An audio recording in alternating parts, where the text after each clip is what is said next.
This story begins with a simple young man, Oliver. He was orphaned early. His life did not seem remarkable.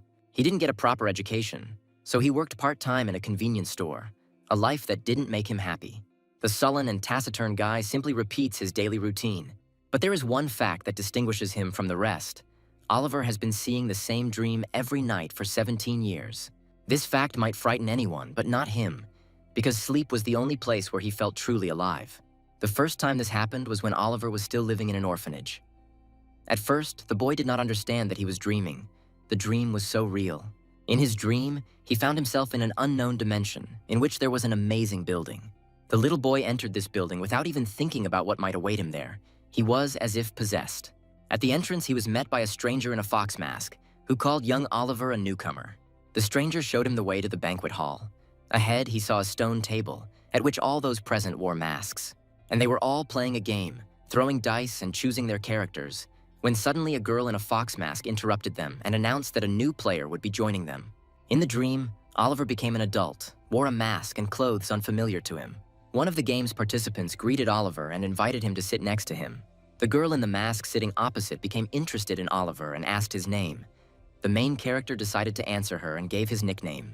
From then on, everyone called him a Snowman. The image and mask suited him. No one asked unnecessary questions. Addressing Oliver by a pseudonym, the girl in the fox mask offered him to create a figure that he would control. The main character was surprised by this.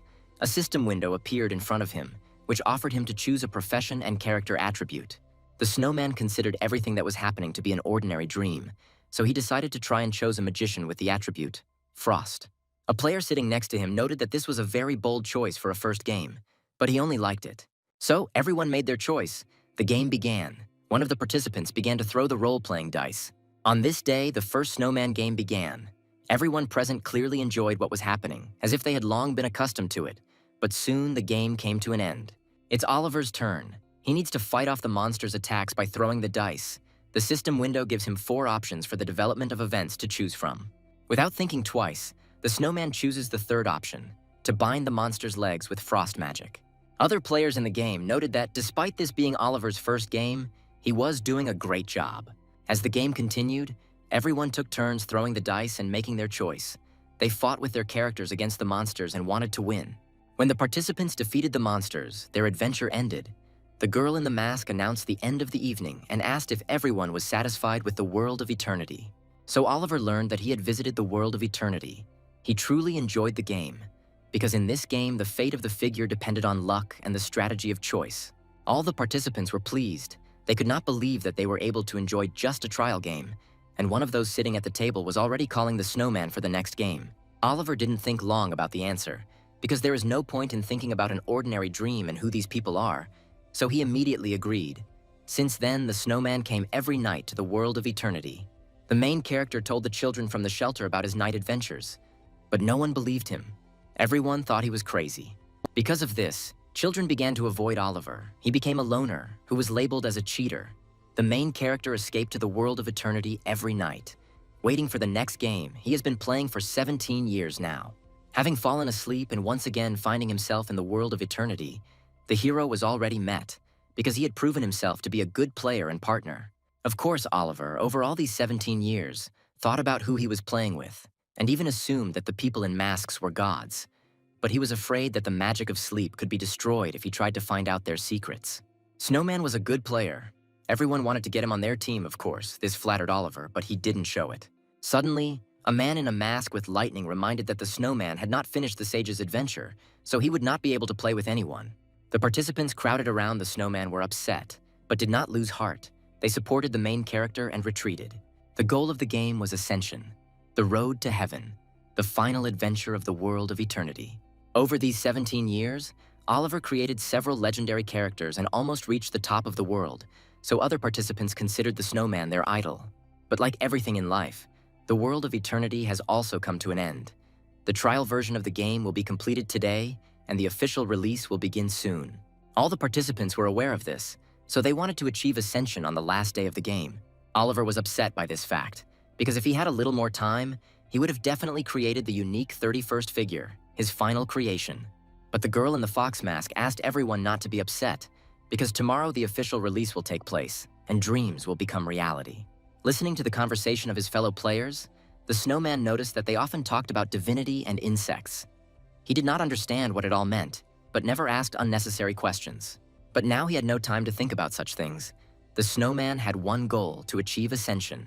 So taking the dice in his hand, he began the game. In 17 years, only 9 out of 30 figures have reached this stage. Today is the last chance to reach the top of the world. The last throw, but unfortunately, today luck is not on the side of the main character. He got one. His character was struck by a magical recoil. The character, Milan, was unable to climb the ladder and achieve Ascension. The Snowman was defeated. Oliver's comrades, who watched his collapse, calmed the guy down.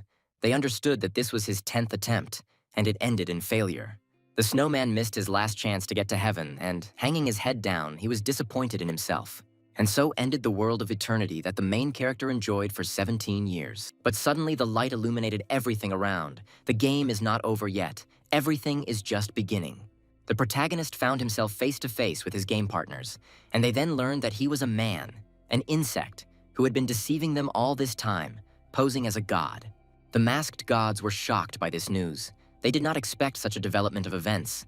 The Snowman enjoyed the world of eternity, but now he himself became a pawn of the game. Having learned this, the gods could not calm down and immediately ordered the imposter to be captured. Putting a collar on Oliver, they captured him. The main character could not understand why his former partners were treating him so cruelly. The gods were stern. They could not believe that for so many years man had stained the heavens with his presence. Oliver did not want to die. He resisted and tried to free himself from the shackles of the gods. Directing his power at the young man, the god in the lightning mask was about to kill him. Suddenly, another god intervened. He looked different, was calm and reasonable. It seemed as if everything was going according to his script. The silver-haired god, Corden, stopped the execution. He often appeared in the world of eternity and was one of the influential players. Coming closer to the gods, Corden proposed a more humane way of revenge. The gods were not pleased with the proposal, Cordona. They saw no point in it. But Corden was not as merciful as he seemed. He planned to send Oliver to the lands where the dreams of the gods would become reality, so that he would die like a worm, becoming a victim in the name of madness. Hearing this, Oliver felt a strong sense of fear. He did not want to be a victim. His life was already full of sadness, and now this. Corden had no intention of saving the main character. He wanted to cause him as much pain as possible. Already in despair, Oliver began to hear someone's voice. He did not understand who this voice belonged to, but he knew for sure that it was heard only by him.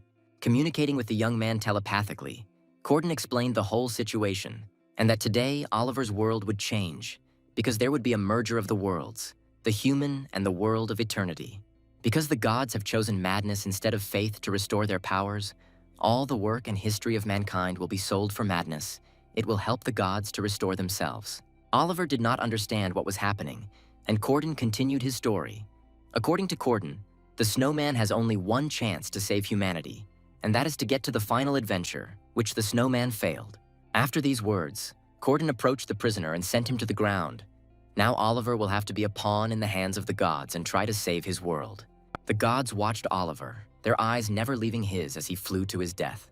Oliver survived, which shocked him, as he assumed these were real gods. They did not just exist in his dreams, but were material. The main character found himself in an unfamiliar place. It was too dark. He couldn't see anything. Suddenly, everything was illuminated by light. The world of eternity merged with the human world and formed a new world, Pangaea. A completely different world appeared before Oliver. Now it was more like a game with castles and rocky terrain. The main character was very surprised by such beauty, but still could not believe that it was reality. Suddenly, a familiar system window appeared in front of him, notifying the player that 7,900,000 more players had joined the game. Finding himself again in an unfamiliar place, Oliver, as in the world of eternity, had to choose a character and attributes. Around him, the main character notices more silhouettes of people who also had to choose a character, and only Oliver understood that they now had a difficult path ahead of them. Oliver sank into despair. Corden did not deceive him. The worlds really united. It is necessary not only to go through the adventure, it is necessary to save the world. Sad memories filled the head of the main character. His fate repeated itself. Having found new friends, they immediately turned away from him. Having learned that he was a man, Oliver could not stand it. Anger took hold of him. Now he will use all the experience he has gained over 17 years. He will become a unique 31st figure and reach the gods. The world of eternity is no different from tabletop RPGs. This game allows you to create something specific and unique, and the starting items change a lot. With the knowledge of his many years of gaming experience, Oliver creates a shadow summoner and begins playing under his former alias, Snowman. The first adventure is chosen randomly. The main character was ready for it, and he knew how to go through all the first adventures, so he was not afraid of the ruins of the Forgotten Moon. But Oliver was worried, because the ruins were full of traps, and he didn't have a thief in the group and no trap disarming skill either. It won't be easy, but you have to move forward, because there is no choice. The main character moves further, noticing familiar places. He reached the entrance to the ruins of the Forgotten Moon and sees a familiar picture. He is faced with a choice: open the door or pull the lever. The system window appears again in front of the young man, with hints. But Oliver has learned all the rules over these 17 years. Even though this was a trial version, something could have been changed in the release. It's good that much remained familiar to him. The protagonist completed the first task and safely opened the gates to the ruins. As he moves on, he approaches the next test, which he also remembers, so he is not worried about passing it. The essence of the trap was to solve a riddle that would give a hint in what order to step on the tiles. Oliver remembered everything, so all he had to do was repeat the correct sequence, and then he would be able to pass safely. Looking at the tile, he collected his thoughts and once again went through the sequence in his head: lion, wolf, moon, and sheep. Having taken a couple of steps, the main character was convinced of the accuracy of his memories, so his next steps were confident and fast. Having passed the test, the young man exhaled and straightened his shoulders. This task seemed easy to him. He did not stand in one place for long and continued on his way. A dark corridor awaited him. It seemed as if ghosts lived there. A frightening atmosphere filled the entire space. Walking a little further, Oliver again stumbles upon a familiar place. This was the next test, which demonstrated the essence of the ruins. But the young man was still surprised. He had never thought about how long this path was. The system window appeared in front of the main character again, offering a choice of tiles that the young man could step on: red, blue, or black. Suddenly, his gaze falls on the wall. He looks at himself and notices what a clear mark remained on his neck. The black stripe on his neck looked like a collar, a scar left on him by the god in the lightning mask. Oliver remembered his former friends who betrayed him. He hated them and thirsted for revenge. But now is not the time to think about it. It is necessary to pass the test. Oliver decided to rely on his luck and took the first step. Having stepped on the red tile, nothing happened. The young man calmed down a little and continued on his way. But when he stepped onto the blue tile, he was defeated and activated a trap that dealt him a sudden blow to the arm. After experiencing extreme pain, Oliver looks around and notices that nothing is shooting at him from the wall anymore. The test becomes not only dangerous, but also interesting, and the spirit of an adventurer awakens in Oliver. At this time, the sound of coins was heard in the heavens. The gods were not only watching the main character, but also placing bets on his life. Continuing the tests, the young man did not stop. He was already all wounded, since the traps were activated as soon as he did not guess. But this did not stop him. Oliver moved forward. Stopping for a second, the young man thought about which tile to step on. This time, he chooses the blue one and takes a step forward. The gods watching the poor guy just laughed. Because it was the wrong choice, the trap was activated again and dealt damage to the young man. There was still a long way to go. It seemed that this test would never end. The main character could no longer make mistakes, because if he received such damage to his body again, he would be crushed. But Oliver had already solved the riddle of the gods and began to confidently move forward without mistakes. The main character passed the test and was able to survive. The gods who watched Oliver's passage were unhappy that the guy was able to solve the riddle so quickly. Before the eyes of the main character, upon completion of the test, a golden chest with a reward appeared, but the hero was not going to open it, because he had a chance to get many times more. He did not miss the chance and confidently continued his way through the ruins. The gods were stunned by Oliver's decision. They considered him a masochist, because the next test was not even close to the previous ones. But the main character was confident in his abilities. He was already standing in front of the door, behind which is the lunar square. He was once again faced with the choice of ignoring the warning or surrendering, but the young man already knew that he would never choose the second option, so he opened the gates of the lunar square. Oliver entered, and before him stood a noble knight, kneeling, leaning on his sword.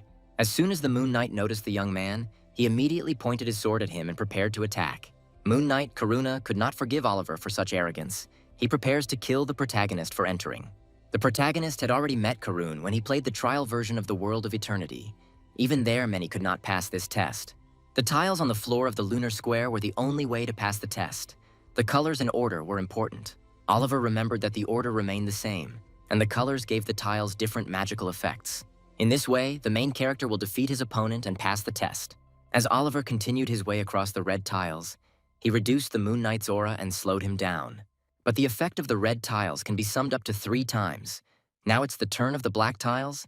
They activate a device that will deal damage to Karun. Moon Knight is under attack, but his moon defense increases from attacks, so Oliver will have to continue along the red path to remove the protective aura. This is a working tactic that will help the main character defeat the enemy and pass the test. But it wasn't that simple. The Moon Knight wasn't going to give up and prepared to attack using his ability, Moonlight Slash. Oliver knew all the knight's moves, having faced him many times, and he also knew how to escape from Karun's deadly attack. Using the moonlight, the protagonist repelled the knight's attack and was able to survive. The gods were indignant, because the test for beginners could not be so difficult. Oliver was able to solve this puzzle. He did what the gods could not do.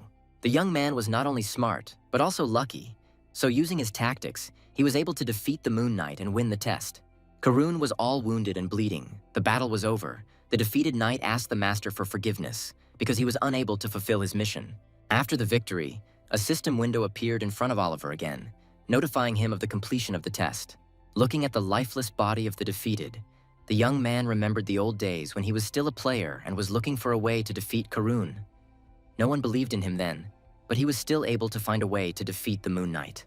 Oliver originally planned to defeat Moon Knight because he is a shadow summoner, so once he won, he used his power on Karuna. Now Karun's shadow will serve Oliver. But the shadow did not receive all the knight's power, but only 20%. After completing the ruins perfectly, more and more gods became interested in Oliver, and now not only enemies are watching him. Oliver was a good host, so after summoning the shadow, he greeted the new Karun. It's time to open the moon chest, which contains not only experience for leveling up the character, but also a couple of interesting items. Oliver gave the moonlight sword that fell from the chest to Karun. For himself, Oliver took the moon staff, which gave additional characteristics to wisdom, which is exactly what the main character needs. But the most valuable thing that fell to the young man was the lunar seed, which he did not even hope to receive. Having completed the check, Oliver continued on his way, heading off to meet new adventures. A pillar of light illuminated them and transported them to a new location where a new event would take place. The second test was called 5 Friendly Brothers. Its essence was that it was necessary to weaken the orc tribe by any means and kill at least one leader of the tribe. Oliver was familiar with this test, so as soon as he got there, he began to talk about completing the task. Only one thing was bothering the hero. This task was designed for a group of people, but there was no one else except him. The time that was given for the task was short, and it was time to move on. The strangest thing was how much time Oliver was given to complete the task.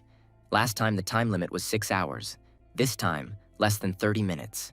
Deciding not to waste time, the young man went straight to the tribe. Looking around, he noticed that the orcs had hung out a green flag. The guy knew the plot of the game and understood what it meant, but he began to be increasingly worried about what was happening. Suddenly, Oliver looked up and saw a horrific sight of all the dead being impaled on spears. The main character was left alone. He couldn't lose heart.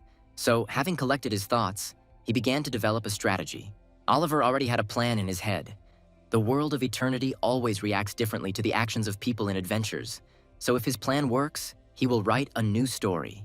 So the first option was to attack the orc houses one by one, but that's very dangerous even with Karun.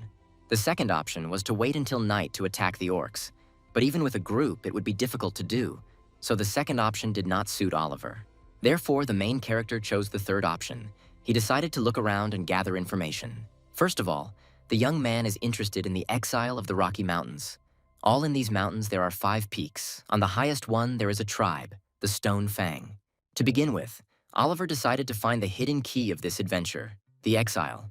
The protagonist remembered that he was hiding at the foot of the lowest peak. Continuing his search, the young man stumbles upon a trap in the form of bells. At first glance they are small but very loud. Apparently a spell has been cast on them to warn of an intruder. Suddenly, someone's voice came from the bushes. Oliver turned around and headed straight towards them, because he knew for sure that the same exile was sitting in the bushes. Noticing the approach of the young man, the exile was immediately going to stop the guy, but he assured him that he was not dangerous. Coming closer, Oliver noticed a small straw hut standing nearby where the exiled orc lived. The orc did not trust the man and did not want to come out of his hiding place. He suspected the guy and considered him a spy for the tribe.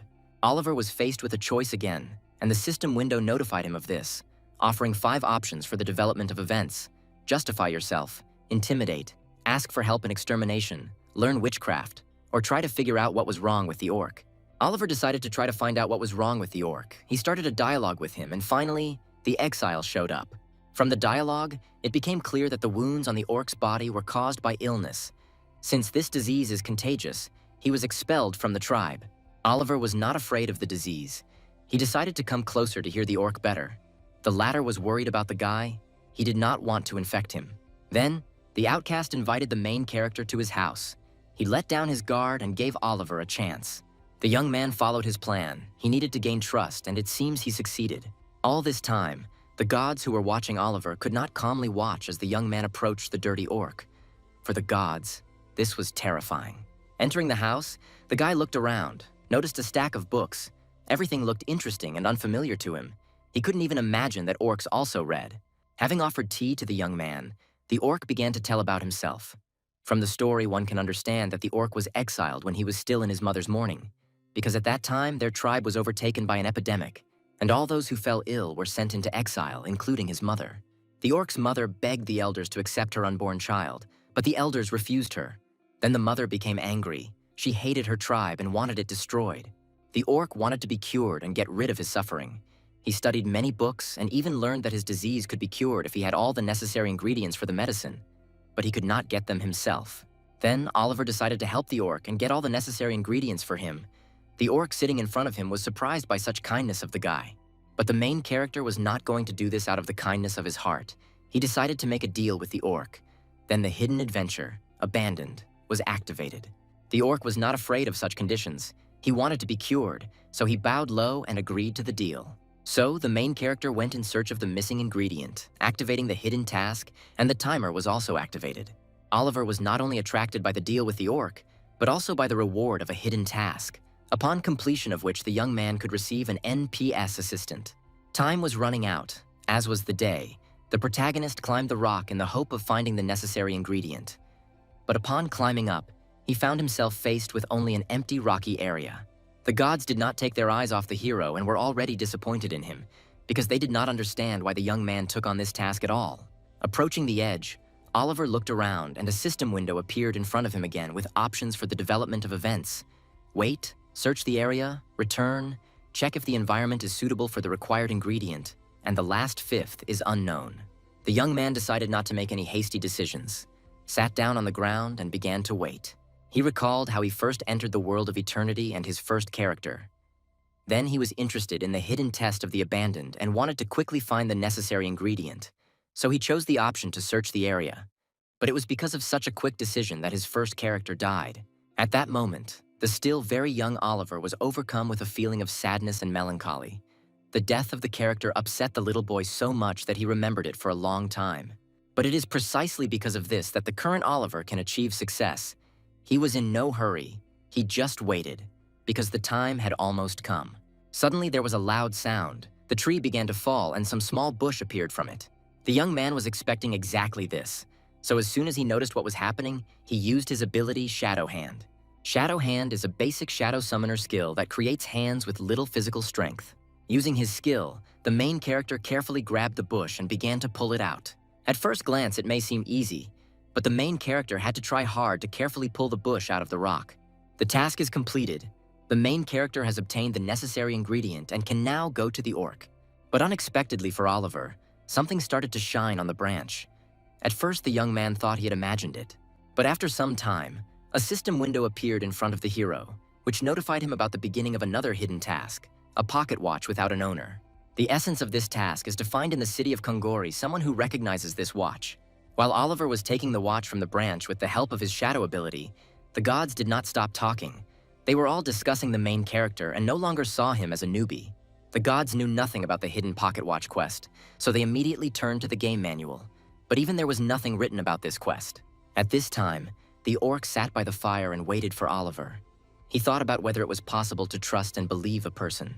After some time, all wounded, the young man finally reached the lair of the exiled one, along with the necessary ingredient. The exiled one was very surprised that the man fulfilled his promise and returned. The orc was so grateful that he began to bow at Oliver's feet. After being given a ray of hope, the orc wanted to know the name of his savior. Oliver introduced himself with his nickname, Snowman. The exiled one also decided to introduce himself. Now Oliver knows that the orc's name is Michael. Michael was overwhelmed with emotion. He would never forget the snowman's kindness. Now the orc was indebted to Oliver, so he would help him in any way he could. The orc is completely healed. He is ready to help the snowman in any matter and will fulfill his part of the deal. At this moment, a system window appears in front of Oliver, which offers 4 options for the development of events, but only one is suitable for the main character, to destroy the tribe from within. Having voiced this to Michael, he immediately began to think about ways to penetrate the tribe. He just had one idea. Tonight was the harvest festival, and each member of the tribe had to drink the blood of an animal from a huge cauldron. Michael suggested to the snowman that he mix some drugs into the orc's cauldron, which would greatly help in carrying out the plan. While taking the flasks in his hands, Oliver did not stop worrying about his assistant. He did not want anything to harm Michael. But Michael convinced the snowman that now his only desire was to fulfill his mother's request to destroy the tribe. After this, Michael burned down his hut and left, taking with him only the medicine for the disease and a book with many blank pages. Oliver completed the task, helped the exile, received a reward and a couple of titles, being lonely on his own and an attractive creature. It was time to take action. Sitting near the tree, Oliver thought over the plan again, and also looked at the containers with liquids. Red, the elixir of camouflage. Blue, the elixir of madness. Having collected his thoughts, the main character drinks the red elixir.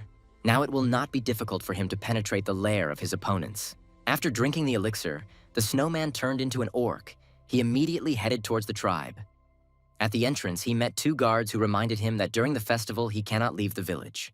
The hero easily passed the guards in the guise of a troll and immediately went to look for a cauldron to pour the blue elixir into it.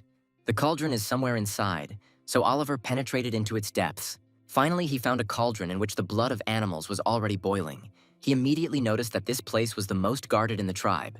Oliver's plan was to pour the elixir into the cauldron disguised as animal blood, but the guard refused. Then the main character decided to say that it was the blood of a blue dragon. The guard immediately agreed, because the members of the tribe believed that with the help of this blood, the tribe could receive the blessing of Tranktid. The guard immediately went to the head, knelt down, and presented special blood. The head of the tribe looked at his subordinate and, without thinking twice, accepted the vial of dragon blood. But before adding blood to the cauldron, he needed to personally verify that the blood was real. Having opened the bottle, the head felt a sharp smell of blood. Now he was sure of the contents and gave his consent for the blood to be added to the cauldron. The orcs were unable to detect the potion because Michael had disguised it as blood. The Forsaken's heroic rank was not for show. The guard, suspecting nothing, calmly pours out the contents of the bottle and is already happy that tonight at midnight, the tribe will not only taste the blood of ordinary animals, but also the blue dragon himself. The time has come for the ceremony to take place. The head of the tribe stands in front of the cauldron, proudly announces this and raises his cup. The feast begins. The whole tribe, sitting before the leader, begins to feast. They raise their cups and drink the blood, which should give them strength and bless them for new exploits. Having mingled with the crowd of orcs, Oliver quietly pours out the contents of the cup. Now all that's left is the small matter. The main character looks out for the leaders of the tribe. On a small ledge, a little further, sat a small group of orcs. Oliver quickly realized that these were the leaders. Noticing the largest orc in the center, the young man remembers Michael's words. In the center sat the strongest and wisest leader of the tribe, who destroyed all the shamans, a creature with the power of the mountains, Jamal. The festival is almost over. All the orcs have drunk the blood mixed with the elixir of madness, including the leaders. The strength of the effect may vary depending on the power of the orc, but in an hour, everyone will be overcome with madness. Oliver leaves, because his task is accomplished, and if unforeseen circumstances do not prevent tonight, the Stonefang tribe will disappear forever. Now the main character goes in search of the tribe's treasures. Going a little further into the forest, Oliver hid in the bushes. Not far from the tribe, there was a small mine, which was constantly guarded by orc guards. This was the treasury. The gods watched Oliver. They could not understand how this player knew so much and even assumed that he was a psychic. At this time, the main character assessed the situation and the strength of the guards. They could not be compared with the leaders, but they were still very strong. The time came for the elixir to take effect. The orcs went mad and began to fight among themselves. Oliver was not going to stand aside, so as soon as one of the orcs won, the protagonist called on his shadow, Karun, and cut off the winner's head. Karuna easily cuts off the orc's head because under the influence of the potion, they are no match for the Moon Knight. After defeating the guards, Oliver and Karun enter the treasury. Inside, another guard was waiting for them, who had also gone mad. He was guarding the gates, which were chained. The guard immediately noticed that someone was approaching, but due to the effect of the elixir, he could not tell whether it was an enemy or a friend. Everything seemed to be in a fog before his eyes. Taking Karun for an ally, the orc asks him to return to the tribe and tell him that something is wrong with his body. But Karun was not an ally of the orc. He was a loyal servant of his master, so he immediately began to attack the enemy. The guard, even in this state, was able to repel the knight's attack. It is difficult to imagine how strong an orc with a pure mind is. The knight continued his attacks without stopping. The orc continued to resist, repelling all of Karun's attacks. But at that moment, the orc was completely overcome by madness. The knight took advantage of the moment and with a lightning-fast lunge cut off the guard's head. Looking at the lifeless body of the orc, the knight felt nothing. He was just a shadow that carried out the orders of the master. Oliver watched the fight and assessed his Shadow Knight. He admitted that his servant was strong, but he was no match for the real Moon Knight. Approaching the dead orc, the main character began to search him. He needed the key to the treasury. After some time, Oliver was still able to find the key. The notification system also notified the young man about this. So now the hero can use the key, but the system offered him several options for the development of events. Use the key, take it with him, read the spell on the key, make a copy, hide next to the door. The system gave Oliver a lot of options to choose from, and he knew what was behind the door. The treasury contained a gift from the tribe's earth dragon Trancred, which granted the owner the ability to break stones with their hands and increase the power of spells. But the price of this gift was endless battles for the right to own them. In order to avoid future conflicts and bloodshed, one of the ancestors gathered all the shamans and bound them with a brotherly curse. Holding the key in his hands, the main character understood that although the task was called 5 Friendly Brothers, in fact, they wanted to kill each other. They just couldn't. So Oliver decides to take the key, but not touch the gloves. This will be enough to set the leaders of the tribe against each other. As the hero had expected, in all this chaos, the leaders thought only of the gift of the stone snake. They immediately rushed to the treasury. Seeing that the guard was killed and the key stolen, they began to break down the gates to check the treasury.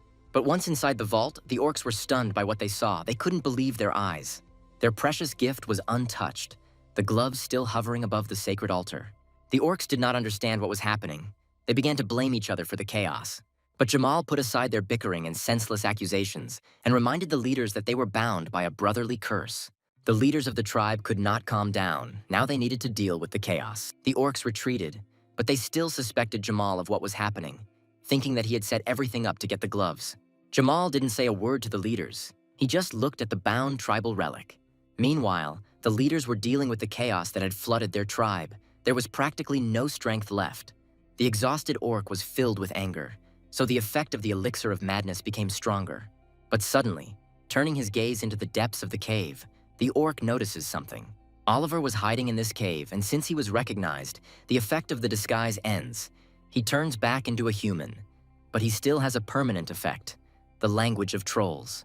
The main character took on his true form. He did not expect that he would be revealed so quickly, but now the fight cannot be avoided.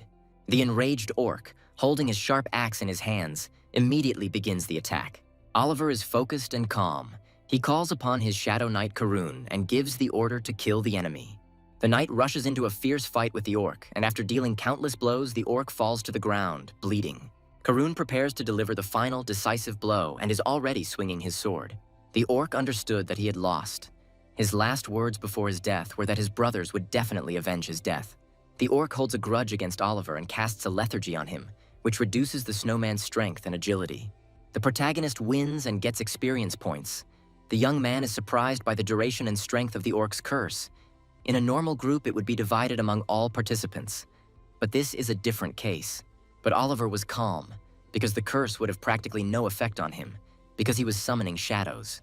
The test was completed. So as not to leave traces, Oliver set fire to the battle site and left. The madness still continued to rage in the tribe. The orcs killed each other without stopping, and the leaders' barracks were on fire. The 3 leaders suffered the same fate as the tribe. They went mad and headed towards the only one who, at first glance, had not yet lost his mind. Their target was Jamal. They considered him guilty of the chaos and thirsted for revenge. But the strongest did not utter a word.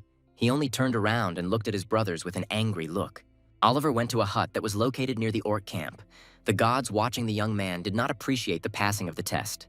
Arriving at the hut, The main character armed himself with a frying pan and began to cook dinner.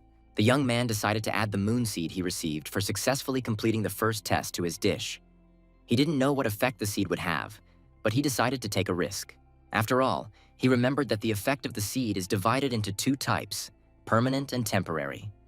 In this situation, Oliver wanted to get a temporary effect or skill because it would be much more useful for the last battle.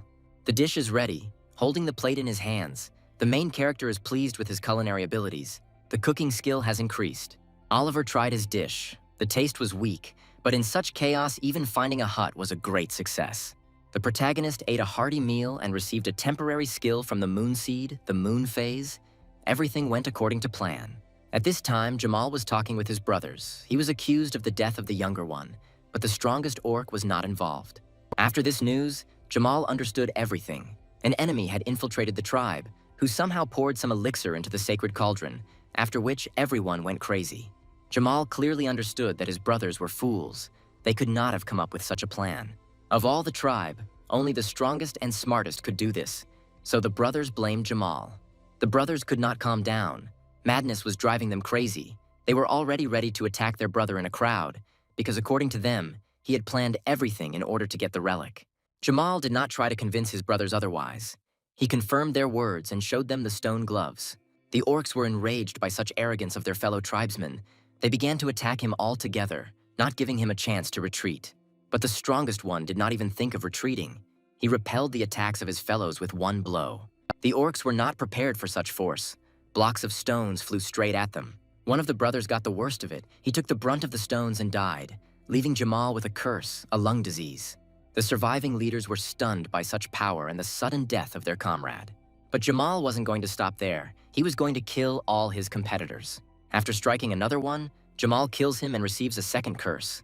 Now the orc's accuracy, defense, and resistance are reduced by 70%.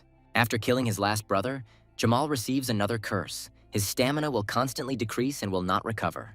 Left as the only leader, Jamal did not care about the curses. He wanted to quickly unite the remnants of the tribe and fix the situation, when suddenly he notices an unknown silhouette in the distance. It was Oliver's Shadow Knight, Karun, who was already heading straight towards the orc to fight him. The Moon Knight approached the orc with lightning speed, and as he approached, he was already preparing to cut off the enemy's head. But the orc manages to dodge the deadly blow. The blow was so strong that all the stone blocks around were destroyed. Jamal, who thought he was invincible, felt for the first time in his life what it was like to feel afraid and be cornered. Oliver watched everything that was happening and was already smiling, because he could smell victory. Everything was going according to plan. The orc realized that the guy standing behind the knight was the one who had set everything up. Jamal was filled with anger. He wanted revenge. Everything fell into place.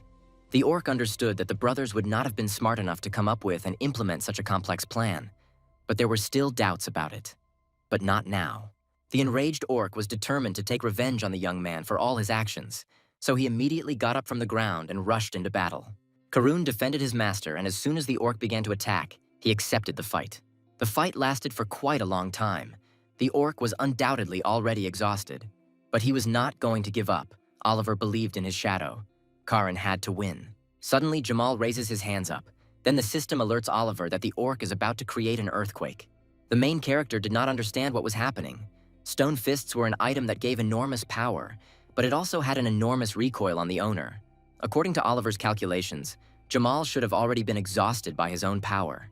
Could it be that the young man was mistaken in his calculations? Because it felt as if the gloves did not weaken the enemy, but on the contrary, strengthened him. Oliver thought for a long time about what went wrong, and finally figured out that the stone fists had transformed into mountain fists. The manual had minimal information about this, and said that stone fists could transform into mountain fists if they were filled with earth energy. The young man began to get nervous, because for all these 17 years, the strategy of attacking the brothers had not changed. He was worried that the result had changed. Replaying it in his head many times, Oliver realized that he had never fought Jamal in all these 17 years. In the game, the strongest is chosen randomly every time. This is the first time that the strongest orc is Jamal. Suddenly, the orc strikes the knight and throws him towards Oliver, thereby striking the spellcaster as well. The main character is hit hard. He falls to the ground and loses consciousness. At this moment, Oliver sees his past before the legend of the Snowman was written. Back then, he was the leader of a group that lost the challenge. The other participants wanted to throw their pieces and start a new game, but not Oliver. The participants of the game considered the Snowman reckless because the chances of winning the test were small. But the Snowman did not give up. He always chose to face problems head-on. The odds were low, but the dice had already been cast. It was all up to luck. Everything was in her hands. Oliver woke up. The memories gave him faith in himself and his figures. So the hero rises from his knees and continues the battle.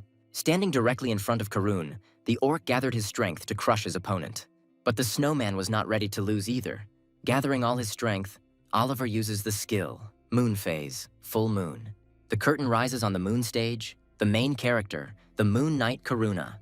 All stats are raised by 50% under the moonlight. All stats of other creatures are lowered by 20%.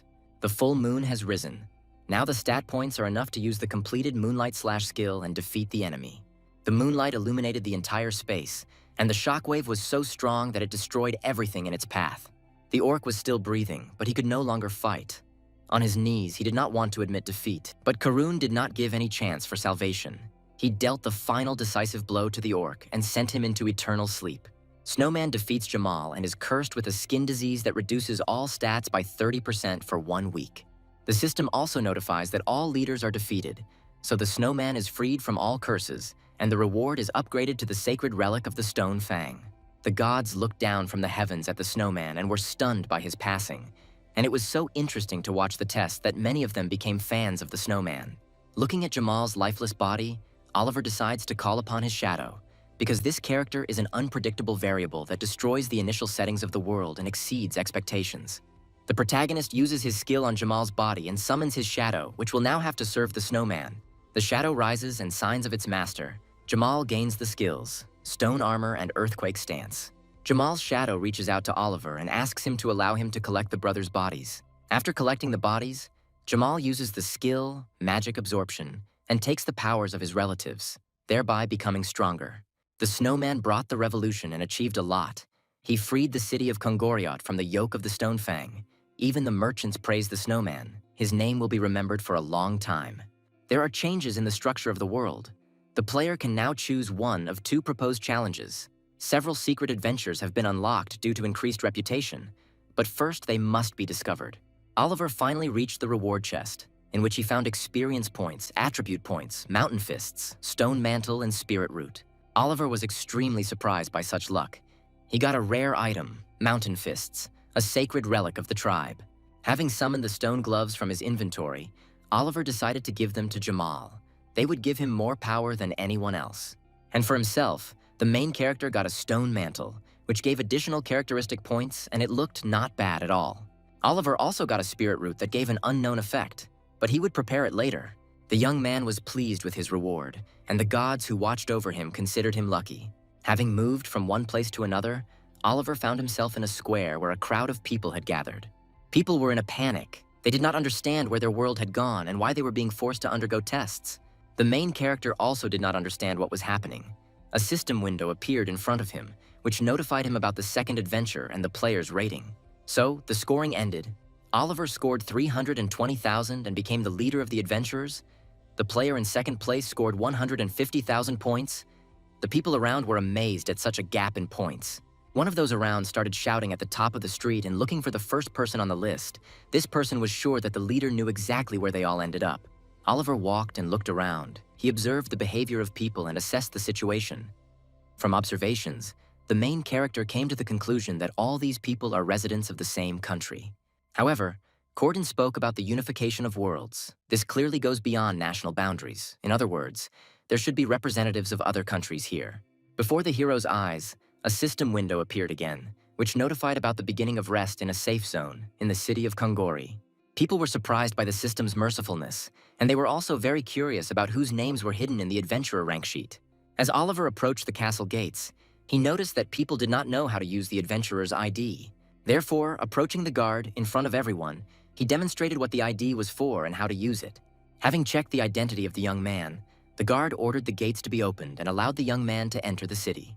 People saw that the gates to the city were open and immediately rushed towards them, wanting to get into the city, forgetting all topics of conversation. Oliver understood that there were many people wanting to stay in the city, and hotel rooms were limited, so he needed to book a room as soon as possible. Having reached the tavern, Oliver immediately began asking the owner about available rooms. There were only expensive ones left, but the young man had no choice. So he paid 10 gold coins for a room for a month and 2 gold coins for additional services.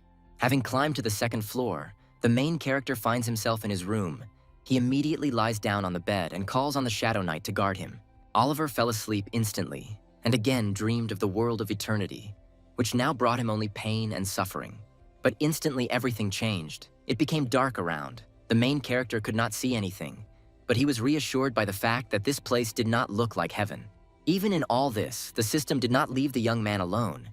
It notified him that the madness merchant, Janet, had shown interest in the madness he had collected. Oliver had never met a madness merchant before, so he didn't know what to expect from this meeting. An unknown creature appeared before the young man in the guise of a beautiful girl, wearing a demon mask. She found him by the pleasant aroma that emanated from his body. Oliver did not understand who was standing in front of him, a friend or an enemy. He was worried that his life could be in danger. The girl decided not to torment the guy and almost immediately introduced herself. She is a merchant and acts as an intermediary in this fusion of worlds, Janet. Janet told Oliver that the inhabitants of his world were sold to the inhabitants of other worlds, who had been watching them all this time and dying laughing. In other words, they were sold like gladiators or slaves to the arena. The audience pays with madness for a good show. Madness, the force opposite to faith, sets all worlds in motion. And Janet is a merchant who exchanges the madness collected by the residents for items. Listening to Janet's story, Oliver realizes that Corden's words now make sense and the picture is forming in his head.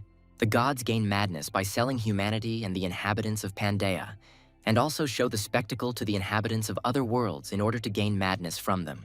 Now the main character understands the system, and to escape from this hell, there is only one way out: Ascension. Oliver has collected quite a lot of madness and can acquire many different unique items. Luck is on his side again.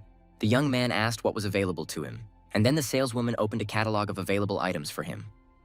Oliver was surprised at how much he could buy. Of all that was presented, the hero was only interested in a bag and a vessel for spices of an unusual rank. Oliver was not interested in anything else. Janet couldn't believe it. Her pride and honor were hurt because she considered herself the best trader with the finest assortment. Having experienced such humiliation, the merchant decided to show a unique specimen, a flower of shadows. Rank, rare, feature, allows one-time summoning of a shadow on a target, which is much stronger than the summoner. Oliver immediately became interested in this flower. He asks about the price and finds out that its cost is about 3,000 madness, and this is almost the entire fortune of the hero. The young man could not decide, because he did not know the course of madness, so he did not understand whether it was expensive or cheap, but the shadow flower interested him very much, a tempting offer. Then, to help the young man make a decision, the merchant decided to haggle a little and offered the items he had chosen as a bonus with the flower. In return, Oliver had to promise Janet that the next deal would be with her.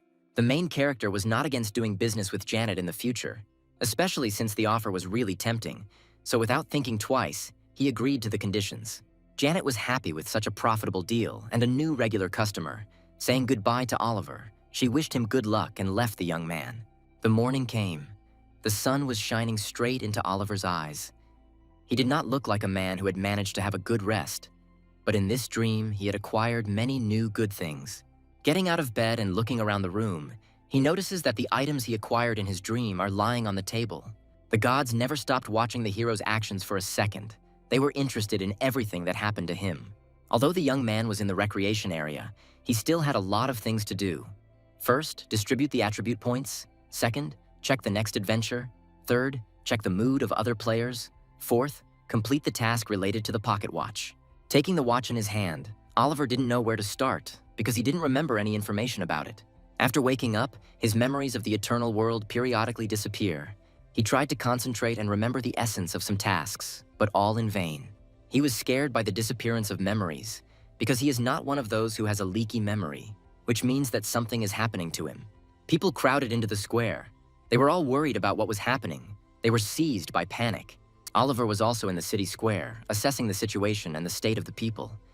He did not expect that everything would be so bad, but he did not lose his mind and remained calm. Suddenly, a confident male voice began to be heard from the stage of the city square, which made everyone pay attention to the owner of this voice. The man called on people to unite, because it is better to increase your chances of survival by joining together in groups than to die alone. The young man was outraged and irritated by the man's public speech. He did not want to listen to him or give in to his speech. But for people who were in a panic, he became like a ray of hope, a savior who would help them cope with difficulties. To convince people and have more influence on them, a muscular man who looked like a professional in his field was invited on stage. Also, the speaker claimed that the man in armor was the very same hidden leader in the adventurers' ranking list. Oliver was frightened by what was happening, because people would really trust this deceiver and follow him to death. But the speaker did not stop. Continuing to convince people, he increasingly convinced them that only with the help of force would they be able to survive. People, although with doubts, believed the man. They wanted to survive and live a long and happy life, so they were ready to fight for it. It was on the hope of ordinary people that the speaker intended to create a community in which people would protect each other. Oliver assumed that this could happen. Perhaps others were already creating similar communities. At first, they would really protect each other, but after that, their sense of self-importance would grow and wars would begin. The young man didn't care about such groups. He didn't trust anyone and basically didn't care about people. Since childhood, the guy was familiar with indifference and mistrust, thanks to life in the shelter. Having gone on about his business, the main character comes to the training center. At the entrance, he is met by the keeper of this place, the Seer of Darkness. At this point, a system appears with options for the development of events. Learn new skills, improve previous skills, test your strength, ask for a job, or learn about the shadow summoners. Oliver already knew which option to choose, so he immediately voiced that he wanted to learn new skills. Then the keeper invited him to his place. Walking further in complete darkness, the young man saw the skill tree. He was amazed by its beauty, because at that moment, the guy could only imagine what it looked like. The young man quickly adapted because he was already familiar with the system. But first, the young shadow summoner wanted to improve the most important skill, shadow summoning. Oliver invested the remaining stat points into his shadows, thereby increasing their stats by 5%, and the hero also increased the shadow dimension by 10%. The protagonist finished distributing the attribute points and returned to the tavern, sitting with a mug of ale. He looked at his pocket watch and thought about the task. Oliver understands that if anyone finds out about his source of power and knowledge, the young man will be immediately destroyed, so he decides to move alone. While thinking about this, Oliver suddenly notices an old man who is staring at him, and he seems familiar to the main character. The old man was interested in the pocket watch that the young man had been holding in his hands all this time. He approached the young man and began asking the guy about it. It seems that Oliver found someone who knows something about this watch, because the old man himself approached him and asked to take a closer look at it. The young man wanted to ask the old man about the watch, so they decided to continue the dialogue in the old watchmaker's workshop. There were many different watches in the workshop. It was clear that the old man loved his occupation and treated his work with care. Turning to the young man, the old man introduced himself. His name was Bill Marcus. The watchmaker wanted to know how the young man found his watch. And then Oliver told him the story of how he found them. The young man. The old man seemed familiar, but he could not remember him, and all attempts ended in a headache. It was clear that the main character had already completed a hidden mission, but there was no information about it in his head. After telling the stories, Bill realized what happened to the watch and how it was lost. He asked permission to look at the watch closer. Then Bill was convinced that it was definitely his work. They had his name engraved on them, which Oliver had been unable to read for so long. The old man began to tell the story of this watch. It was about his granddaughter 20 years ago. She was caught by the orcs of the Rocky Mountains. Bill asked everyone for help, but everyone refused, because it was a hopeless case. But then one person appeared who said that he would save his granddaughter. Oliver asked who dared to go on such a dangerous mission. Then the old man told him that the name of the savior was also engraved on the watch. The young man did not understand anything, because he had not seen another name on the clock. Then the old man told him that the name of the second owner of the watch was hidden. When Oliver saw the inscription, he couldn't believe what was happening. His nickname, Snowman, was written on the watch. Bill was also surprised that 20 years later, this watch would be brought to him by a man with the same name and the same age. Suddenly, the young man felt ill. Memories filled his head. Now he remembered and understood what was happening. Oliver's first figure was also a snowman. It was a magician who carried out this task. Did the figures that the main character raised have an impact on the world of eternity? Having understood everything, Oliver went to the city library to learn the history of the world. From what he read, he understood that in this world, his figures had made it. During his life, a person can do a lot, and in these 20 years, 30 figures, without Oliver's knowledge, created the history of Pangaea. The adventure with Bill was not over yet. The old man showed him the place where his granddaughter was buried, and although her body was not there, he believed that such a place should have been. a place of memory of his precious granddaughter. Now the watch can be returned to its owner. Oliver put his hand on the monument and apologized for coming too late. Fumble, a term meaning the ultimate failure, is also the name given to a roll of the dice that comes up with a 1, and the boy's first figure, the Snowman, was killed by this. The protagonist suggested that perhaps his memory lapses were related to the psychological trauma he received during the game.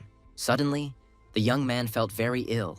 The task was completed, and as a reward, he received characteristic points. But the pain overshadowed everything that was happening around him. Oliver could not concentrate. His memories began to return. The memory of the 30 figures was still there. It had fallen apart along with them. A system window appeared in front of the main character, which notified him of a new adventure. Fate, things that needed to be returned. Oliver inherited the unfulfilled wishes of his first figure, the Snowman. Bill began to worry about the young man. Seeing how the boy was suffering from pain, he was worried about him and wanted to help. But the main character assured the poor old man that everything was fine and there was no need to worry. The old man didn't really understand what was happening to the guy, but he was always happy to help him. Bill's favor increases. Bill finished all his business near the grave and suggested that Oliver return. The main character understood that the task was completed and it was possible to return, so he agreed with him. But the young man was worried about one fact. He could inherit the will of his pieces. Standing in front of the grave, the guy remembered his first figure. It was great, with huge potential, and now it helped him find his destiny. Now the goal of the main character was to collect the destinies of his figures, which would return to him the lost memories of the world of eternity. And only thanks to his memories and experience will he be able to reach Ascension and save the world. A month has passed. The vacation is over. Now all adventurers will go on new missions. People no longer believed that the government would save them, but there were still those who still hoped for them. Oliver went to the Adventurers Association to pick up a new task. Standing near the task board, he carefully chose. At this time, people continued to whisper behind his back and discuss the latest news in the world. All the tasks presented on the board were not interesting to the young man. Then he noticed that a suspicious man was sitting in the hall. Oliver knew that he was related to the hidden task, so he went straight to him. Coming closer, a system window appeared in front of the main character again, with a choice of options for the development of events. Oliver chose the fourth option and asked the man what he was doing there, because he didn't look like an ordinary person. The man became interested in the young man, so he decided to tell him that he was looking for people for an interesting job. Sitting down at the table, the young man began to listen attentively to the storyteller, and from what he heard, he understood that the essence of the work was the transportation of goods. The man wanted to entrust this work to someone reliable who would cope with this task, and also promised to generously reward the performer. Oliver knew that he was dealing with a fraud, but he was not afraid of it. He almost immediately agreed to take the job and accepted the assignment. The man opposite had once found someone who would agree to take his job, so he introduced himself to the young man as Arden. The two guys watched Oliver's actions. They seemed suspicious to him. They also paid attention to his equipment. The guys standing near the wall were plotting something. One of them went to the guild to bring a couple more people, and the other stayed to watch. The next day, all the seekers were already preparing for adventures. They did not want to leave the safe zone, but the system forced them to undergo tests. Oliver looked around and assessed the condition of the people. He thought that the system was cruel, because a month of rest had ruined the whole mood. But there was no time to think about it. The time for the third test had come. The main character was surrounded by a bright light. The movement had begun. The third test of the hero was connected with cargo transportation. The difficulty of this task was that on the way, the young man would meet bandits who wanted to get hold of the goods. Having learned the essence of the task, the main character remembered that his first character, the Snowman, had already completed it. But this was no reason to relax. The young man moved to the right place. Arden meets him and introduces him to a group of people who will be Oliver's partners. The new team members decided to introduce themselves right away. The guy in the cap was called Ethan, and the second one was Robert. Oliver recognized them at once. They were the ones who had been following him in the Adventure Association. But that was not the main thing now. There must be traces of a second figure in this adventure. Arden informs the boys that even though this is an escort mission, they will be in reserve because they already have enough security. The boys weren't too concerned about the mission. They had a different plan, so they immediately headed towards the cart. But Oliver knew that this task was not as easy as it might seem at first glance, because the chain of adventures can dramatically change the difficulty. A seemingly ordinary mission will become almost impossible to complete by the end, and it won't be any easier for the hero, but you still need to go to find traces of the second figure. So the test began, the cart set off, the young men were already sitting in one of them, but still did not suspect anything. Oliver didn't trust his partners. He was sure that they were up to something, but he didn't know what yet. But the hero was sure that they had definitely come for him. He wondered who these guys might be, whether they were assassins hunting for other players' gear, or if they just wanted to prevent the mission from being completed successfully. The guys were talking. They considered this mission to be the easiest and didn't even compare it with their previous test. Suddenly, Robert turned to the Snowman and asked what his profession was. Oliver wasn't in the mood to talk to his partners, so he only answered briefly, "Summoner." The group members laughed, because they didn't believe that anyone could choose such a profession. According to the guy's logic, a man should participate in the battle as a knight and not stand on the sidelines as a summoner. Oliver didn't care about the words of his partners. Now he was only concerned about the task. But the gods were outraged by the words of the guys. They were true fans of the summoner, so they wanted to put these upstarts in their place, who did not yet understand the full power of the shadows. One of the partners began to ask the main character about the guild. He was interested in which guild the Snowman joined. The Snowman had not yet managed to join any guild, and upon hearing this, Robert began to advise him to quickly join some community. Oliver had no intention of joining a guild. He didn't think it was necessary, because with or without a guild, his own partners could betray him. It was easier to be alone. The protagonist knew the course of events. He was sure that problems would definitely overtake them and the complexity of the adventure would increase. Evening came, the cart stopped for the night, and the boys lit a fire and sat around it to warm themselves. Arden asked how the boys had enjoyed their dinner and brought some alcohol. The guys immediately pounced on the alcohol to drink it. Now the evening promised to be much more interesting. The partners continued to drink, but not the Snowman. He only looked at the liquid and scanned it with his perception skill. Oliver was confused by the strange smell of the alcohol. He suspected something was wrong, but decided to pretend to bring the bowl to his face. Raising the vessel to his mouth, Oliver did not drink the liquid. Using his skill, Shadow Hand, he quietly poured out the alcohol. Suddenly, Arden informs everyone present that the plan is slightly different from the original. In order not to upset the guys, Arden promises them compensation of 600 zlotys each. The guys were not upset by this news. Under the influence of alcohol, they were not indignant. On the contrary, everything was a joy for them, and the news about the increase in remuneration only amused them. But at that moment, bandits attacked the camp. Arrows flew at the guys who were sitting quietly near the fire. Oliver managed to notice the sudden attack and immediately warned the boys about the danger. One of the group members did not have time to react. An arrow pierced his neck. The boys arrived in a panic. They were not prepared for such a sudden attack. They abandoned everything and headed towards the carts to take cover behind them. Oliver took cover behind the cart and continued to observe the situation.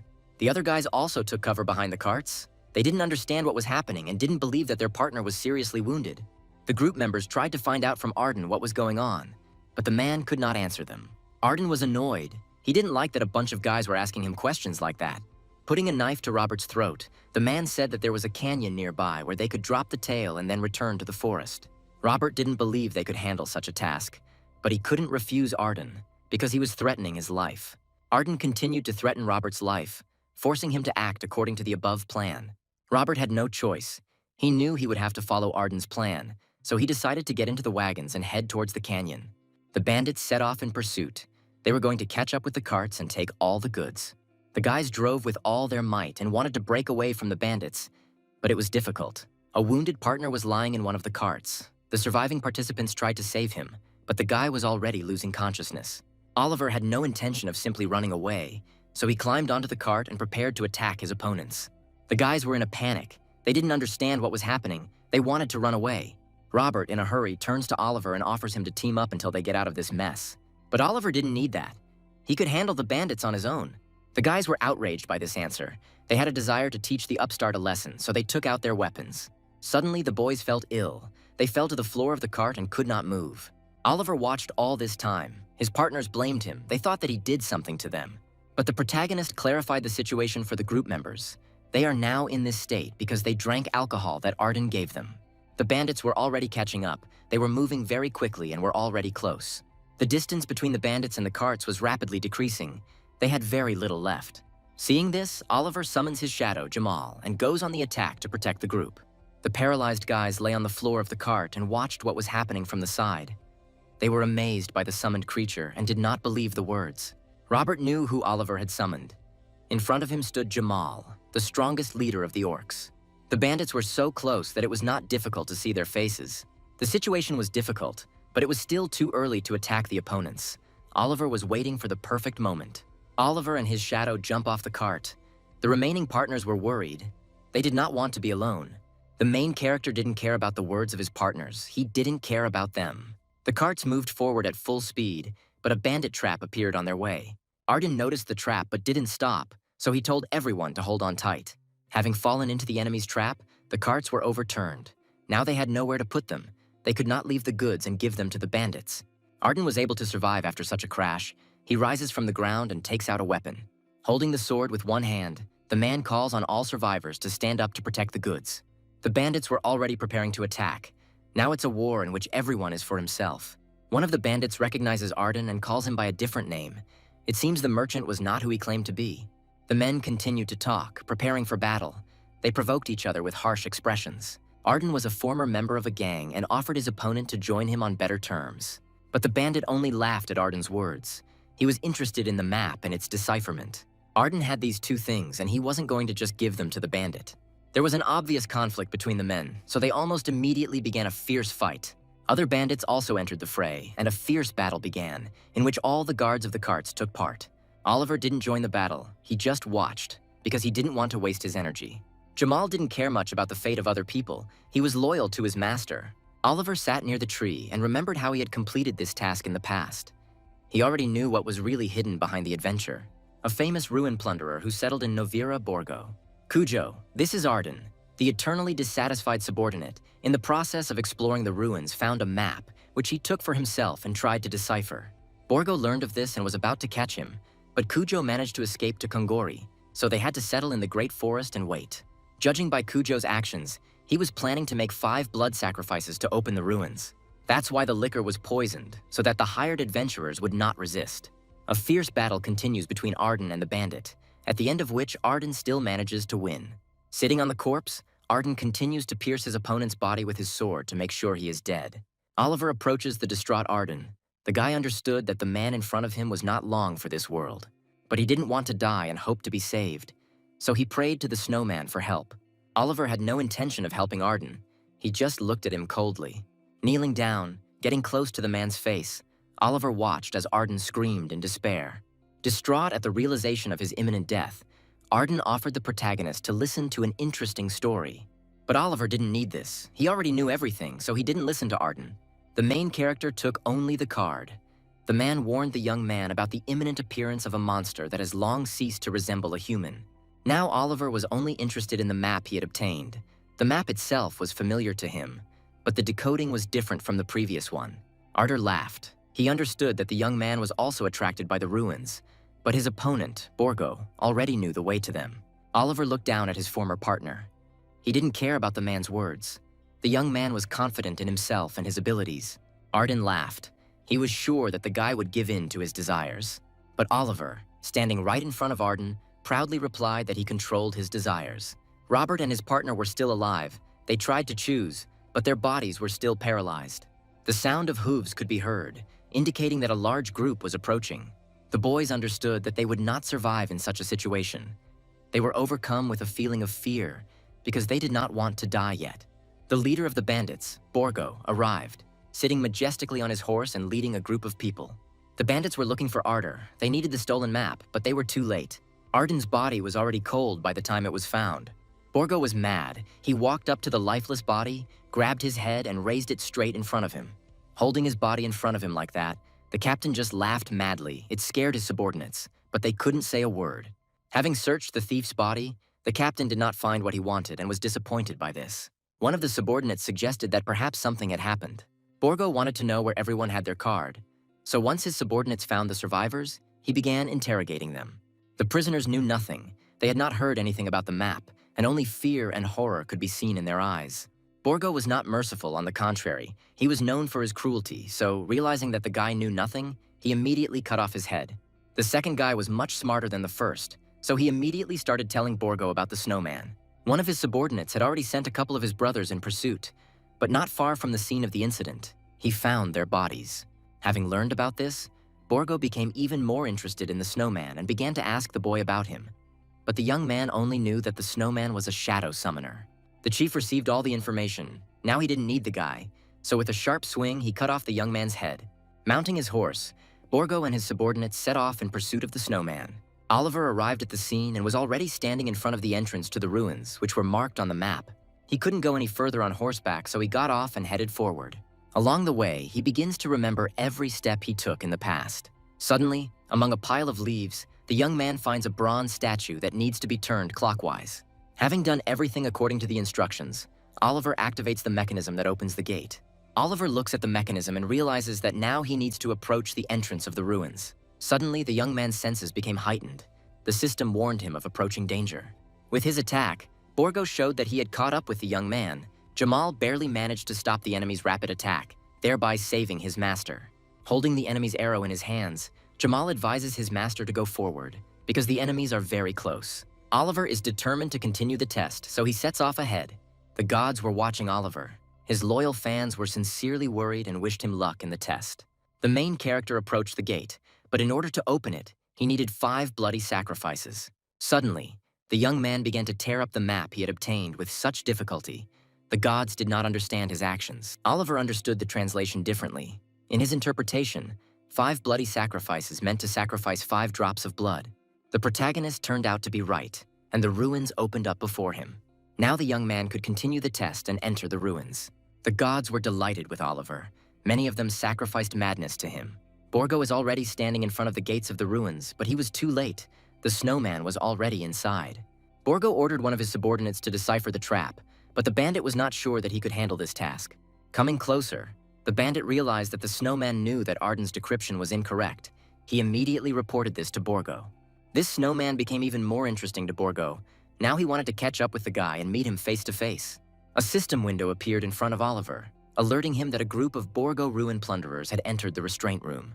Oliver wasn't too worried about it, although he didn't expect Borgo to catch up with him so quickly. The group of ruin plunderers confidently followed the Snowman's tracks. Borgo was in anticipation. Oliver encountered the first trap on his way. He stood in front of it and was already thinking about how to get through it.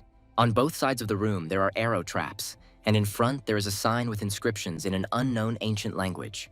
The system window appeared before his eyes again, offering many options, but Oliver chose to decipher the inscription. The sign said, "Practice humility and moderation. Show respect and endless gratitude to Ismokan." Last time Oliver chose the same thing, so he crouched down and threw a stone to test his theory. Having tested his theory, the main character was convinced that he was right and continued on his way. Borgo and his subordinates had also already approached the trap, but Oliver was no longer there. The bandits were surprised that they had not yet caught up with the Snowman. The men didn't believe this, so they were unhappy and started shouting at each other. Borgo looked at his subordinates with a stern look and reassured his subordinates. In this room, it was necessary to move on bended knees, so the group of bandits crouched down and continued on their way. Borgo hated those who were ahead of him. His desire to catch up with the guy grew. One of the subordinates knew everything about the ruins. Moving along the way, he remembered that in the ruins there is a control room for this trap, and if the Snowman reached this room, activate the mechanism. Suddenly, the trap was activated and a rain of arrows hit the bandit. The bandits raised their shields and began to defend. They continued on their way at a fast pace. The group lost many, but had no intention of stopping. Borgo was unhappy with the loss of control. He would definitely get to the Snowman and take revenge on him for the death of his boys. Among the dead was a man who knew everything about these ruins. Now the path will become more difficult for the group of bandits. Borgo went crazy from this news. His laughter echoed throughout the area. The Snowman became more and more interesting. The main character didn't care about his pursuers. He was already close to the next puzzle. The levers were connected to the mechanism of the gate that the hero passed through, with the help of which he was able to delay his opponents. Oliver came to the next gate. He remembered how to get through this room and how to avoid the traps. Looking around the room, the young man noticed that there were no doors. The system window appeared in front of him again, offering several options for action. The young man knew the translation of the trap, so he decided to continue on his way.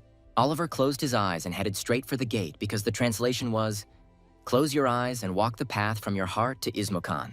Closing your eyes and walking straight into the traps is madness, but it is the only way to pass the gate. The translation also stated that there were 8 people who called themselves priests, and this number symbolized the local god, Ismokan. 8 is the number of steps taken by people who were 2 meters tall, so Oliver needs to open his eyes on the 9th step.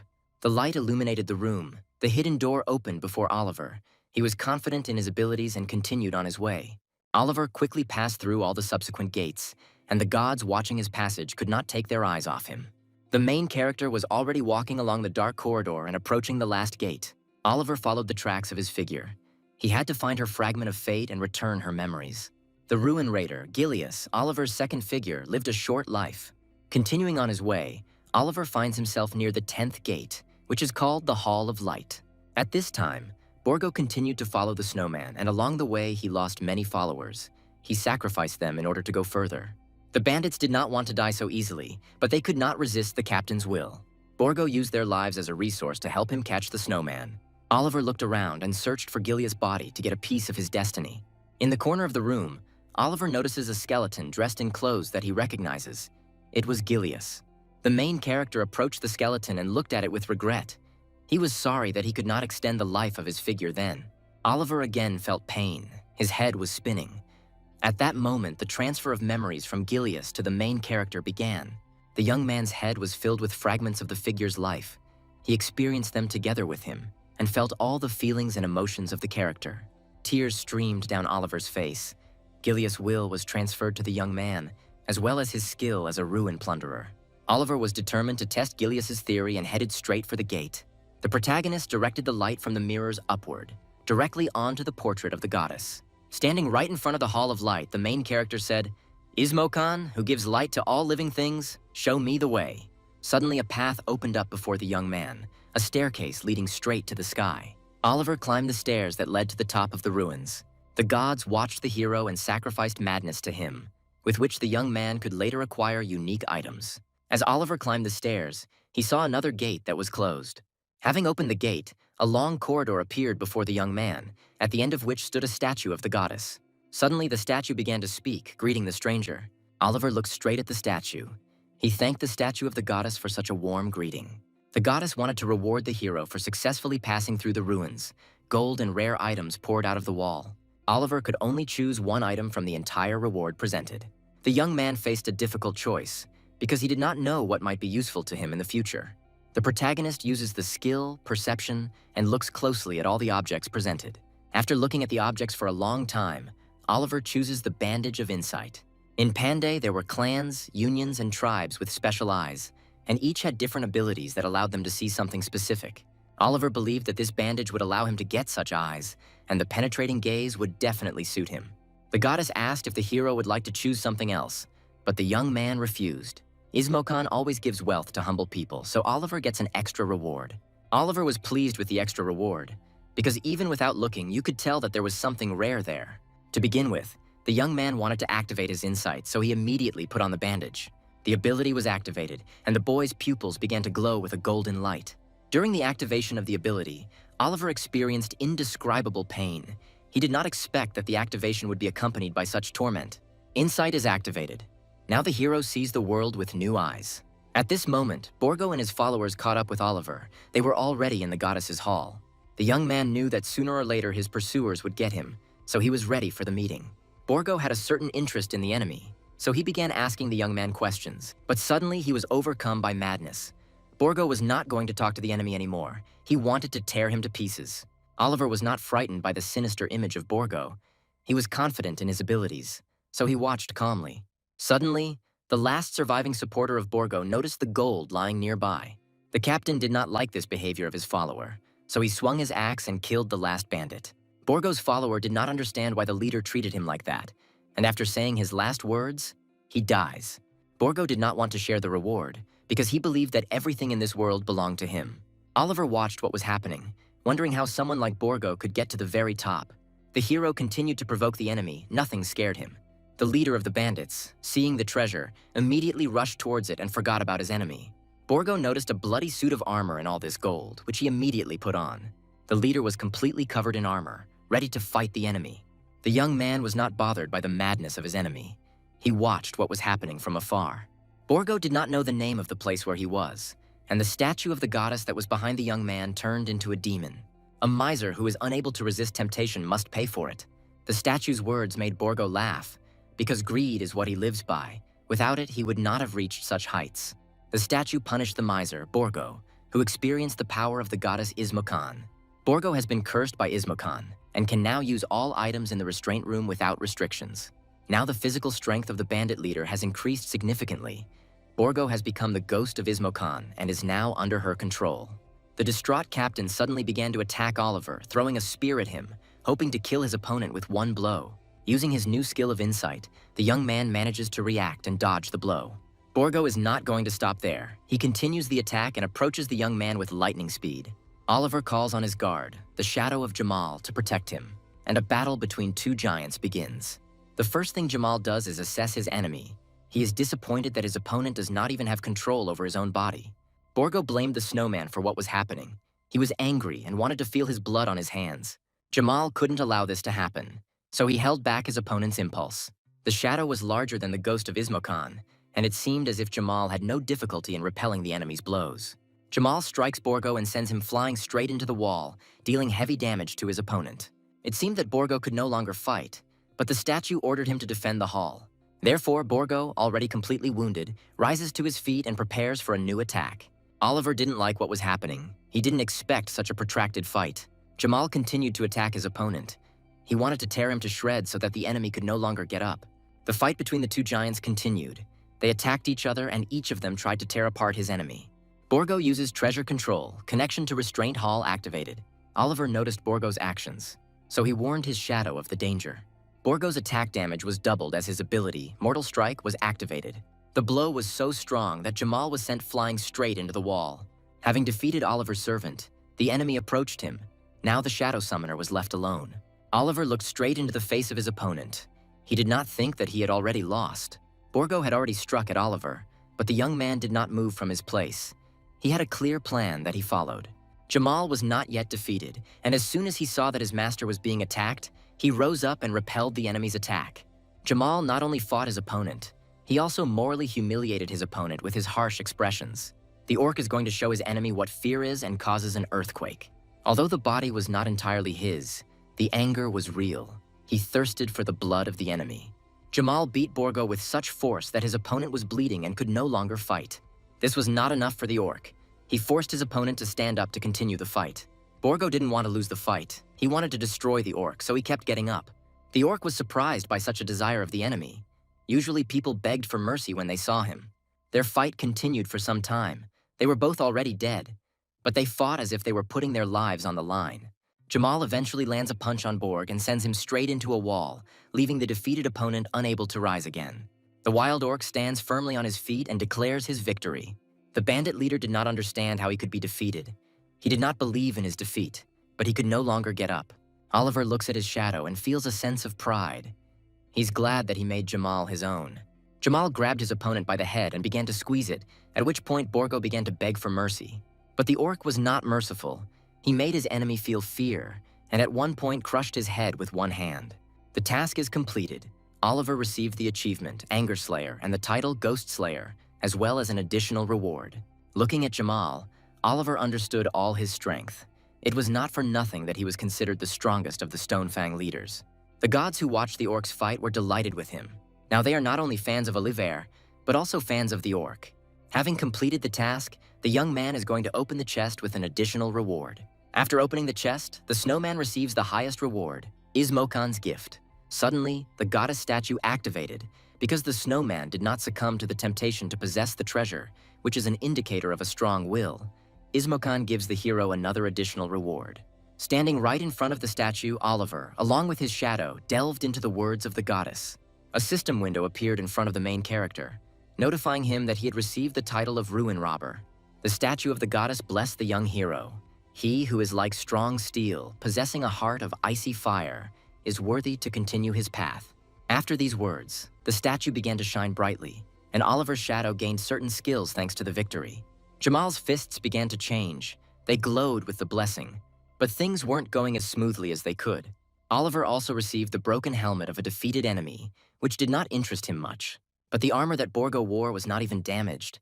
This item could be useful to Oliver. In Panday, each item has its own class. Among those that can be obtained at the beginning, there are normal, special, rare, and treasure. The Corrupted Relic class is a cursed item that can only be worn by someone with a certain profession. The protagonist thought it all through and decided to give the cursed armor to his Moon Knight, Karun. At this time, Jamal was still able to accept the goddess's blessing, so his characteristics increased greatly and his skills improved. Oliver looked at the system window and realized that overall he was satisfied with the reward. The hero believed that it was not in vain that he trusted his premonition and waited for Borgo, and it was precisely because of this that the reward became more valuable. There was nothing else to do here, so by clicking on the system window, Oliver ended the adventure. The young man began teleporting. His character points increased, but remained hidden. Back in the free city of Kungori, Oliver held the top spot among the Pangaea players, and the gods continued to watch over him. This time, the city was quiet.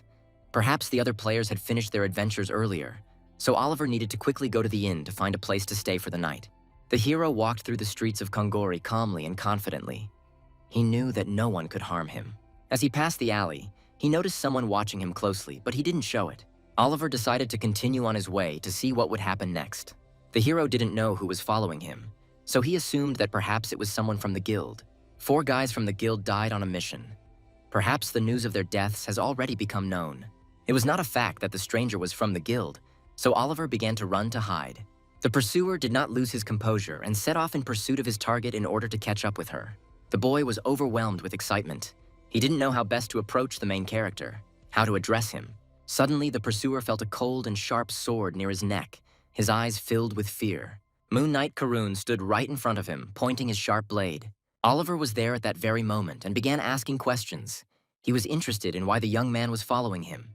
The guy was scared. He understood that one wrong step could cost him his life, but the main character insisted on an answer. When the young man finally began to answer Oliver's questions, the protagonist did not fully understand him, so he decided to clarify. The young stalker then explained that he knew Oliver was one of the hidden players, as he was the only one who appeared in the city when the rating changed. Oliver didn't understand why the young man was watching him, but the guy in front of him only needed help. Still at a disadvantage, the young man asked Oliver to listen to him. The protagonist did not want to discuss personal matters on the street, so they headed to the tavern. Entering inside, the guy placed his black hand on the table and began to explain the essence of his problem. Oliver noticed that the boy's hand was different in color from his skin, so he asked what happened. Then the boy explained that he had been cursed by a ghost. The main character doubted the young man's words, since in front of him was completely non-rotting flesh. The young man began to talk about himself and that he had a younger and older sister, although he had an older one. Oliver didn't understand what the guy sitting in front of him was talking about, so the young man with a hard fate told about his life.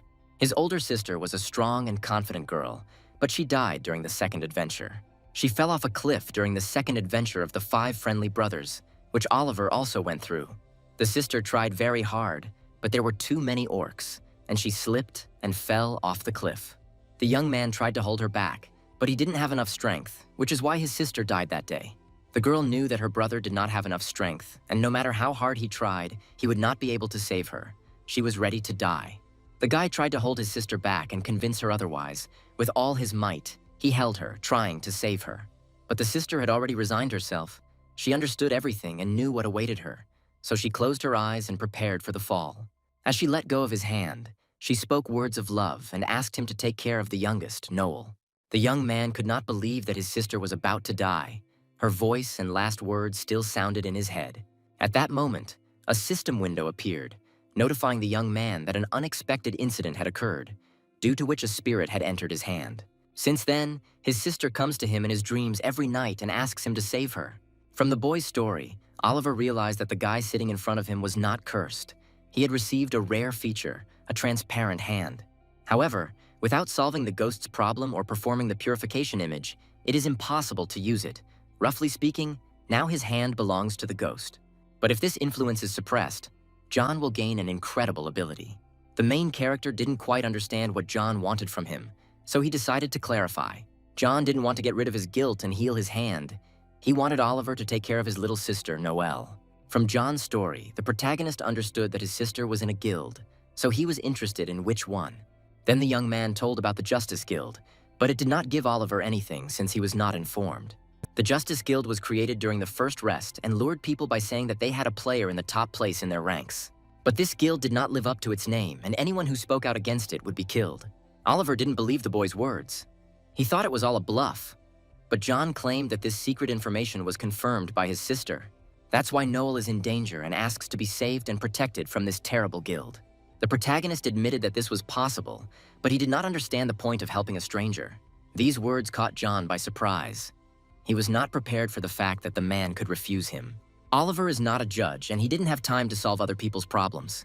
The main character had a clearly defined goal, which he was striving towards so hastily. John did not understand the reason for Oliver's refusal. He believed that it was a matter of life and death, and it was impossible to refuse him in this situation. John stood up and hit the table, starting to yell at Oliver, because he thought that the first place in the scoreboard would definitely have enough strength to deal with such a guild. The main character did not react to the young man's provocative words. He calmly stood up and turned to John. Oliver began to explain that he had become strong not to help those who hide behind other people's backs. The hero believed that John should help his sister and not ask the first person in the table for help. As he was leaving, Oliver said that he couldn't save everyone he met. He didn't have time for that. John still didn't understand the main character's words, and Oliver also decided to tell the young man about his hand. Oliver explained that John needed to get rid of his guilt so that he could use his rare ability. At this point, their conversation ended. Oliver left, and John remained in the tavern, thinking about the words of the main character. The gods watched the Snowman. After this conversation, they began to call him cold-blooded. Coming into the room, Oliver thought about John's words. The hero understood that he could help everyone, and there was no point in wasting time on such things. However, sitting on the bed, Oliver thought that it would be much easier to solve the mystery of the transparent hand if he helped save his sister.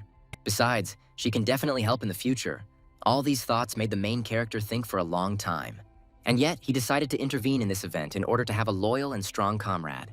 After all, if you can change, then you are not in danger of suddenly finding yourself completely consumed by a feeling of helplessness.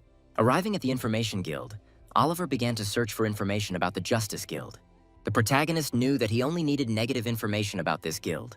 Having paid 150 gold, the protagonist was eager to get the necessary information and learn more about the Justice Guild. The member of the Information Guild quickly took the money and gave all the necessary information to Oliver. After receiving the scroll with information, Oliver learned that John's words were the pure truth. The main character learned even more than he wanted. Many hidden moments of the guild. It turned out to be much worse than he imagined, which surprised him greatly. The scroll also contained information about the Guild of Robbers, which interested the hero, so he decided to learn more about it. By paying 100 gold, Oliver received all the hidden negative information about the Guild of Robbers. The protagonist was amazed that the Information Guild was ignoring something like this, so he asked a question, the answer to which was worth 10 gold. Oliver paid for the answer. Then the man from the Information Guild replied that the only time they intervened was during the murder of a townsman. It turns out that the Information Guild knows everything, but does nothing, and this amazed Oliver more and more. But these were the rules of the guild, so the main character resigned himself and burned the scroll with the information.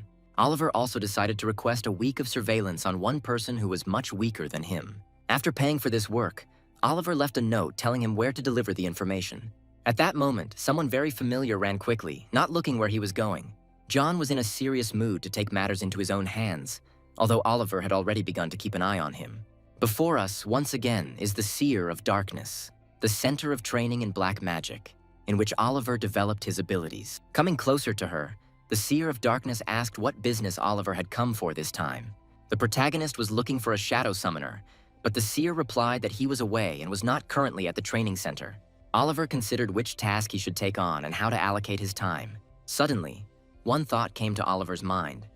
He was worried that he wouldn't be able to clear the episode in time, so he worried and thought about finding the shadow summoner Leon himself. The Seer was delighted when Oliver decided to take up the search for Leona, and so began the hidden task, the Missing Summoner. Quest, Missing Summoner. There are many talented teachers in the training center, but the mentor is missing. Task, find the teacher, time, unlimited. Oliver also wanted to improve his existing skills, so he entered the training center. The skill development tree appeared in front of him again. Now he had 4 development points, so he decided to improve the basic skill of the Shadow Summoner. Oliver put his hand on the tree and upgraded his basic skill. Now he can summon 2 shadows at once. The main character kept remembering John's words about strength, about how he could help everyone. All this made the main character think that he did the right thing, because saving the world is worth more than one life of a stranger's sister. Turning around, Oliver had nothing more to do in Kungori, as there were only low-ranking missions left. That's why he decided that he would leave as soon as he dealt with the Guild of Robbers. A tavern and a glass of strong beer. Right in the morning, someone was having a sad conversation right at the table. The guys from the Guild of Robbers discussed the death of their comrades. They were sorry that such useful guys died.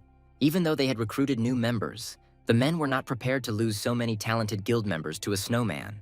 Henry, the head of the Guild of Robbers, sat above the rest. He was interested in the snowman, because it was because of him that he lost his people. All the man had heard about the Snowman were rumors that were worth nothing. He needed reliable information. After putting out his cigar, the head of the Robbers Guild decided to keep an eye on the Snowman. That was all they could do for now. It was important to set priorities correctly. Now the task was more important than the Snowman. That's what the head decided. The Guild of Thieves, now collaborating with the Guild of Justice, they did not trust each other, but exchanged important information. Louis, the head of the Justice Guild, was too weak and had poor control over internal processes, and Heinrich was going to take advantage of this to expand his business in Kungori. So he decided to absorb the Justice Guild and pretend to help them. Henry believed that the world had become truly beautiful, because even if you killed someone, nothing would happen for it. Therefore, the strongest always rise above the rest. At these words, Henry raised his mug and drank. Everyone was talking about the top score, and many were looking for the first hidden one, the Snowman. They coveted his power and knowledge, and if he refused to cooperate, they decided to kill him. A subordinate suddenly burst into the tavern, calling for Heinrich. He wanted to tell him that the head of the Justice Guild wanted to use them. Henry did not understand what his subordinate was talking about. He trusted his guildmates and knew that there could be no betrayal. But then John bursts in at full speed, immediately scattering the guards to the sides. Desperate, John decided that since no one would help him, he would save his sister himself, no matter what. His anger expressed his anger and disgust towards the guild leader. He wanted a fight and salvation for his sister. The cursed hand gained a blue aura. The hidden power was unlocked as John was able to get rid of the feeling of guilt. He was no longer as weak as before, and the voice of his older sister only encouraged him to have more strength with which he could save his younger sister, Noel. Yes, he still couldn't come to terms with the death of his older sister, but he understood that if he didn't do anything, he would lose Noel. John did not engage in lengthy negotiations. He immediately began to attack the members of the Robbers Guild. The young man didn't care at all that there was a strong group in front of him. He wanted only one thing, to save his sister. The guild members immediately drew their swords, preparing to teach the impudent boy a lesson. Suddenly, John heard a familiar voice, which he had definitely heard more than once. So familiar and close. Noel escaped from captivity and ran straight to her older brother. She hadn't seen him for a long time and missed him very much. One of the guild members was irritated by this behavior of his relatives. He considered them too problematic. It was the head of the Justice Guild, Louis. He believed that it was impossible to simply declare leaving the guild. In this world, not everything is so simple. Noel was already next to her brother, and she declared that she was not going to stay in this guild for a second. But Louis wasn't going to let Noel go that easily. He knew literally everything about her, and that's what he threatened. The head of the Justice Guild explained that they would have to pay 5,000 gold to leave the guild. Noel didn't understand why she had to pay so much and what she had done wrong. But Louis kept saying that the work of the Justice Guild was for profit, so it was only natural. The chief immediately ordered his subordinates to seize Noel and John, at which point the girl began to tell the whole truth. But the men were not surprised by her words. They already knew everything and were absolutely prepared for the consequences. Noel was shocked by this fact. Everything that happened to her was a lie. She couldn't believe it. The guild leader knew that people would do anything to survive, so he actively took advantage of this. John reassured his sister. He assured her that they would not stay here and would definitely get out. As soon as the young man said these words, he immediately received an unexpected blow to the stomach. The guy was physically weak, so he immediately fell to the floor. He could not resist strong and experienced men in combat. In anger, the members of the Justice Guild began to beat John. They did not stop and continued to abuse him. John tried to somehow protect his body, covering his head with his hands and cowering. Suddenly, one of the Justice Guild members grabbed Noel's wrist, thus immobilizing her. Noel tried to resist, but she could do nothing because she was a weak woman. The girl's ardor and zeal irritated the guild leader. His face changed in expression. It seemed that he was ready to kill her right now. Having decided to put the weak girl in her place, the man hit her in the face. He believed that he could afford such behavior. John was ready to endure his own beatings, but he was not ready to see his sister being beaten. Enraged by what he saw, he grabbed the first sword he came across with his cursed hand. Thanks to his anger, he was able to unlock the special ability of the ghost hand. The men couldn't even imagine that the guy lying under their feet could harm them in any way.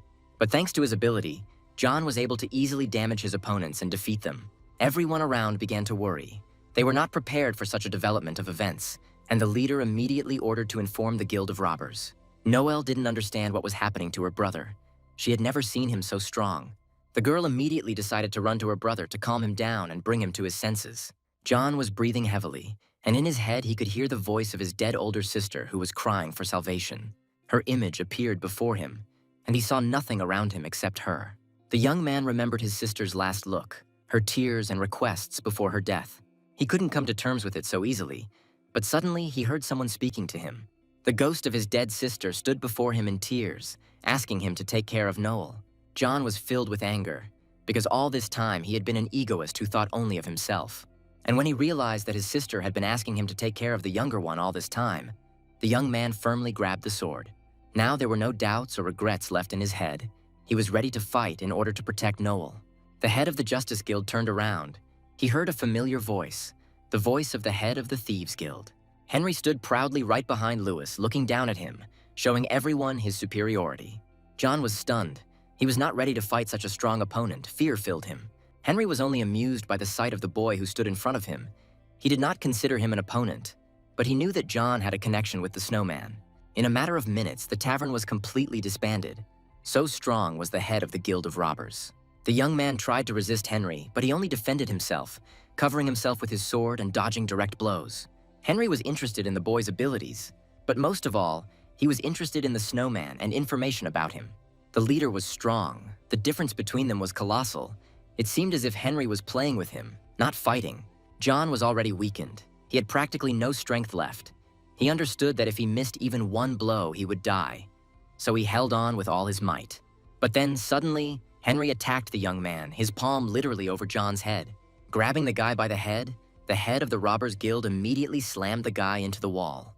In such a disadvantageous position, John continued to ask questions because he did not understand why Henry lived like this if he was so strong. The head was amused by such questions. He considered them stupid, since he did not understand that his actions were criminal. John continued to stand his ground, even though the man in front of him did not understand the meaning of these words. While Henry's comrades were holding Noel, the man decided to explain to the boy that only power rules in this world now. These words irritated John. He could not believe that such people could exist in this world. His anger increasingly awakened the hidden strength within him, and holding the sword in his hands, he was ready to strike down his opponent. Being in such a disadvantageous position, the young man still decided to strike at the head of the Guild of Robbers. But Heinrich didn't care at all about the boy's efforts, because he was a more experienced fighter and saw all the enemy's movements in advance. Holding John's sword in his hands, Henry broke it like a toy with a flick of his fingers. Now the young man definitely had no chance to resist the man. He didn't know what to do. At that moment, someone unexpectedly knocked on the door, and the aforementioned guests arrived for the event. Henry turned around because he heard a knock on the door, and since he was not expecting anyone, he became even more interested. All the guild members were confused. Perhaps someone came because of the noise, but it was the same Snowman that Henry was looking for. Oliver already knew everything, so he came himself to figure it out. The heads of the guilds crossed paths. It was a burden for them to deal with extra people. They did not want to create a bloody mess. Then, Henry decided that they would seize the intruder as soon as he entered the tavern. John lay on the floor, unable to move from the wounds he had received, and all he could do was wait and hope for salvation. And then, like a bolt from the blue, that very Snowman, #1 in the points ranking, appears. Oliver looked at this whole picture and understood that John had tried hard. He wanted to help him. Hope for salvation appeared in John's eyes. He didn't believe that Oliver would come, but still the Snowman was here. Addressing John, Oliver explained that he came here not only because of him, but also for personal reasons. But the guy didn't care. He was glad that Oliver had come to help him. Now he and his sister could be saved. John was shaking. He remembered Oliver's words at the moment when she asked him for help. The young man understood the main character perfectly, so he tried to save his sister on his own. But no matter how hard he tried, he couldn't do it. And realizing this, tears began to flow like a stream. Oliver listened carefully to John. He sincerely understood the young man and felt his pain. So, standing in front of the guild members, he announced to everyone that he was taking John and Noel. The guild leaders were angered by such impudent statements. They were not prepared to put up with such things. But Heinrich already understood everything. Understood that in front of him stood the Snowman because of whom his subordinates died. Stepping forward, he began to question the Snowman and find out who really killed their subordinates. Oliver said he didn't kill the boys during that test, but Henry didn't believe his words. Henry had no intention of being diplomatic and engaging in dialogue. He already knew that he would kill the Snowman. Oliver didn't even listen to Henry, interrupting him. He asked one question to everyone present. The guild members listened attentively, wondering what question the Snowman would ask. The Snowman wondered if the members of this guild regretted what they had done, but none of them knew how to answer this question. Then Oliver realized that none of those present regretted what they had done. so the main character could deal with them with a clear conscience. Lewis was irritated by the presence of an outsider in their personal squabbles, so he ordered the Snowman to be gotten rid of. Henry was thirsty for revenge, so he immediately took a stance and declared his opponent a corpse because he was confident in himself. The head of the Guild of Robbers decided to tell Oliver that he was a hidden player. It was a direct threat. But Oliver didn't care at all. He had already started calling on his shadows, Jamal and Karun. The orc and the Moon Knight immediately appeared before their master, showing everyone his strength and power. Jamal looked at his opponents with pity because he understood how weak they were. Henry did not understand who was in front of him, but he knew and felt the strength of his opponent. Then Oliver decided to clarify the situation and also revealed that he was a hidden player. In front of Henry stood two shadows from which he felt great power. Then he realized that this was the same hidden player who occupied the first place. Lewis also realized who was in front of them, so he decided to try to negotiate, but it was too late. But Oliver was not interested in the words and proposals of the head of the Justice Guild. He knew everything about them. The leader tried to explain that people suddenly, early in the morning, found themselves in a new world without rules and laws, so he wanted to take advantage of this opportunity. John and Noel listened to the words of the head of the Justice Guild and were caught by his desire to gain omnipotent power over the world. But the main character had a completely different opinion. He did not understand why the leader strived to be above the rest. Then Henry intervened and explained that those who have power must also have authority. Oliver found this position funny because violence begets violence. But this is exactly what men needed, because they wanted to stand at the head of this tyranny. The main character smiled and replied that he was not interested in such things. He had completely different goals. The head of the Justice Guild was irritated by this answer because he thought that the person who was at the top of the ranking table had a similar mindset. And Oliver had already decided that he would kill everyone except John and Noel because he came to save them and deal with crime. Henry was angered by such impudent statements. He immediately got into a fighting stance and prepared to attack the Snowman. Oliver, in turn, kept his cool and calmly gave the order to his shadows to kill everyone. Jamal and Karun immediately obeyed their master and rushed into battle to carry out the order. Karun was strong and fast, so in an instant he beheaded many. Entering the first phase of the moon, the knight continued to kill his opponents with one swing of his sword. Many of the guild members realized that they could not win, so they immediately fled. But Jamal could not allow this. By grabbing his enemies by the heads, he showed the full power of the orc tribe that was under his control. It was as if Jamal was playing with his opponents rather than wrestling. So great was the difference in strength. Lewis watched as his guild members were easily defeated, making him feel worried and nervous. Finally, Jamal stood right in front of Henry. Before they started the fight, they decided to test the aura on each other. But Henry was not going to stand and look at his opponent for long, so he immediately swung to strike. Jamal stood proudly in front of his opponent and took all the blows straight to the chest. Jamal, clinging to the ground with his feet, did not move from his place, thus showing his opponent his strength and power. The head of the Justice Guild watched this fight with pleasure because he believed that Heinrich would win. But suddenly, Jamal grabbed the head of the Guild of Robbers by the wrist and stopped his blows, which until that moment were considered invincible. Standing directly in front of his opponent and holding him by both hands, Jamal literally crucified Henry. And then, with light movements, he tore off the impudent man's hands, depriving him of the ability to fight. Throwing Henry's severed arms to the floor, Jamal repeated his master's words. Violence begets violence, and noted that it was a good saying. Pressing Heinrich's body against the wall, the orc continued to show his superiority and the difference in strength. Jamal's eyes filled with rage, and the hand that held the head of the Guild of Robbers by the neck slowly tightened. The orcs were true warriors and respected order in the ranks, so Jamal wanted to explain to his opponent what order was. At this time, while all attention was focused on Henry, Lewis decided to flee the battlefield. But the Moon Knight couldn't allow this to happen, so he immediately stopped the head of the Justice Guild. John wanted to take revenge on the guild leader, so he didn't want to just stand aside. Moving closer to Lewis, she stood right in front of him with a sword in her hands. The young man wanted to take revenge for all the troubles that happened to his sister. Noel stood behind him and supported him. The expression on his face reflected all the anger and resentment towards the head of the Guild of Robbers, who allowed himself to treat Noel like that. John stood in front of Lewis and said that he would kill him. The man was afraid of death, so he begged for forgiveness. But it was too late. All in tears and snot, Lewis begged for his life. He wanted to explain all his actions. Oliver looked at this heartlessly. He understood that the head of the Justice Guild was not worthy of forgiveness. But the leader continued to make excuses and say that this world is full of people like him. The protagonist recalled his dialogue with the informant. Oliver really understood that even if he intervened now, there would be many more similar cases. The rules would continue to appear, but that didn't concern him, because he had a completely different goal. So, looking at the head of the guild with crazy eyes, Oliver decided that he would break the rules and go against everyone. Lewis was irritated by the Snowman's behavior. He considered him a psychopath, just like themselves. But Oliver did not agree with the opinion of the head of the Justice Guild. He considered himself different, not like them. John watched this scene and also asked himself one question: is the man who saves him a monster? Now it was not so important. For the young man, the most important thing was revenge, which he immediately carried out by piercing Lewis's chest with his sword. The tavern is destroyed, the enemies are defeated, and revenge is accomplished. This is the order that the Snowman spoke of. The gods watched this fight and they liked the way the Snowman reasoned, so they believed in him more and more. Time passed, but the gods did not leave the event in the past. They still discussed and reasoned about the behavior of the players. Returning to the hotel, Oliver told John that next time he would call him himself. The young man was surprised by these words. The main character also said that he had one important matter, but that's not the point now. Oliver was glad that John was okay and got off with minor injuries. Saying goodbye to the guy, the main character thought about when his hand would awaken, and then he would receive a decent reward for helping in this matter. 3 days later, Oliver arrived in the ruined city of Norville, where he was to carry out a hidden adventure. The resting place has been changed, as well as the basic movement. Oliver can now roll the dice to try his luck on the journey. The main character immediately decided to try his luck and started throwing dice. After a short wait, Oliver got a 2, which meant extreme bad luck.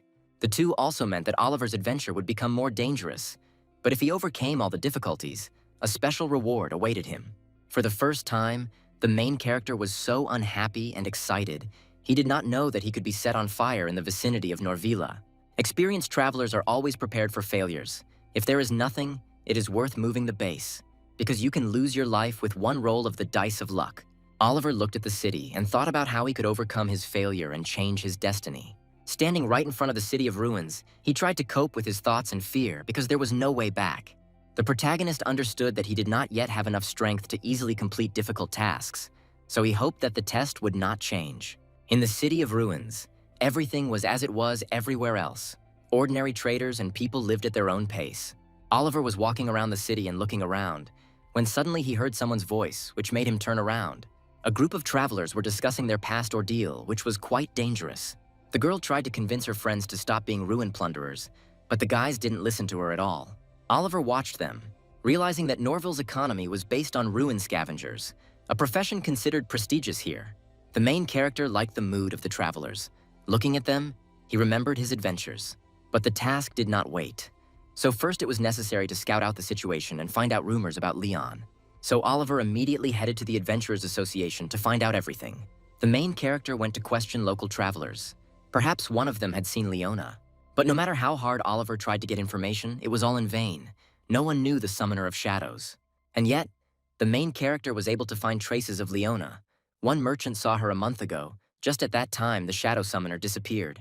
The saleswoman didn't want to tell everything so simply. At that moment, a system window appeared, which offered several options for the development of events. Oliver didn't think long, so after paying the merchant for the information, she quickly told him everything. According to the merchant, Leona was looking for a house to conduct research in, so the woman advised her to go to an old, abandoned house. The protagonist immediately headed to the house where, according to the merchant, the summoner was staying, but the door was locked. As Oliver encountered obstacles, the system window offered him several options for the development of events, but the protagonist decided to enter the house through the window. Having entered the house, Oliver looked around and noticed that there were traces of life left in this place. There were someone's footprints on the carpet in the house. If you look closely, you can see that they were only a couple of weeks old. The house was old. Cobwebs hung in the corners, and the furniture was covered in dust. It was clear that no one had lived here for a long time. Oliver decided to call Jamal to quickly find the basement, since Leona's laboratory could be located there. Karun and Jamal were different. The Moon Knight was obedient, so he immediately went to carry out the master's order, and the orc was wayward, so he often resisted. For the first time, Oliver decided to talk to Karun and find out more about him, but the knight was silent and practically did not answer the owner's questions. It was important for a summoner to know everything about his shadows, so Oliver was going to learn everything about Karuna and Jamal step by step. The main character, together with the shadows, walked around the entire house but found nothing. At the end of the corridor, there was a strange door that interested the snowman. Oliver wasn't going to stop his search, so he decided to open the door a little and find out what was behind it. Entering the room, the main character noticed that there were some notes on all the walls. But one entry stood out more than all the others. It had written on it the tasks that needed to be solved. Looking at the notes, Oliver tried to find connections and understand what problems needed to be solved. Then he found another entry. Perhaps it was a clue, because on the paper it was written that Grizz's laboratory was discovered in the Great Forest. Oliver knew the name. Grizz was one of Pandea's greatest geniuses. In addition to mechanical engineering, Grizz brought various knowledge, historical inventions, and extraordinary creations to the world. But playing for 30 figures, Oliver saw this genius of the world only once. Their meeting was pleasant, Grizz acknowledged Oliver. He was glad that he was able to find someone he could talk to. Even though they only met once, they spent a lot of time together. Grizz is a genius with a special way of speaking. Looking at all the records, Oliver realized that Leona most likely became interested in Grizz's inventions and went in search of his laboratory. Having moved to the Great Forest, Oliver began his fifth adventure, Grizz's secret laboratory. According to rumors that roam the continent, Grizz's inventions and creations are hidden in secret laboratories. One must be careful, because this genius carefully hid and protected his creations. Time was limited, so the protagonist immediately began to carry out the mission and activated his insight skill. Thanks to his skill, Oliver realized that the trees in front of him were artificially created. They were hiding something. As he walked forward, the hero realized that he was near a laboratory, so he had to be extremely careful. He took one step at a time, slowly, looking around so as not to accidentally fall into a trap. Using his ability, insight, he was able to detect an unidentified danger. After looking around, Oliver was still able to find the hidden mechanism. It was on one of the tree branches and looked like a bird, but he still did not know how to deal with it. The system window appeared in front of the hero again, offering him several options for the development of events, but none of them suited him. But in Oliver's head, a plan to destroy the mechanism was already maturing. He looked at the dagger and understood that he could miss. Then the main character decided to call upon his shadow, Karun, who was an elf and therefore a good marksman. The Snowman decided to entrust such an important task to his faithful warrior, and it turned out to be the right decision. After all, Karun easily coped with the task and saved his master from problems. Together with the Moon Knight, they destroyed all of Grizz's mechanisms in their path, thus overcoming all obstacles. There were many similar traps hidden in the branches and grass, but the hero coped well and moved forward. Finally, after a long time and having overcome all obstacles, Oliver came to the gates of Grizz's laboratory. While the gods discussed how such technology could have developed in such a world, Oliver called upon Jamal to destroy the gate. Jamal had only one way to open this door. With his power to break it, the gods did not expect such a development of events, so they were very surprised. With his power, Jamal was able to open the door with ease, but the gods did not understand why there was no trap. This violated all the canons. While the gods were watching and being caught by what was happening now, Jamal simply broke down the door. The orc asked if his master was satisfied with the work done, because this was important to him. Since Oliver had met Grizz once, he knew that the doors were just decoration and nothing more. Grizz tried his best to make these doors ingenious, but he couldn't come up with anything. As Oliver walked inside, he remembered that Grizz was using the thoughts of ordinary people and destroying their perception. The protagonist also noticed that this was not the first door, so perhaps he could still find traces of Leona. This was Grizz's third laboratory, which was located in the Great Forest and was hidden from prying eyes. Looking around, Oliver heard the sound of a fan coming from somewhere, which made him wary. The hero also had the feeling that he was breathing fresh air. Even while in a laboratory, perhaps plants were being grown here. Suddenly, Oliver noticed something and immediately became wary. He needed to be extremely careful, because the laboratory is a very dangerous place. There was an old note hanging on the wall, which attracted the attention of the main character. Taking it in his hands and reading it, he began to smile, because there was important information there that would help him successfully pass the test. Oliver found a note left by Leona. These were the traces that the hero had to find in order to complete the task. The task changed again. Now Oliver had to find special items and get them. At this time, Karun found a clue to what Leona had taken. It was questions about death.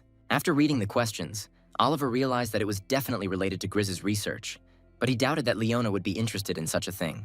From the records, the protagonist realized that Grizz created a device to see the true appearance of death. A clinical death device that actually allows you to survive death is a terrible thing from idea to execution. As Oliver went through the papers, he continued to think. He didn't understand why Leon might need this device. In any case, the hero will have to go further to find out everything, because he could not leave everything as it was. As he walked deeper into the laboratory, he was surprised at how fresh and clean the air was. Holding the torch in their hand, Jamal and Karun did not leave their master. Thus, they went further. Once in the second lab, Oliver activated his ability, insight, and found out that there was something behind the door. Karun immediately began to clear the way for his master, removing all the overgrowth from the laboratory. At that moment, a strange mechanism was activated. It couldn't allow the guys to enter the lab. Oliver knew that there would be various difficulties along the way, but he was not prepared to meet a security robot. Standing on his feet, the robot guard said that the entrance was blocked and he could not allow strangers to pass. Moon Knight then prepared to attack his opponent, but suddenly Oliver stopped him. The protagonist noticed that for such a size, the robot's movements were too careless, so he ordered the plants to be trimmed. Karun immediately obeyed his master and turned the plants that were binding the guard robot. Having freed himself, the robot began to make strange sounds. It seemed that he was about to attack the heroes, but Oliver remained extremely calm. He watched and waited to see what would happen next. The robot's color changed to much blue. It stopped making strange sounds and stood up on its feet. Bowing his head down, he looked at Oliver and greeted him happily.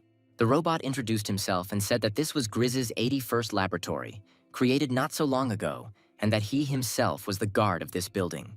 The robot also explained that the owner was currently away and it would not be possible to meet him, but Oliver could inspect the laboratory. Arta, that was the robot's name, offered to take the main character, which Oliver was only glad about. The gods were pleased with the work done. They could not even imagine that the Snowman was capable of fooling the guard. This is the second laboratory. It specializes in the study of animate beings. Here, the theory of multifunctional animate beings is tested and implemented. Oliver didn't yet know who the multifunctional sentient beings were. It was a new invention and achievement of Grizz. The multifunctional sentients had the ability to attract each other, so if they gathered in one place, a conflict would occur. But Grizz solved this problem with dignity. The main character was interested in how Grizz solved this problem, so he decided to ask the robot, but he did not know the answer. Oliver continued to look around the laboratory. Many things attracted his attention, especially the books that contained a lot of secret knowledge. On the table lay research documents, a belt of multifunctional animate beings, which could contain their power and obtain it for a time. The hero couldn't believe his ears. Something like this was impossible. He couldn't even think about it. The belt was in the second laboratory, but suddenly disappeared, which puzzled the robot. Oliver kept looking around the lab and thinking about its size, since this was only the second section. Looking to the side, the hero asked the robot a question. He was interested in what was in the first laboratory. The robot then explained that in the first lab, Grizz was looking for a solution to the hunger problem that might arise in the future. The control center for the entire laboratory was also located there, so Oliver became very interested and asked to be taken there. As they walked towards the first lab, Oliver was actively asking questions. He also wanted to know about Millen. But the robot didn't know anything, so Oliver stopped asking questions and continued following. Millen, the last of the Snowman figures to be acquainted with Grizz, spent a lot of time together. Grizz was inspired by Milan, but at the same time he made him feel inferior, which is why the great scientist recognized Milan as a great sage. It seemed that this fact upset the scientist, but this was not so, because he was sincerely happy to find a person who could understand him. Standing in front of the board, they spent a long time solving various scientific problems and spending time together. When it was time to say goodbye, Grizz was very upset because he realized that he really needed such a friend. Sitting on a chair, the scientist wanted to know what the sage so passionately desired. Oliver suddenly stopped remembering the past. He had no time to be nostalgic. He moved forward with a specific task in mind. Finally, they came to the first laboratory. Now the main character will be able to find out everything and possibly learn the unpreparedness of Grizz's secret. The hero began to understand that there had been no one here for a long time and everything was already overgrown. So he asked the robot a question. Oliver wanted to know if there was anyone here besides the robot, to which Arta replied that there were about 20 other researchers here. Using his insight ability, Oliver realized why he only found one robot in the entire area. Having touched the door of the first laboratory, the hero already detected movement behind it and realized everything. The robot, Arta, escaped from the monsters that were consuming and destroying everything in their path. The overgrown plants filled the first laboratory completely. These were rare monsters that were difficult to defeat. Looking at these monsters, Oliver suggested that perhaps the plants had captured the explorers through colonization. But then, that meant that all the equipment in the lab turned against them. The plants were advancing. They also attacked Oliver, but Jamal did not allow them to do this, taking the blow on himself. Karun also did not stand aside and, entering the first phase of the moonlight, entered the battle.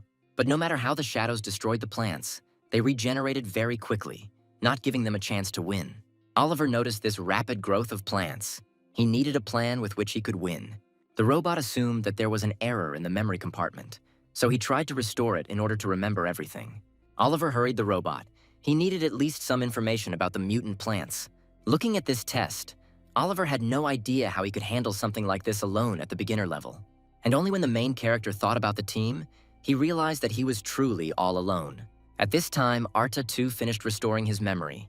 Now he remembers everything and can tell about plants.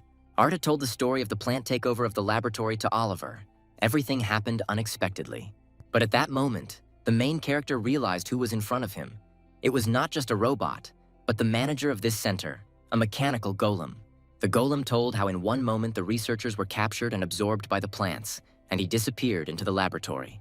While Karun and Jamal were fighting the plants, Oliver learned their weaknesses. Now they have a chance to save themselves.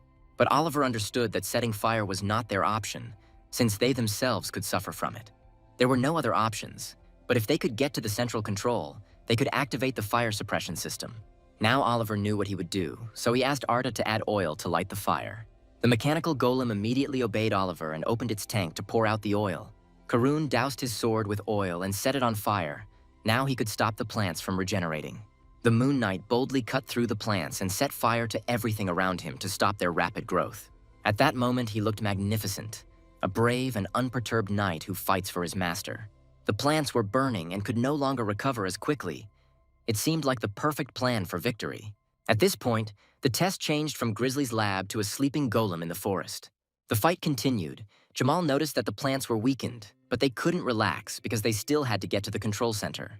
The mechanical golems, which were no longer functioning, could be of great help to the cause, since they still had machine oil left in them. So Jamal would break their bodies with his fists and set fire to everything around him to further weaken the plants. Having reached the control center, Oliver still had to guess the password, because all the golems that knew were no longer functioning. The password had a question, and it sounded like this. Who is the most human in the world? You had to choose an answer from the options presented. The protagonist met Grizz and knew that he was a terrible narcissist, so he chose his name from the options presented. Since Oliver answered the question correctly, he was able to guess the password and activate researcher Golem number 23. The golem, Albert, was glad to greet the man and wanted to know how he could help.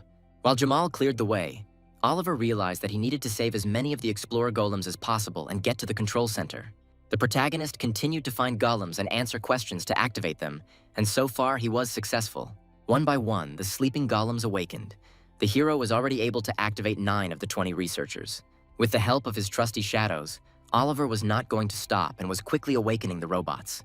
And now, when Oliver had almost finished, they were already close to the control center. There was just a little bit left. This hidden under the plants, right in the middle, was the control center with which they would be able to win. But suddenly Jamal started screaming. He felt danger and wanted to warn about it. Suddenly, a flower bud appeared that was more dangerous than the others. An aura of death emanating from it. Opening its mouth, the flower attacked Oliver while he was still alert and did not foretell trouble. The main character could not react quickly and dodge the blow. Now he was in great danger. But Jamal managed to grab the plant by the stem and hold back the attack, thereby saving his owner. Oliver treasured his shadows and didn't want them to die like this. He was worried about Jamal. At this point, the overgrown plants began to use their secret weapon, charm pollen. Jamal assumed an earthquake stance to contain the shockwave of the overgrown flowers. Oliver relied on Jamal's strength, but he himself needed to go to the laboratory's control center.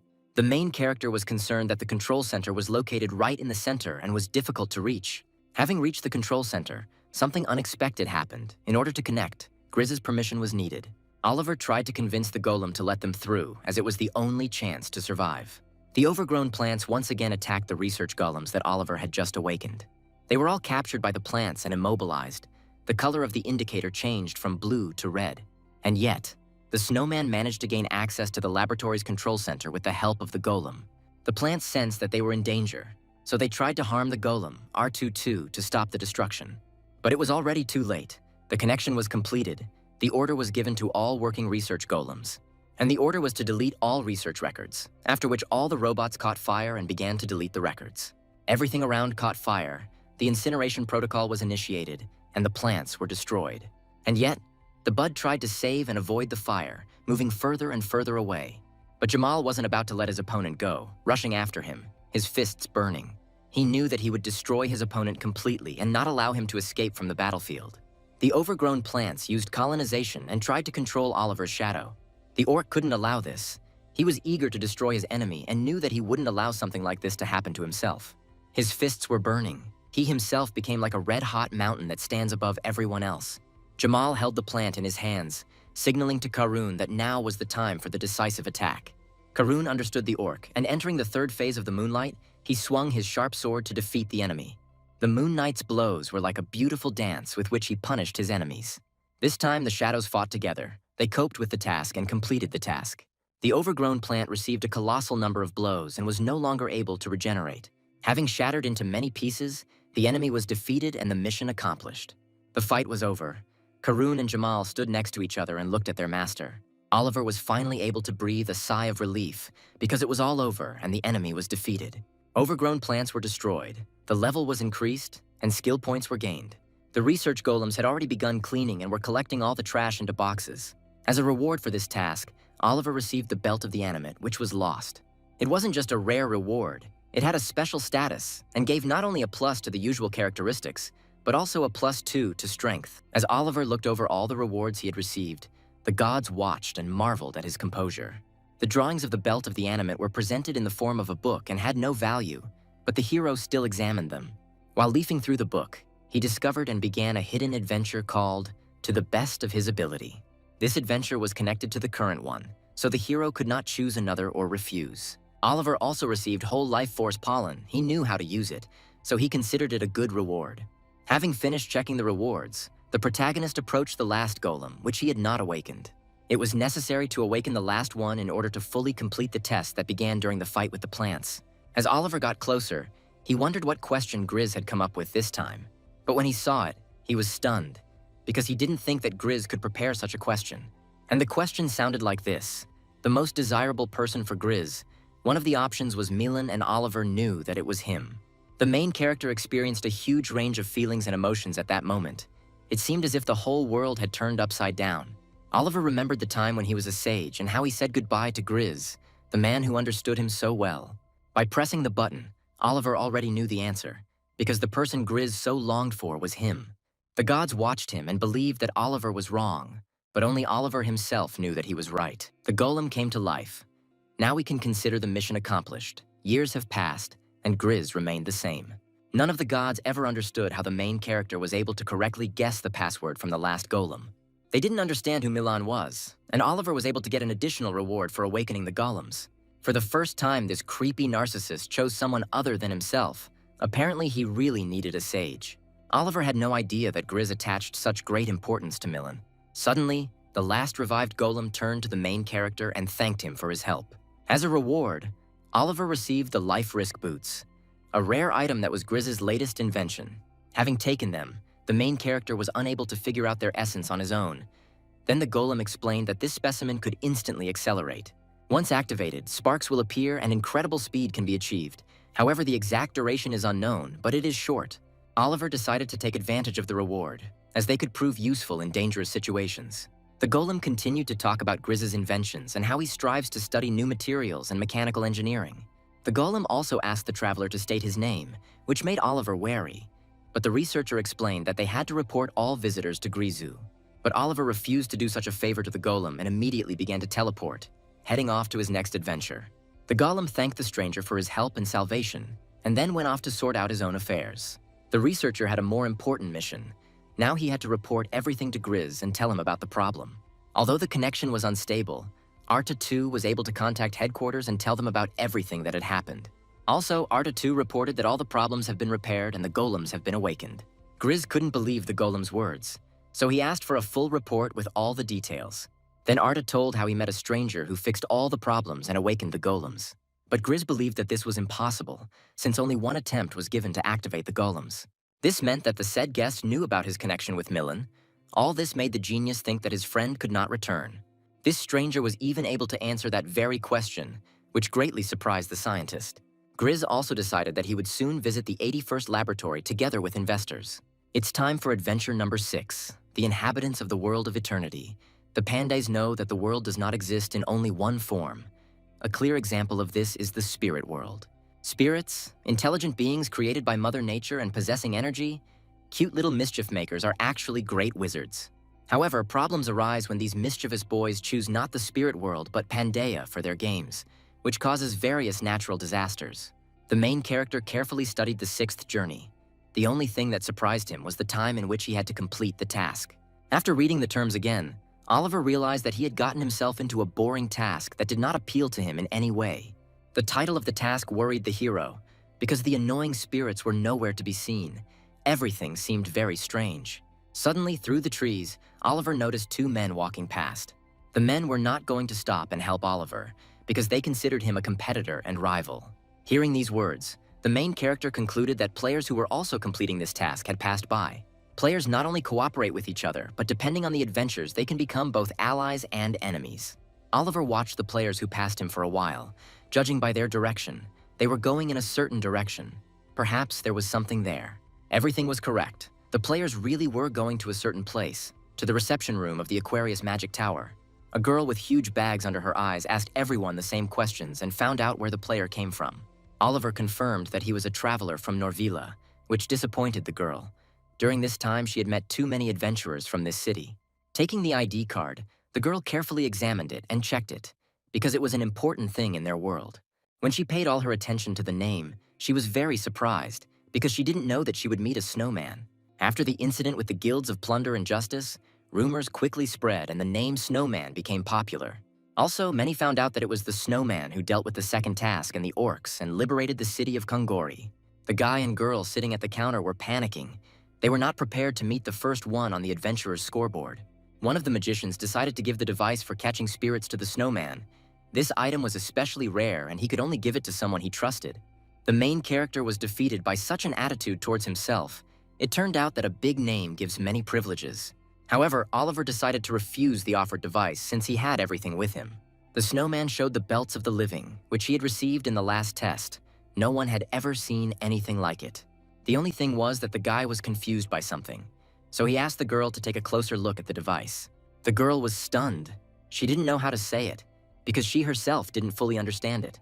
A system window appeared before Oliver's eyes, notifying him of a change in the task. Finn, the girl who was examining the device, timidly asked about the drawing of this belt. The protagonist walked boldly along the forest path, making his way deeper into the forest to explore the spirits. To begin with, Oliver decided to head towards the calmest green spirit, but holding the instruction manual in his hands, something was bothering him. The belt was truly unique. It not only performed many functions, but also conveyed the character traits of its creator. Oliver was in a hurry, so he asked to finish the registration as soon as possible because he had to hit the road.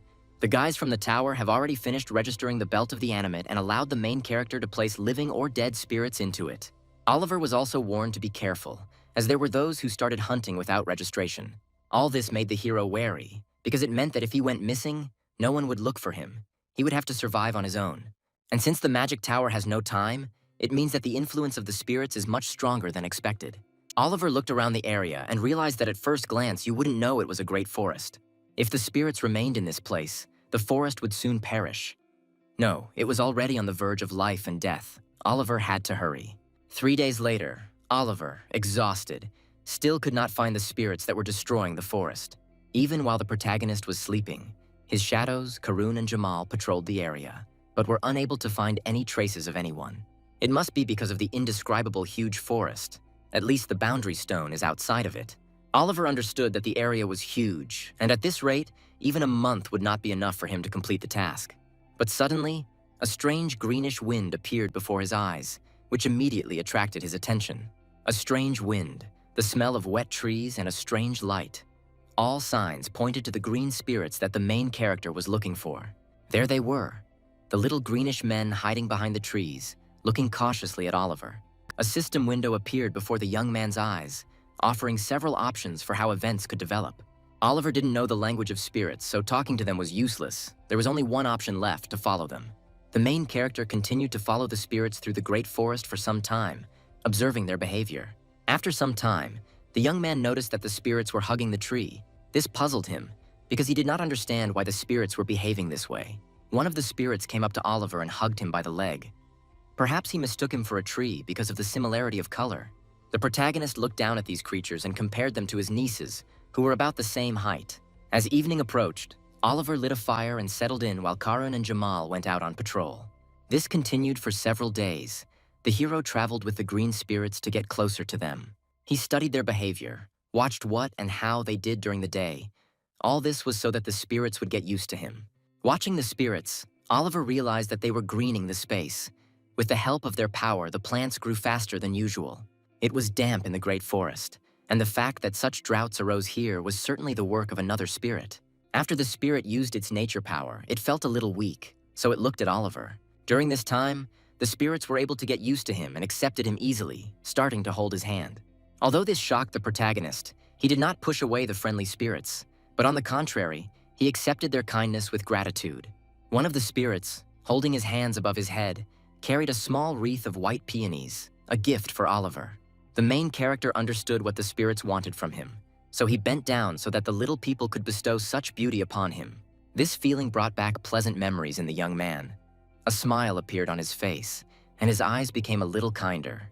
He felt the same way when he threw the dice outside the world of eternity, when he was still a child. That feeling when you leave the ferocious battlefield and get distracted for a while by a relaxing side adventure? The last 5 adventures were pretty tough. Oliver knew he had to go through them and didn't even think about it, so he didn't notice how exhausted he was. Perhaps now the main character will be able to relax a little and forget about the harsh battles for a while. While the young man was lost in his thoughts, he unintentionally made prolonged eye contact with the spirit and increased his willpower by 1. Oliver liked all this, so standing in front of the spirits, he decided to offer them to continue the journey together.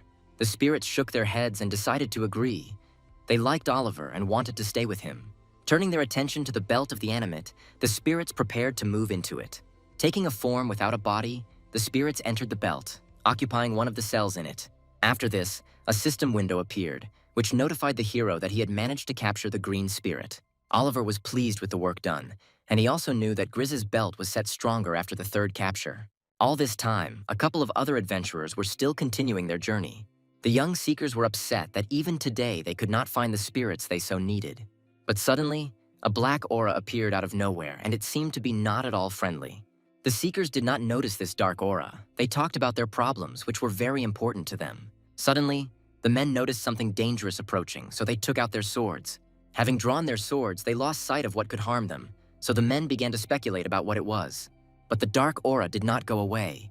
Appearing unnoticed behind one of the adventurers, it attacked him. The man's eyes suddenly darkened. He did not understand what was happening and could not resist this mysterious force. The full moon illuminated the dark night. It was calm, and only the sound of the wind disturbed this idyll. Oliver sat by the fire and thought about his next step. He had already caught 2 spirits and was happy with it. In addition to the green spirit, in the morning he managed to catch another morning spirit, and one of his cells on his belt turned yellow. Green and morning. In 5 days, he managed to catch 2 spirits.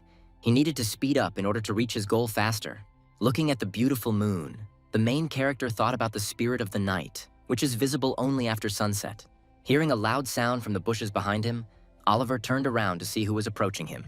The sound continued and the bushes began to move. It was clear that the stranger was close. Suddenly, someone's hand and voice appeared from the bushes, asking not to be afraid. The girl appeared, all wounded and exhausted, and when she saw the light from the fire, she just wanted to ask to warm up.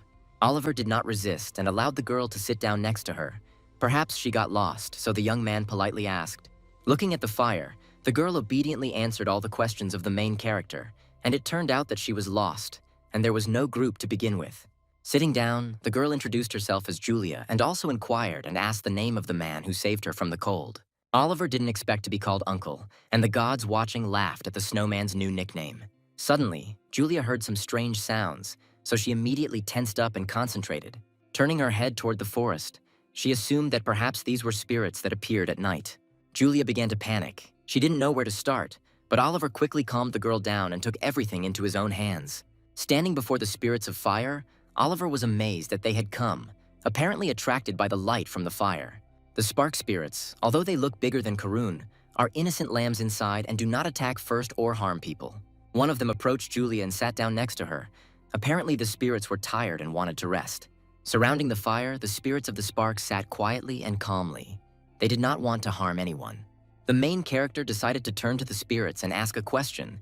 He was interested in whether the spirits really decided to rest near the fire. Standing next to them, Oliver continued asking questions to find out if he was reasoning correctly. The spirits looked at each other.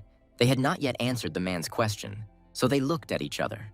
Then one of the spirits looked at Oliver. It was not clear what the spirit wanted, but it was clear that he did not want to harm. Suddenly, the spirit moved into the protagonist's dance, at which point the system notified Oliver that he had caught the spirit of Poso's sparks. Julia noticed an incomprehensible mechanism that was on the main character's belt. She didn't expect that a spirit catcher could look like this, so it was a revelation to her. Finally, the belt absorbed 3 spirits and the hidden characteristics were increased. Oliver became even stronger and closer to his goal. The gods watching this did not understand what had happened, but they liked it so much that they sacrificed madness to the player again. Oliver was pleased with the new characteristics and was already thinking about the situation in which he could use the skill, Spirit Defense, which was open. Of course, the shield will only protect against low and mid-level mages, but as you absorb various spirits, the strength and elements of protection will increase. Julia was interested in the strange mechanism and wanted to touch it, but Oliver immediately refused, not giving the girl a chance. Now all his thoughts were occupied with the new characteristics. He could not sleep, so he offered to take the first watch. After these words, the main character began to read the instructions for the belt and the capture of spirits from Grizz. The instructions only described methods for capturing lower spirits, but Oliver still studied the notes with great interest. Suddenly, the young man noticed that the girl was making strange sounds while sleeping. Her sleep seemed restless, but even this could not distract the main character from thoughts about the spirits of Shadow and Flash, because he desired them more than anything. Thinking about this, Oliver realized that the traps for these spirits must be special. And finally, unlike other peaceful spirits, these two attempted to take human lives. Ahead was a beautiful field strewn with white roses, which smelled incredible and attracted everyone around. The adventurers, seeing such beauty, immediately rejoiced, and smiles appeared on their faces. This beautiful field strewn with white flowers was inhabited by spirits that were somewhat reminiscent of fairies. The seekers were overjoyed, because in 100 days, these were the first spirits they had discovered. Suddenly, one of the adventurers noticed something and decided to show it to the others, so he pointed his finger at the place. One of the spirits began to approach the men. They did not seem dangerous, so the guys stood still. Approaching the man, the spirit took him by the hand, which greatly surprised the adventurer. But the spirit continued to pull him by the hand and call him to follow. Although the man did not understand what was happening, he followed the spirit. The adventurers did not understand what was happening, but the spirit's appearance was friendly, so they were not afraid to follow them. But suddenly, the ground under their feet began to glow brightly. The guys did not understand what was happening. It scared them. All this time, harmless spirits lured their victims into a trap that was located in this flower field. The adventurers lost their balance and fell right into the flower field they were discovered. The ground went out from under their feet. They could no longer stand, so they began to scream loudly and call for help.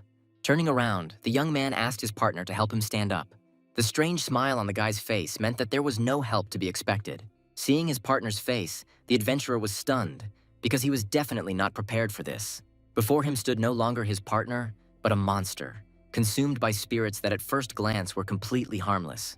It was raining heavily, so heavily that nothing could be heard, only the sound of the rain and the rustling of leaves. Suddenly, with a clap of thunder, a bright bolt of lightning struck straight into the tree, which made Julia very scared and scream. Oliver immediately asked the girl to calm down and not scream, because she could scare away all the spirits. Approaching the girl, the main character explained that frightened spirits are the most dangerous in this forest, so it is always worth maintaining silence. Lightning struck again, causing Julia to become frightened again and start screaming, this time covering her mouth to muffle her scream. The girl noticed something approaching them. Then Oliver explained that the spirits were heading straight for them. The proud and strong spirit of electricity, Schwaz, was walking straight towards the heroes. It didn't look safe. Noticing the heroes, the spirit turned to them. He was interested in who they were. This made Oliver nervous, because he did not expect to meet the spirit of lightning so soon. A system window with possible developments appeared before Oliver's eyes, and he already knew how to catch the lightning spirit, so he immediately chose the right answer. The spirit was surprised that the man was offering him his help, because before that, he had only felt fear from people. Standing right in front of the spirit, the protagonist continued to insist on help, and since the spirit did not refuse, it meant that he needed it after all. Therefore, Oliver, with confidence on his face, continued to insist on his own and convinced the spirit that he could be useful to him. The spirit of lightning believed the man's words and ordered him to follow him to take the hero to the place that was causing the problems. Schwaz is one of those spirits who can talk and is always in trouble, but if you solve his little problems, he will follow you. That is why the hero followed him and came to some unfamiliar cave. Julia followed Oliver all this time. Although she was very tired, she did not want to give up. Soaked from the rain, the heroes entered the cave. Apparently that was where what was bothering the spirit was. The main character couldn't understand what was going on for a long time, but after thinking about it, he was able to figure out what the problem was. Activating his abilities, Oliver tensed as what he saw puzzled him. But when the monster came into the light, the main character realized that these were not at all the problems he expected to see. The Yeti appeared before the heroes and was clearly not in a friendly mood. The huge, upright creature, whose entire body was covered in white fur, was aggressively disposed. Oliver knew that these creatures were usually not dangerous, but at the moment, the monster in front of them was under some kind of influence. Someone's power was influencing the creature and causing it to create problems for the lightning spirit. Noticing this, the main character turned his attention to the top of the snowman's head and saw the frost spirit Frosh. The spirit of lightning said that Frosh was bad. He didn't listen to him and didn't want to leave the cave. Other spirits weren't like that. Oliver then turned to the spirit of lightning to clarify what exactly Schwaz wanted. Schwaz must fight the monster and win, but he cannot do so because he is very weak. Julia couldn't imagine a battle of spirits. Then Oliver asked, because perhaps the spirit was talking about arm wrestling. The spirit confirmed Oliver's words. The hero understood what Schwaz wanted and decided to add his own condition. Schwaz immediately agreed to Oliver's terms and rushed into battle. He wanted to defeat Frosh as soon as possible. Julia didn't understand how Oliver would be able to defeat the thug. The main character was irritated by such a partner. She prevented him from thinking clearly. Schwaz was already standing in front of Frosh. They looked at each other and understood each other's gaze and prepared for the duel. Looking at Oliver, the spirit was not sure of his partner's victory, but still hoped for the best. Oliver was confident in himself because he knew that he could summon a worthy opponent for this little one. Having called Jamal, who was already ready to fight the big guy, Oliver began to smile because he was confident in his victory. Julia was shocked by the appearance of the orc. She could not even imagine such a powerful monster. And Jamal was already ready to arm wrestle the kid who was under the influence of the spirit. The Yeti was serious and had no intention of losing to the orc in front of him. Jamal and the Yeti clasped their hands and began to fight, seeming to be equal in strength. But before it had begun, Schwaz approached the thugs and loudly announced the start of the fight. The spirit watched the fight closely. He did not want to allow any malfunction, so he judged strictly.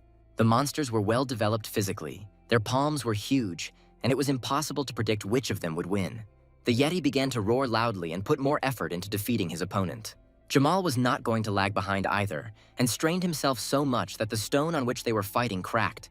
The orc could not believe that his rival was actually so strong, because he was the strongest in his tribe.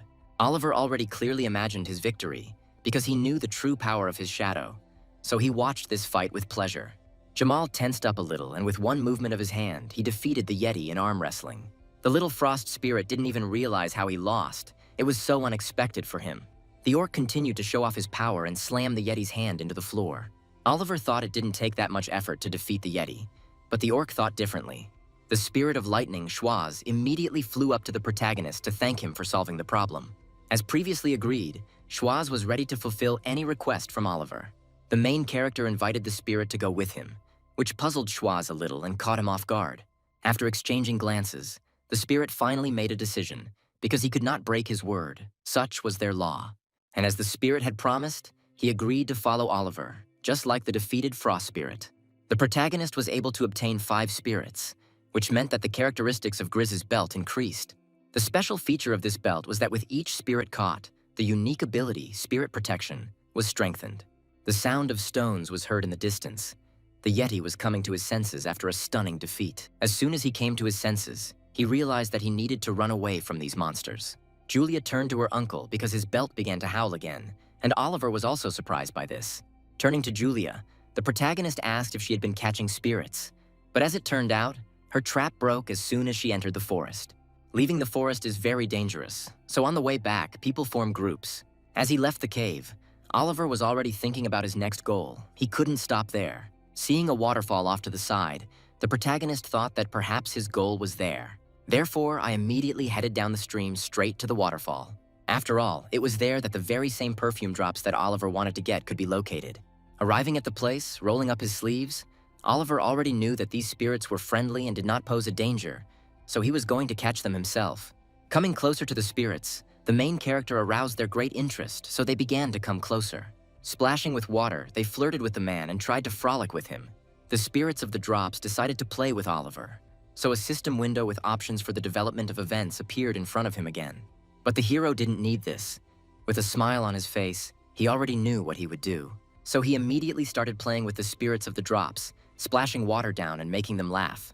Julia watched this and was shocked, because it was the first time she saw such a way of taming spirits. But Oliver continued to play with the spirits. Soaking wet, he received pure pleasure from this test. A gentle and completely kind smile actually appeared on his face, showing how much he was enjoying the moment. And at that moment, he called the spirit with him. This was the way he decided to tame the cheerful spirit of drops. The spirit smiled sincerely and looked at Oliver. Everything was immediately clear. The spirit of the drops agreed and accepted the main character's invitation. The system window notified the young man that the spirit of the drops had been captured, and now there were 6 spirits in Grizz's belt. It was deep night. The moon still illuminated everything around beautifully and gave incredible memories. Wrapped in cloth and sipping hot tea, Julia wondered if Oliver had a nephew. But Oliver was an orphan and often played with children, so he was able to get along so easily with the spirits of the drops.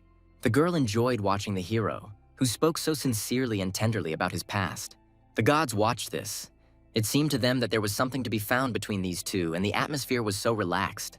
Suddenly, while Julia was asking questions, Oliver noticed something strange in the distance. Therefore, he immediately asked the girl to shut up and began to move towards the purple glow. It was the very spirit that Oliver had been looking for so long, the spirit of the night that appears only at night. Standing in front of him, the main character held his breath because he had been trying to find him for so many nights. Standing before the long-awaited spirit, Oliver only had to catch it and the mission would be accomplished. Turning to the spirit, the protagonist knew that it was difficult to find, but easy to obtain. The spirit of the night, standing before the young man, thought about the offer and decided whether to go with Oliver. Without thinking twice, the spirit of the night almost immediately jumped into the hero's mechanism, thereby recognizing him as the master. The mechanism began to glow brightly. The young man did not know about such a function, so he was very surprised. The girl accompanying him, Julia, did not understand what was happening. It was scary to see something like that. She didn't understand what was happening. The console began to glow brightly and spin quickly, which confused the heroes.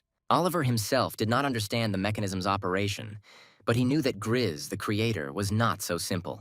A bright light illuminated the dark forest where the heroes were, and many noticed this glow. The energy of the 7 spirits was collected. The belt of the 5 spirits was transformed into a rainbow. The belt, which absorbed the energy of the 7 spirits, designed by Grizz and completed by Snowman, perfectly embodies the creator's vision. The belt was not ordinary before, but now it had become a treasure. Oliver clearly understood this, because all his stats had increased several times. Julia became interested in this mechanism, but the main character did not answer the girl's questions. Suddenly, Oliver became curious about something, so he decided to ask the girl a question. The young man wanted to know where the girl got so many wounds from. It seemed suspicious to him. Julia began to tell that it happened the night after she came here. There was practically no prey, and they decided to go deeper into the forest than usual. Time was running out. Here she met a girl, about her age, completely by chance. They should have been more careful, because it was only thanks to her fellow traveler that Julia was able to survive. She could not even imagine that she would meet a great monster in the forest, which she managed to defeat. Oliver listened carefully to this story, trying to understand the truth because it worried him. Julia wanted to understand what her friend wanted to tell her at the moment of her death, but she could not clearly hear the words, so she continued to blame herself for her friend's death. The young man tried to calm the girl down, because they couldn't find out what their friend wanted to say. They couldn't just wind themselves up. Julia was glad that Oliver tried to support her in some way. It cheered her up. But the main character was not as good as Julia thought. He believed that one should not regret the past, that's all. It was already getting light, and the heroes set off further on their journey, Oliver constantly checking that they were on the right path, since Julia was leading. The girl doubted. She could not remember the direction exactly and no longer knew where she was going. Oliver was unnerved by the fact that the girl he trusted didn't know where she was going. He knew archers were good at tracking. It hadn't been long. She should have found her way. Everything looked suspicious, but this was the path leading the protagonist to the dwelling of the 8th spirit. Julia claimed that her friend saw the 8th spirit. Through the destroyed border, it could penetrate. Oliver assumed that it was the spirit of light, but all this seemed extremely suspicious to him. Realizing that the young man was interested in the story, the girl suggested going to the place where her friend died. The protagonist understood a lot about this world and knew that since the mechanism on his belt was still glowing, not all the spirits had been absorbed. The young man understood that there were two more spirits, extremely dangerous creatures, but it was worth the risk. Therefore, to enhance the effect, he decided to go down an unknown path following the girl. It was deep night. The stars were shining so brightly that they illuminated the hero's path, as well as the strange glow that hovered in the sky. Julia brought Oliver to the scene and pointed out a strange glow in the sky. Hiding behind a tree, the main character saw something that made him tense up. The field of white roses was inhabited by dangerous spirits of light, Venti, who had already killed several players.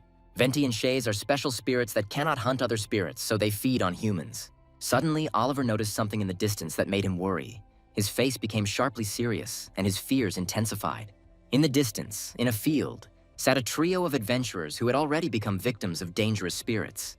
Julia noticed that Oliver was looking at the adventurers, so she asked if he knew them, but the hero answered in the negative. He had only caught a glimpse of them when he received the spirit trap, so the faces of these adventurers were familiar to him. The girl offered to find out the situation since she was an archer and moved faster than Oliver. Besides, if she was in danger, the main character would be able to help her. At least she believed in it. So, without a doubt, she immediately headed to the field of white roses to find out what condition the other adventurers were in. Unexpectedly, she stepped on a stick which made a loud sound, attracting attention. The spirits of light immediately took notice of this. Julia was in danger. The situation was escalating. The Venti watched the girl from afar, but were in no hurry to approach her. They already had another goal. The protagonist observed the situation and analyzed it. It seemed strange to him that the Venti paid almost no attention to Julia. After some time, the girl finally completed the task and approached the adventurers on the field. Julia happily called Oliver to her, assuming that the perfume was completely harmless. But Oliver didn't think so. His gaze was stern. He didn't want to follow the instructions of an inexperienced girl. The girl was shocked by her partner's behavior. She did not understand why the main character did not want to approach her. The young man knew that the field was dangerous, but Julia did not understand this. Having scouted the situation, she assumed that everything was fine. Oliver also noticed that the girl in front of him did not cast a shadow. Julia was shocked by such observation of the hero. Julia didn't understand what was happening. She didn't know why the young man in front of her was so cautious. But the main character, the leader of the white spirits, Shays, can take human form. It is not easy to face Shays, but it is possible in two cases. If a weak member falls behind his group, then the spirit steals his body and memories. They imitate humans very realistically, and their performance does not arouse any suspicions at all. So they bring the rest of the group to the field, to the Venti, and attack together. In the second case, if the player moves alone, Shays tries to make friends with him and lures him to the field of white roses. The protagonist knew that this was all to lure the victim and defeat him, so Oliver took his staff to the table and prepared for battle. Julia didn't understand what Oliver was talking about. She was shaking from the fact that she was being mistaken for a spirit. Until the very end, the spirit tried to convince the young man of his rightness, skillfully playing his role. But suddenly, an ominous smile appeared on the girl's face. The spirit understood that he had been exposed, and he could no longer hide behind the mask. The girl's eyes turned black. It was no longer Julia. It was the spirit of the shadow Shays, who had entered the world through the rift. Oliver remembered that when he entered the forest, he had already received a warning that some groups had disappeared and died in it. The main character also knew that if he was too careful, he would scare the spirit away, so he pretended all this time. He was open, talked a lot, and showed himself in a friendly way, all in order to lure the spirit. All this time, he pretended not to notice that Julia did not cast a shadow. Shays has no shadow. It's scary, but you can't give yourself away because the spirits will immediately slip away and hide. The young man stood before the most terrible spirit. Surrounded by Venti, he prepared for battle. Shays in Julia's body was emitting an ominous aura. It seemed like it wasn't a spirit, but some kind of demon. In the middle of a beautiful field, there were spirits of a sinister nature that fed on human flesh. Oliver already knew that a difficult battle awaited him ahead, but he could not retreat for the good of the world. Shays was extremely surprised that he was immediately exposed and was being played with all this time. But Oliver was even amused by this confidence of the spirit in its own masquerade. The dark spirit liked this too. He had no lack of confidence. He could afford something like this. After this influx, so many travelers were deceived that the spirit was simply filled with power. The victims of the Venti could no longer control their bodies. Their minds were under the control of dark spirits, who transmitted terrible messages through them. Something dark and sinister was coming out of their mouths. Nothing was left of the previous adventurers, only empty bodies. It was an incredibly terrible picture that showed all the horror of dark spirits. Shays, the leader of the dark spirits, fed on this energy. which came directly from the bodies of the deceased. While absorbing energy, Shays remembered what the girl, the owner of this body, tasted like. Julia was thin and completely tasteless, but Shays hoped that Oliver would be much tastier. The main character was not embarrassed by such expressions of the dark spirit and was not even frightened. He did not understand what the spirit was talking about. Having absorbed all the dark energy, Shays' body changed and began to resemble a monster. But this was not enough for him. He called everyone to get as much energy as possible. The Venti headed towards their leader to carry out his order and give up their energy. Shays opened his mouth wide and swallowed all the Venti who were ready to give their energy to the leader. The dark spirit used his coexistence skill, which increased his strength by 542%. Shays threatened not only to take over Oliver's body and absorb him, he wanted to carve his symbols into the adventurer's body, because he wanted to show the main character that the insignificant power that the young man believes in means nothing to the spirit. The Snowman didn't say anything to the spirit. He just moved his hand to the side to prepare for the spell. By summoning the Moon Knight, he was able to repel Shays' first attack and defend himself. The spirit was amazed by such magic, but at the same time was very glad to meet a worthy opponent. Never before had the spirit seen anything like this, so the fight seemed even more interesting to him. But night was his time of day. The spirit of shadows, Shays was dominant at this time, so he was confident of his victory. The Moon Knight noticed that the situation had become more serious, so he turned to his master and asked him to take 2 steps back. Oliver did not resist and listened to the advice of an experienced fighter, taking 2 steps back. Stepping back, Oliver demonstratively asked the Moon Knight if this distance was enough. Shays fell for this provocation and, calling the main character an arrogant bastard, rushed into battle.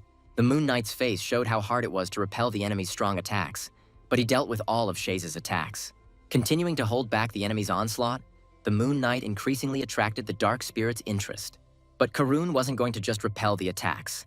As he entered the first phase of the moonlight, the new moon, he prepared to attack. Moon Knight had no intention of letting up on his attack, so he entered his second phase of moonlight and launched his next attack. Oliver was surprised that his shadow now reached the final phase several times faster.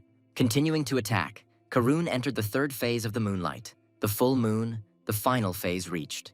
Shays realized that the enemy's strength would not increase any further, and he was upset by this, because he expected another confrontation. Shouting threats, the shadow spirit prepared to absorb the energy to show its full power.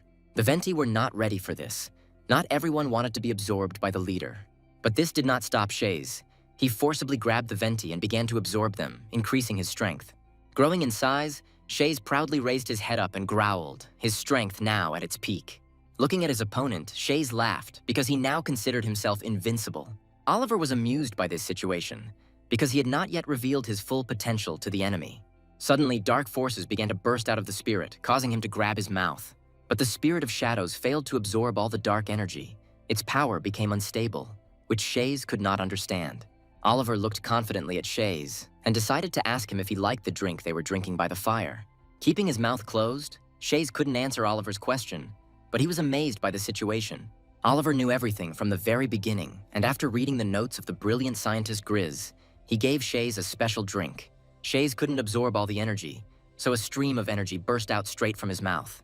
Many of the absorbed Venti spirits were released, falling right onto the flower field, and they still couldn't recover. The protagonist stood right in front of the spirits and looked down on them, thanks to the recording of the brilliant scientist Grizz. Shays understood that in this state he could not resist Oliver, so he asked him to spare his life. In this state, the spirit of shadows mentioned that he keeps all the promises he made, and this can be trusted. The young man quickly got tired of hearing the dark spirit's plea, so he quickly agreed. After activating the spirit trap, the protagonist began to absorb the spirit of shadows and spirits of light. Not wanting to be absorbed, the spirits tried to escape, but it was too late. The mechanism was absorbing them. Looking at Oliver, the spirit of shadows promised that he would take revenge on the young man and would not serve him. But Oliver knew that this was impossible, so he calmly absorbed the spirits without thinking about anything extra. Now the spirits of shadow and light were placed in the mechanism, so its color changed. The gods watching this could not believe their eyes. The show was truly interesting for them. But at that moment, the glow of the spirit trap intensified. The energy of 9 spirits was collected, after which the main character found himself in an unknown place. In this space, every spirit shone like a star. Watching this, Oliver did not know what awaited him next. The spirit trap changed and became an exclusive treasure, the universe, and Oliver received the title, the owner of the exclusive. The gods continued to watch and be amazed by the adventurer's actions, sacrificing madness to him. A unique piece designed by Grizz and completed by Snowman, the value of which was immeasurable. Looking at the stats table, Snowman himself was amazed by such a thing. The protagonist did not think that he could achieve something like this at such an early stage. This relic also had the unique ability to increase characteristics by 25 points, randomly. And that was not all. She had another unique skill, enhancing the abilities of the chosen spirit, which was exactly what Oliver wanted to test. Suddenly, the mechanism began to work, blowing out the power of the 9 spirits that had been absorbed into it. A whole system of planets appeared before Oliver, each of which represented a certain element of each spirit. Looking at this, Oliver thought about which power he should choose, because his own strength depended on it.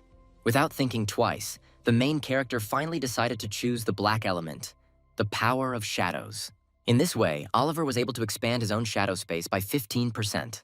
The protagonist's shadow space was expanded, meaning he could summon someone new. Another effect that depends on the number of spirits caught, Elemental Veil, has now reached a magic resistance of 10%. A special title, the owner of an exclusive one, gave the right to challenge the owner. Returning to the field of white roses, Oliver looked at the sky and realized that he could not waste any more time. He needed to speed up. Near the Magic Academy, in the place where they were distributing spirit traps, everything was quiet and calm. The local workers were dozing peacefully and were not expecting anyone anytime soon. Therefore, they were extremely surprised that the Snowman came for inspection so quickly. The girl wondered whether the Snowman killed the spirits or caught them, but it was neither one nor the other. The main character did not know how to get the spirits out of the trap. Fryn asked Oliver's mechanism to examine it and find out some information about it. Taking the mechanism in her hands, the girl did not understand what kind of thing it was, so her partner also paid attention to it. The protagonist noticed that the young magicians were hesitant, so he asked if there were any problems. Fryn clarified that they were just learning magic, so they didn't understand how this mechanism worked. She wanted to show this mechanism to the teacher. It didn't take long, as one of the workers summoned his wind spirit. Having summoned the spirit, Fryn's partner immediately sent a message to their mentor to summon him. Oliver assumed he might know their teacher, so he asked the mentor's name. Having learned the name of his mentor, Oliver realized that this name was unfamiliar to him. His knowledge of magic was meager. But Blaine was also known by another name, the Prince of Frost, the founder of the Zodiac, and a great magician. This name was actually familiar to Oliver. He immediately understood who this magician was. Officially, there are 12 magic towers in Pangaea, each named after a constellation, and the common name is the Zodiac. Their founder is a magician, the Prince of Frost. The Frost Prince was one of Oliver's figures when he was still playing this game with the gods. The student spoke proudly about his mentor, Blaine, who had previously been held back by a wall of knowledge. The student was very surprised that the Snowman did not react to the words in any way. This calmness amazed him.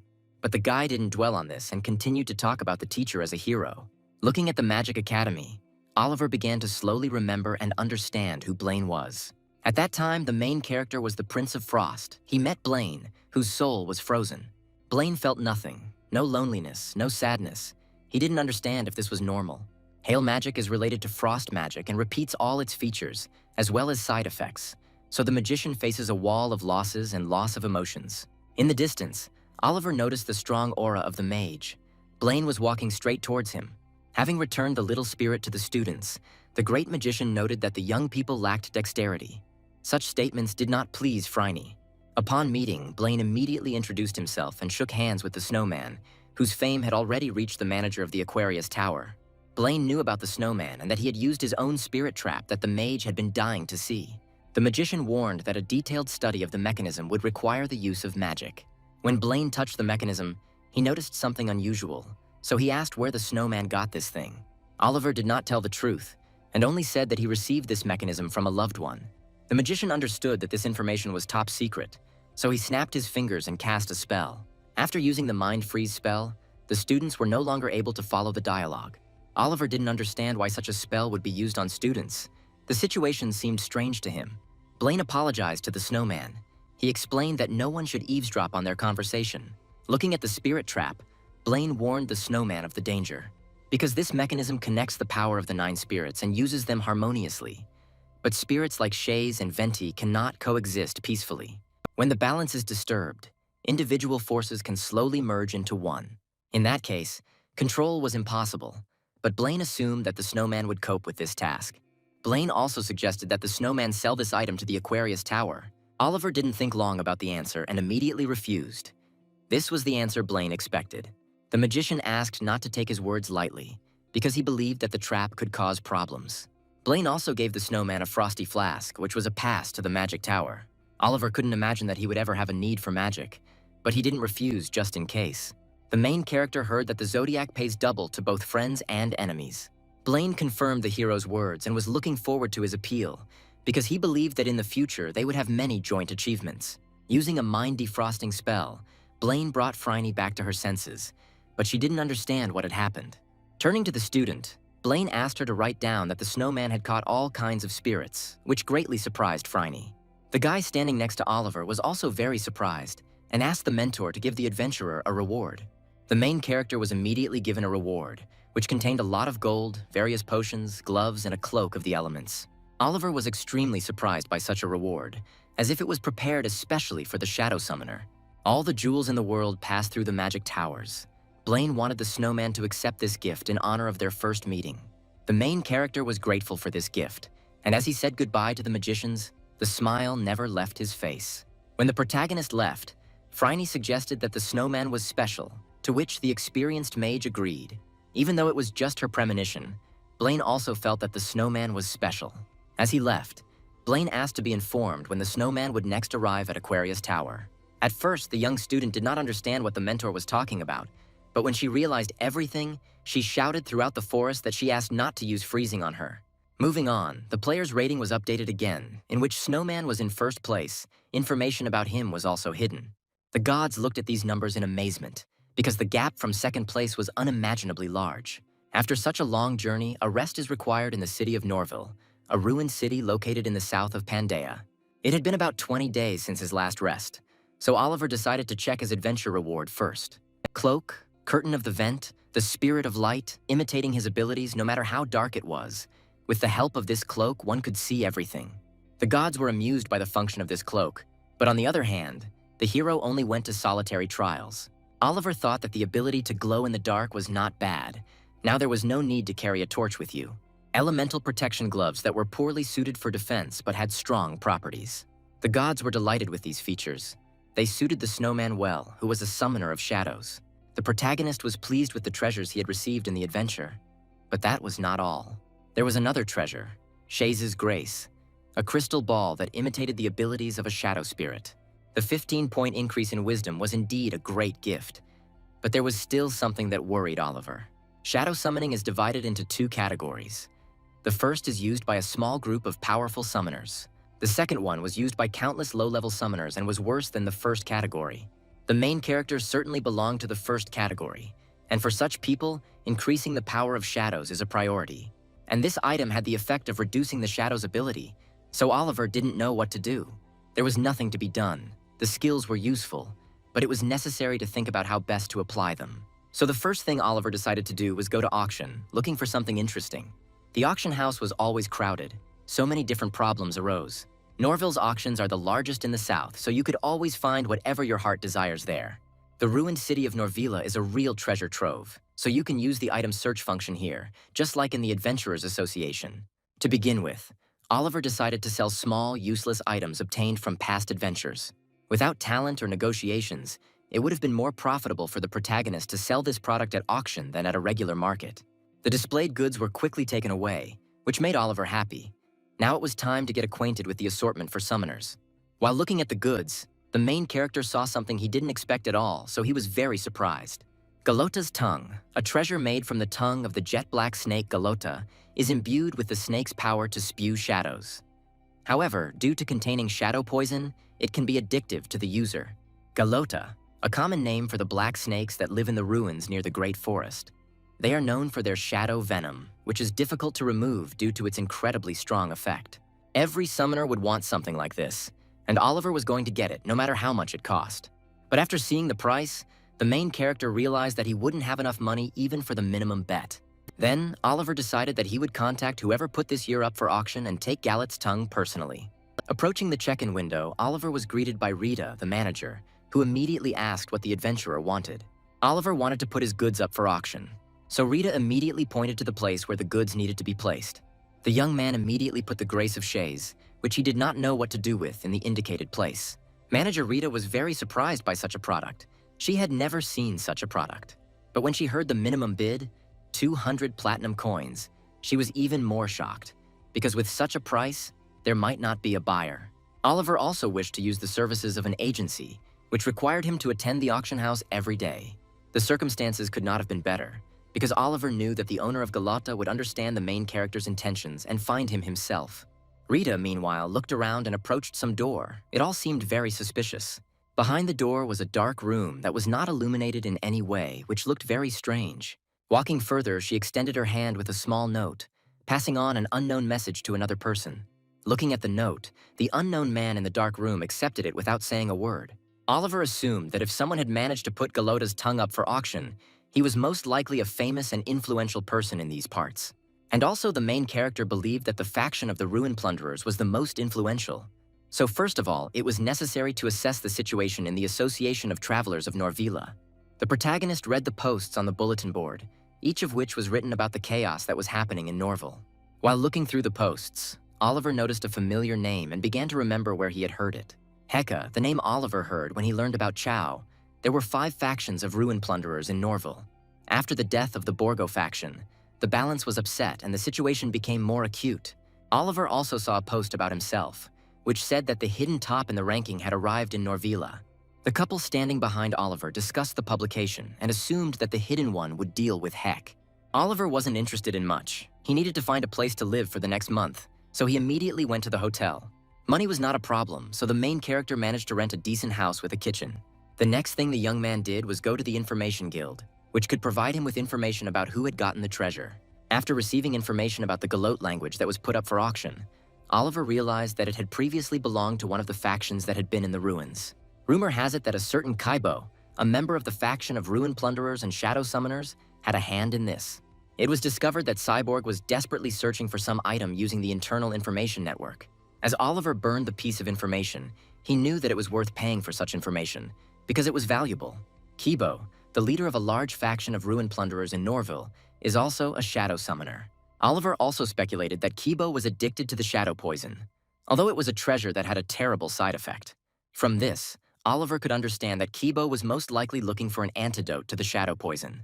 Standing in front of the Information Guild window, the protagonist was happy because he thought there would be no problems with this. While Oliver was busy with his business, there was an information boom in the auction house. Many people took notice of the new lot on offer, a treasure whose minimum bid was 200 platinum. Everyone wanted to know who had exhibited such a treasure, and many assumed that it was the same person who spoke the Galota language. Rita immediately noticed the Snowman and greeted him. The main character wanted to find out information about his product. The manager said that no one was betting on Shaze's favor, so she offered to lower the price, but the Snowman refused. However, Oliver had a proposal to cancel, which surprised Rita very much, since she had not expected such a thing. The young man did not immediately swear off Galota's language, so he wanted to look at something equal in price to his goods. Rita could not guess what the Snowman wanted, but there was only one treasure of equal value. So, looking straight into the eyes of the young man, she offered a treasure of equal value to the tongue of Galot. The smile on the main character's face indicated that this was exactly what he had been waiting for. He liked Rita's proposal, so he informed her of his consent. It seemed that Rita was just waiting for this, and as soon as the Snowman agreed, she invited him to discuss it in more detail. The manager knew the owner of Galota's tongue, but she couldn't tell Oliver who it was, or whether she offered to inform the owner of the exchange offer. Oliver didn't care. He was ready to wait, so he agreed to this too. As soon as the main character left, Rita began to behave suspiciously again, looking around so as not to be caught. She re-entered the dark room, where the same man to whom she had previously given the note was waiting for her. Late in the evening, when Oliver came home, he went about his business, which could not be solved too easily. The shadow flower that the young man bought from the madness merchant had not yet found a worthy summoning for him, but it had to be at least processed. Oliver acquired most of the ingredients for processing at auction, but the main one, paranoid gelatin, could not be found even there. Once he has Galota's tongue, Oliver will also need to craft an antidote to the shadow poison. Therefore, the main character decided to take advantage of the madness merchant's invitation and purchase the necessary ingredients. Although the young man didn't really want to use the invitation like that, he had no choice, and again, a lucid dream. Apparently because of the troubles in heaven, everything looked gloomy. This time, the main character did not see his familiar Janet. This time, there were many more traitors. One of them stepped forward and greeted the snowman, bowing his head down. The protagonist asked if it was really the Merchant of Madness standing before him, to which the spirit standing before him answered in the affirmative. The young man wondered why Janet was not with them, but the merchants could not answer the snowman's question. The snowman in front of them was just a person, a unique customer that every merchant wanted to meet. Therefore, the merchants offered to demonstrate all the goods they had, and the snowman would choose what he liked. But Snowman had a deal with Janet that the other madness merchants considered unfair, which is why she was sanctioned accordingly. Oliver understood everything, and in return asked to show only what he needed most. The merchants immediately agreed and began to demonstrate their unique goods. Oliver was faced with a variety of different goods, each merchant trying to stand out in some way. But all this was not interesting to the main character. He was attracted by something else, something completely nondescript and ordinary. The young man immediately understood who these goods belonged to, and a smile appeared on his face. Coming closer to the merchant, Oliver asked if it was Janet standing in front of him. Janet was happy that her previous customer recognized her and began to laugh quietly. The curtain of darkness disappeared, all the merchants became visible, and Janet began to shout loudly about what she had said, how to break the pride of the other merchants. Everyone was there to sell their wares, but Janet was there to offer hers. The other traders didn't understand this, so Janet quickly sent them on their way. The merchants of madness held a grudge against Janet. They did not understand her and did not want to understand her. One look at the goods was enough for Oliver to immediately understand who was in front of him, and Janet was glad that she was recognized. Looking at the goods, the protagonist was puzzled because he was interested in how Janet knew what he needed. Janet knew all the necessary ingredients to process the shadow flower, but how an ordinary mortal knew this was another question. The merchant understood that the adventurer standing before her was not as simple as he initially seemed. The main character didn't like Janet's observation. He didn't want to reveal his secrets. But the saleswoman did not develop this topic and immediately moved on to the goods, voicing the price for all 3,000 madness. The deal was quickly completed, and Oliver's balance was reduced by exactly 3,000, now amounting to 10,000 madness. But Janet was skilled at her craft and was not about to let a profitable buyer go so easily. For the Summoner of Shadows, she had prepared pants, the shroud of a shadow ghost. Although they were not remarkable in appearance, in fact, they were unique, endowed with Alketra's special ability to control shadows. Oliver was amazed by such a product, the rank of which was considered not just a treasure, but madness. Their price was a little more than 10,000. The main character was interested in whether there would be any other conditions, but Janet only wanted to convince the hero that she was the merchant that Oliver needed so much. The young man was very interested in why they were mad, but Janet answered briefly, explaining that they were all mad, and also those who were once their gods abandoned people in order to gain madness. The main character couldn't stand still after such words, his fists clenched with anger. Remembering how the gods had treated him, he wanted revenge, and anger literally overwhelmed him. Janet did not continue the dialogue and only conveyed an invitation to meet with the adventurers next time. At this point, their dialogue ended, and the deals were successfully completed. Finally, Janet asked the hero not to die, because she did not want to lose the clients she had worked so hard to get. In the ordinary world, it was already morning. All the ingredients had been purchased, which meant Oliver could finish the preparations. Oliver immediately began preparing the antidote, but was choked by the terrible smell. There was only one problem left. In processing the shadow flower, it was not as easy as it seemed. It was clear how to use it in its original form, but now the hero had other ingredients. The collected materials were sufficient to proceed to the next stage. The overgrown shadow flower allowed one to summon a shadow much stronger than the summoner, but even this was not enough. But the young man knew a way to enhance the effect of the flower, and this is where processing would help. The cooking was complete. The jelly with the smell of a ditch was ready. It seemed that despite all Oliver's efforts, his cooking skills were not enough.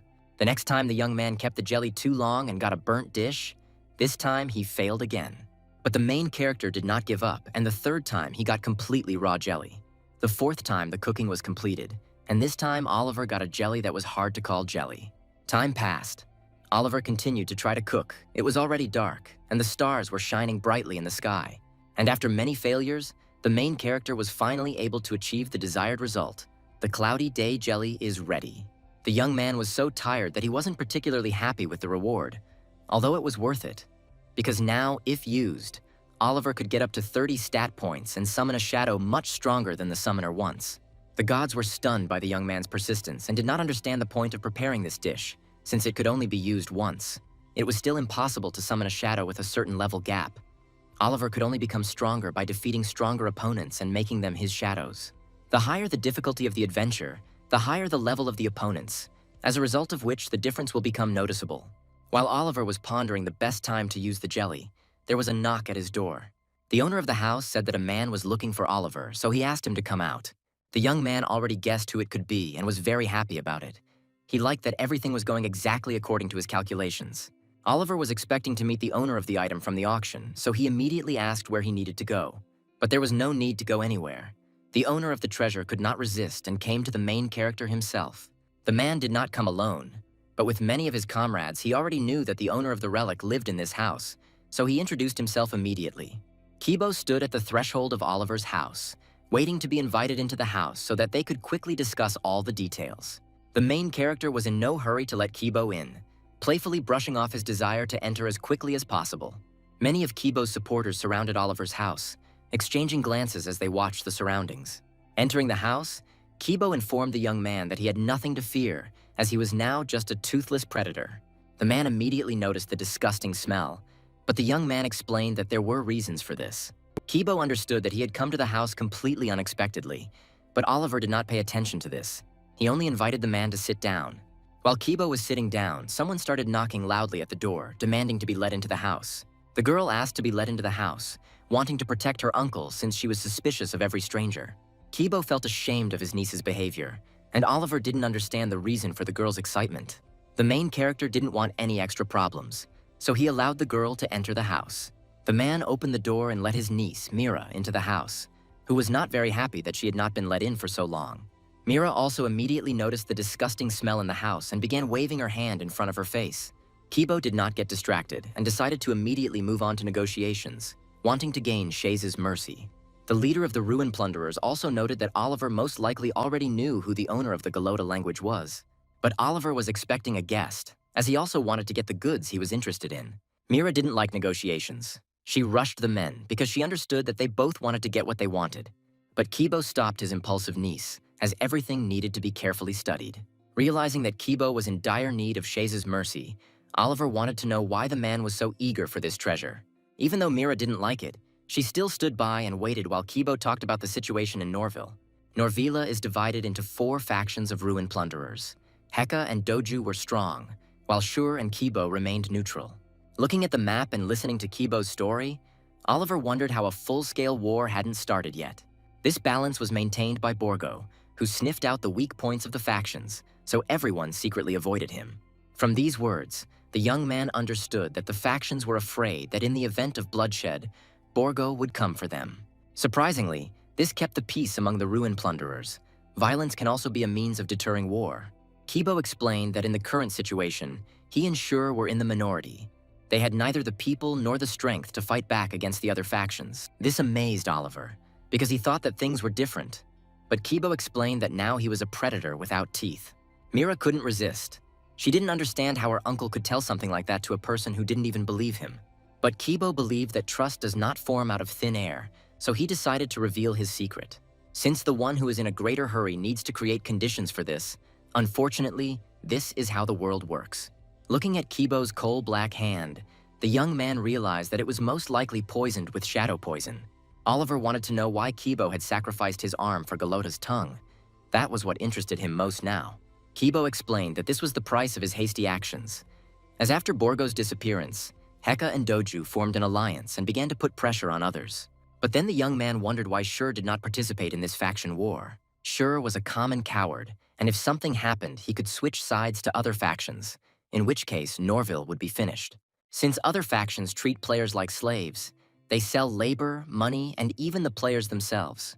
Many died trying to rebel against Heki, as their faction was the largest and most powerful in Norville. Mira called Heka a sick bastard who didn't even spare his comrades he killed for fun. Oliver thought such actions were too cruel, so after demonstrating Shaze's mercy, he asked if it would help in the factional struggle. But Kibo believed that the value of something that could never be sold was 0, so their products were the same. The protagonist had to think about the exchange, because he valued Shaze's mercy many times more. The young man saw the benefit for himself in this exchange. However, the situation is complicated by the fact that Heka is going to absorb Norvilla. First of all, Oliver is also a player, and he is not attracted to the work of an organization directed against them. If this faction monopolizes the ruins and grows, they will have to face Oliver later. And in that case, the main character would suffer losses, so he didn't want the situation in Norville to change for the worse. Mira hurried her uncle. They couldn't leave the house for long, but Kibo was going to wait a little longer. The man was calming his niece down. He wanted to make her understand that the person in front of them needed a little time. Suddenly, Oliver started talking, drawing Kibo's attention to himself. He believed that the ruin plunderers knew the value of everything. So the young man placed the bottle of potion in front of Kibo, wanting to know the value of this thing. Kibo examined the bottle and assumed it was some kind of reagent, but he wasn't entirely sure. Mira immediately noticed the bottle's actions and immediately began to attract her uncle's attention. Kibo's shadow began to react with the vial he held in his hand, which greatly surprised the man. The young man wanted to know how significant this thing was in the eyes of an experienced ruin plunderer. Kibo was confused. He understood how much this bottle cost, but he didn't know how to evaluate this thing. Mira immediately realized that this was an antidote to the shadow poison, meaning it could help Kibo recover. The man didn't know what to say. Silently, he tried to evaluate the bottle, but also wanted to get the antidote. Oliver wanted to get some treasure for this bottle, perhaps even useful information. But the Kibo faction, being in a state of Cold War, had already sold off all the valuable items. The niece did not like these terms of the deal. She was impulsive and did not understand the essence of the matter. So the man explained what would happen if Oliver took this relic to the other factions, and upon realizing this, Mira immediately fell silent. The main character liked the fact that Kibo understood everything correctly. He was even able to earn his favor. That was enough. But if Kibo misjudged the situation and made a stupid move, the deal might not take place. Suddenly, the man grabbed the ring with his teeth and began trying to take it off as quickly as possible. The girl tried to stop her uncle because this ring could not be removed, but Kibo had to pay a proportionate fee. This ring was inherited by Kibo along with the group, and it was a symbol of the faction. But the man believed that he himself was a symbol, and nothing was more important than family. Oliver liked the ring with the warning power. This relic had value for him. Kibo was glad that he was able to make such a profitable deal, and he also asked to take care of this ring. When he went outside, Kibo was waiting for his comrades. Oliver was also standing next to them. The man wanted to quickly see the effect of the potion and feel the influx of strength. So without a second's hesitation, he opened the bottle and began to consume the antidote to the shadow poison. After drinking, Kibo felt a strong surge of strength, so strong that the veins stood out on his temples. Oliver knew that the antidote was a poison, so he knew how Kibo was feeling right now. As soon as the group heard the word poison, they immediately took out their weapons, wanting to attack the player, but the leader stopped them. Judging by the pain, it was indeed poison, but it was effective, and Kibo's arm was immediately restored. The protagonist was pleased with his work, and the members of the Ruin Robber faction could not believe their eyes. Rita came closer and offered to work on the deal. It would be concluded after the contracts were signed.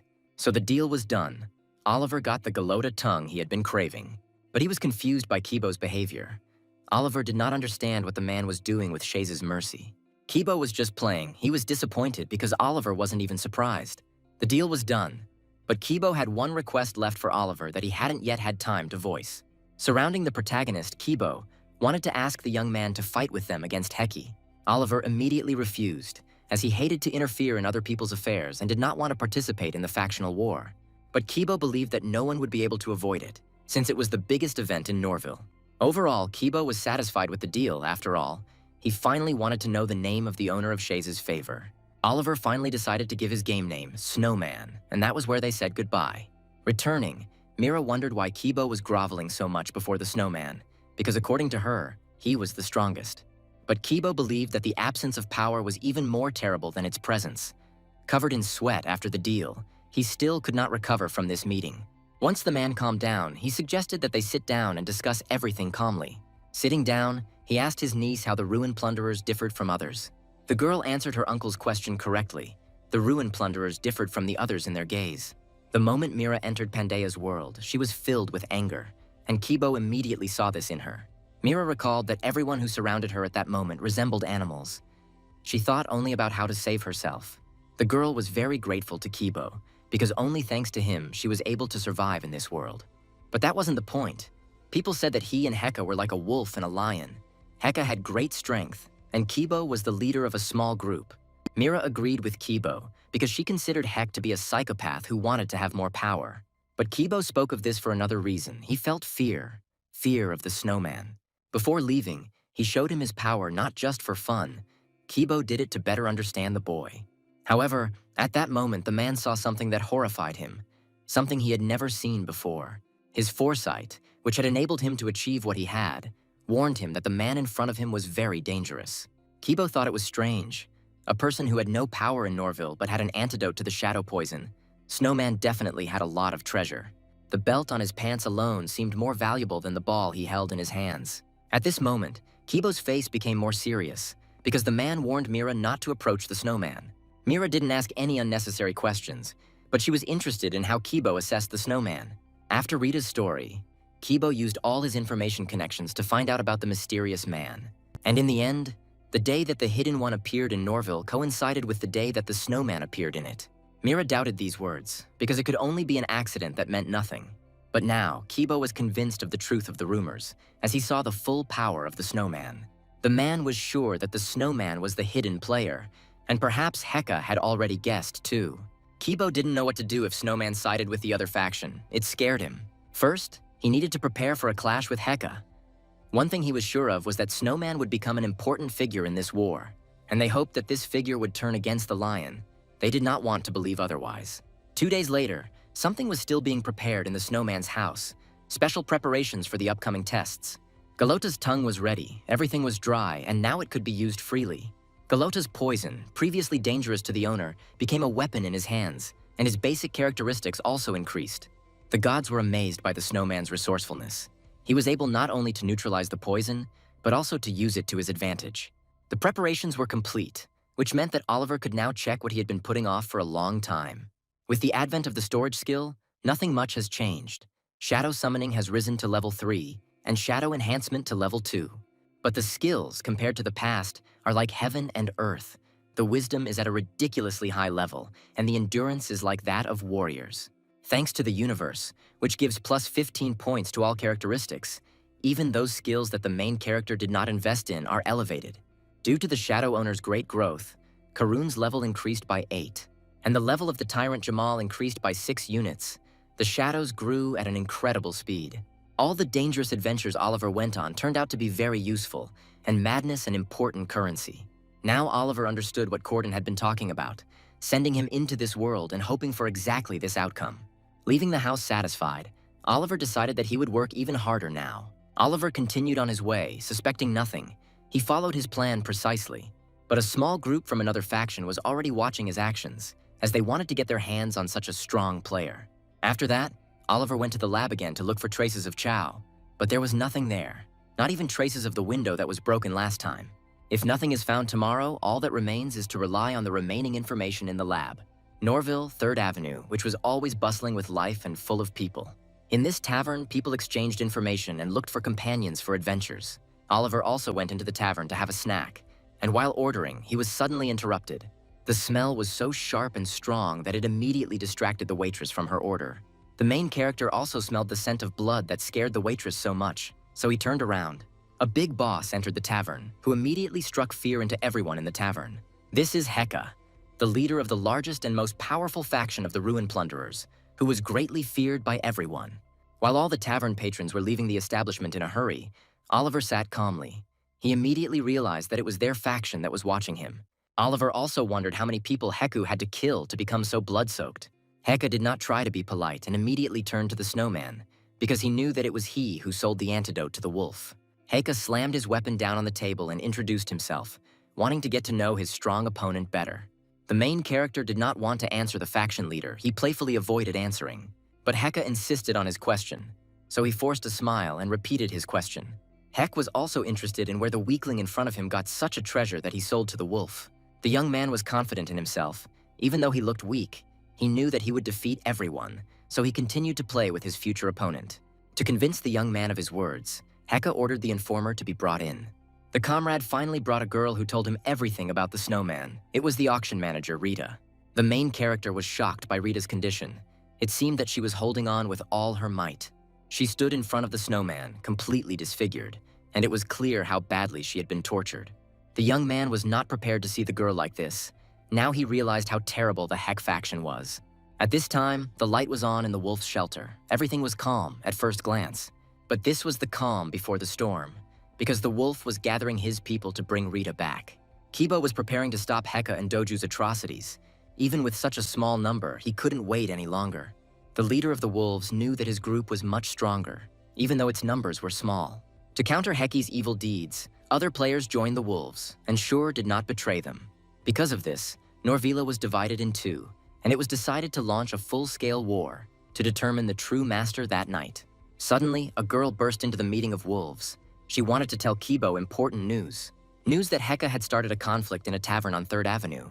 Kibo didn't understand who Heka could have started a conflict with, but the girl told him about a man with golden eyes. At that moment, the leader of the wolves understood everything because the girl described the snowman's appearance. From this, Kibo drew a conclusion and decided to throw his main forces into attacking Doju. He ordered Mira and Jirmo to assemble a small group and send them to 3rd Avenue. Kibo assumed that if it was Snowman, perhaps the fight wasn't over yet and he needed help. Heka was all ablaze with happiness because he knew that the provocation would work on the young man and an interesting fight awaited him. To find the snowman, Heku had to beat Rita. After much torture, she finally gave the necessary information. Rita raised herself slightly and explained that she had nothing to do with this, since she was an intermediary in the transactions. It was hard for Oliver to look at this. He tried not to see the girl's disfigured face. All this time, Heka did not stop talking, because he did not want such a treasure to go to the wolf. Turning to Snowman, he continued to talk about it, but suddenly Oliver replied that he knew about the situation in Norville. Heka also noticed a familiar ring on Snowman's hand, but Oliver didn't want to talk for long, so he asked to get to the point. The man didn't beat around the bush and immediately asked the question that interested him. Whose side was the snowman on? Oliver answered honestly and said that for now he does not belong to any faction. Heka didn't believe these words, knowing that the strongest player was in front of him and he wanted to get him. He also hated all the players and considered them disgusting, so he wanted their blood. The players act like parasites, invading their territories. They crossed all boundaries, taking only what they need. Heka believed that such people should have their heads smashed, or at least have leashes put on their necks. Oliver didn't understand why the man in front of him hated players so much, but Heka explained that it was all a cover. He just liked to mock the weak. Then the young man remembered Kibo's story about the 4 factions of ruin plunderers and their confrontation.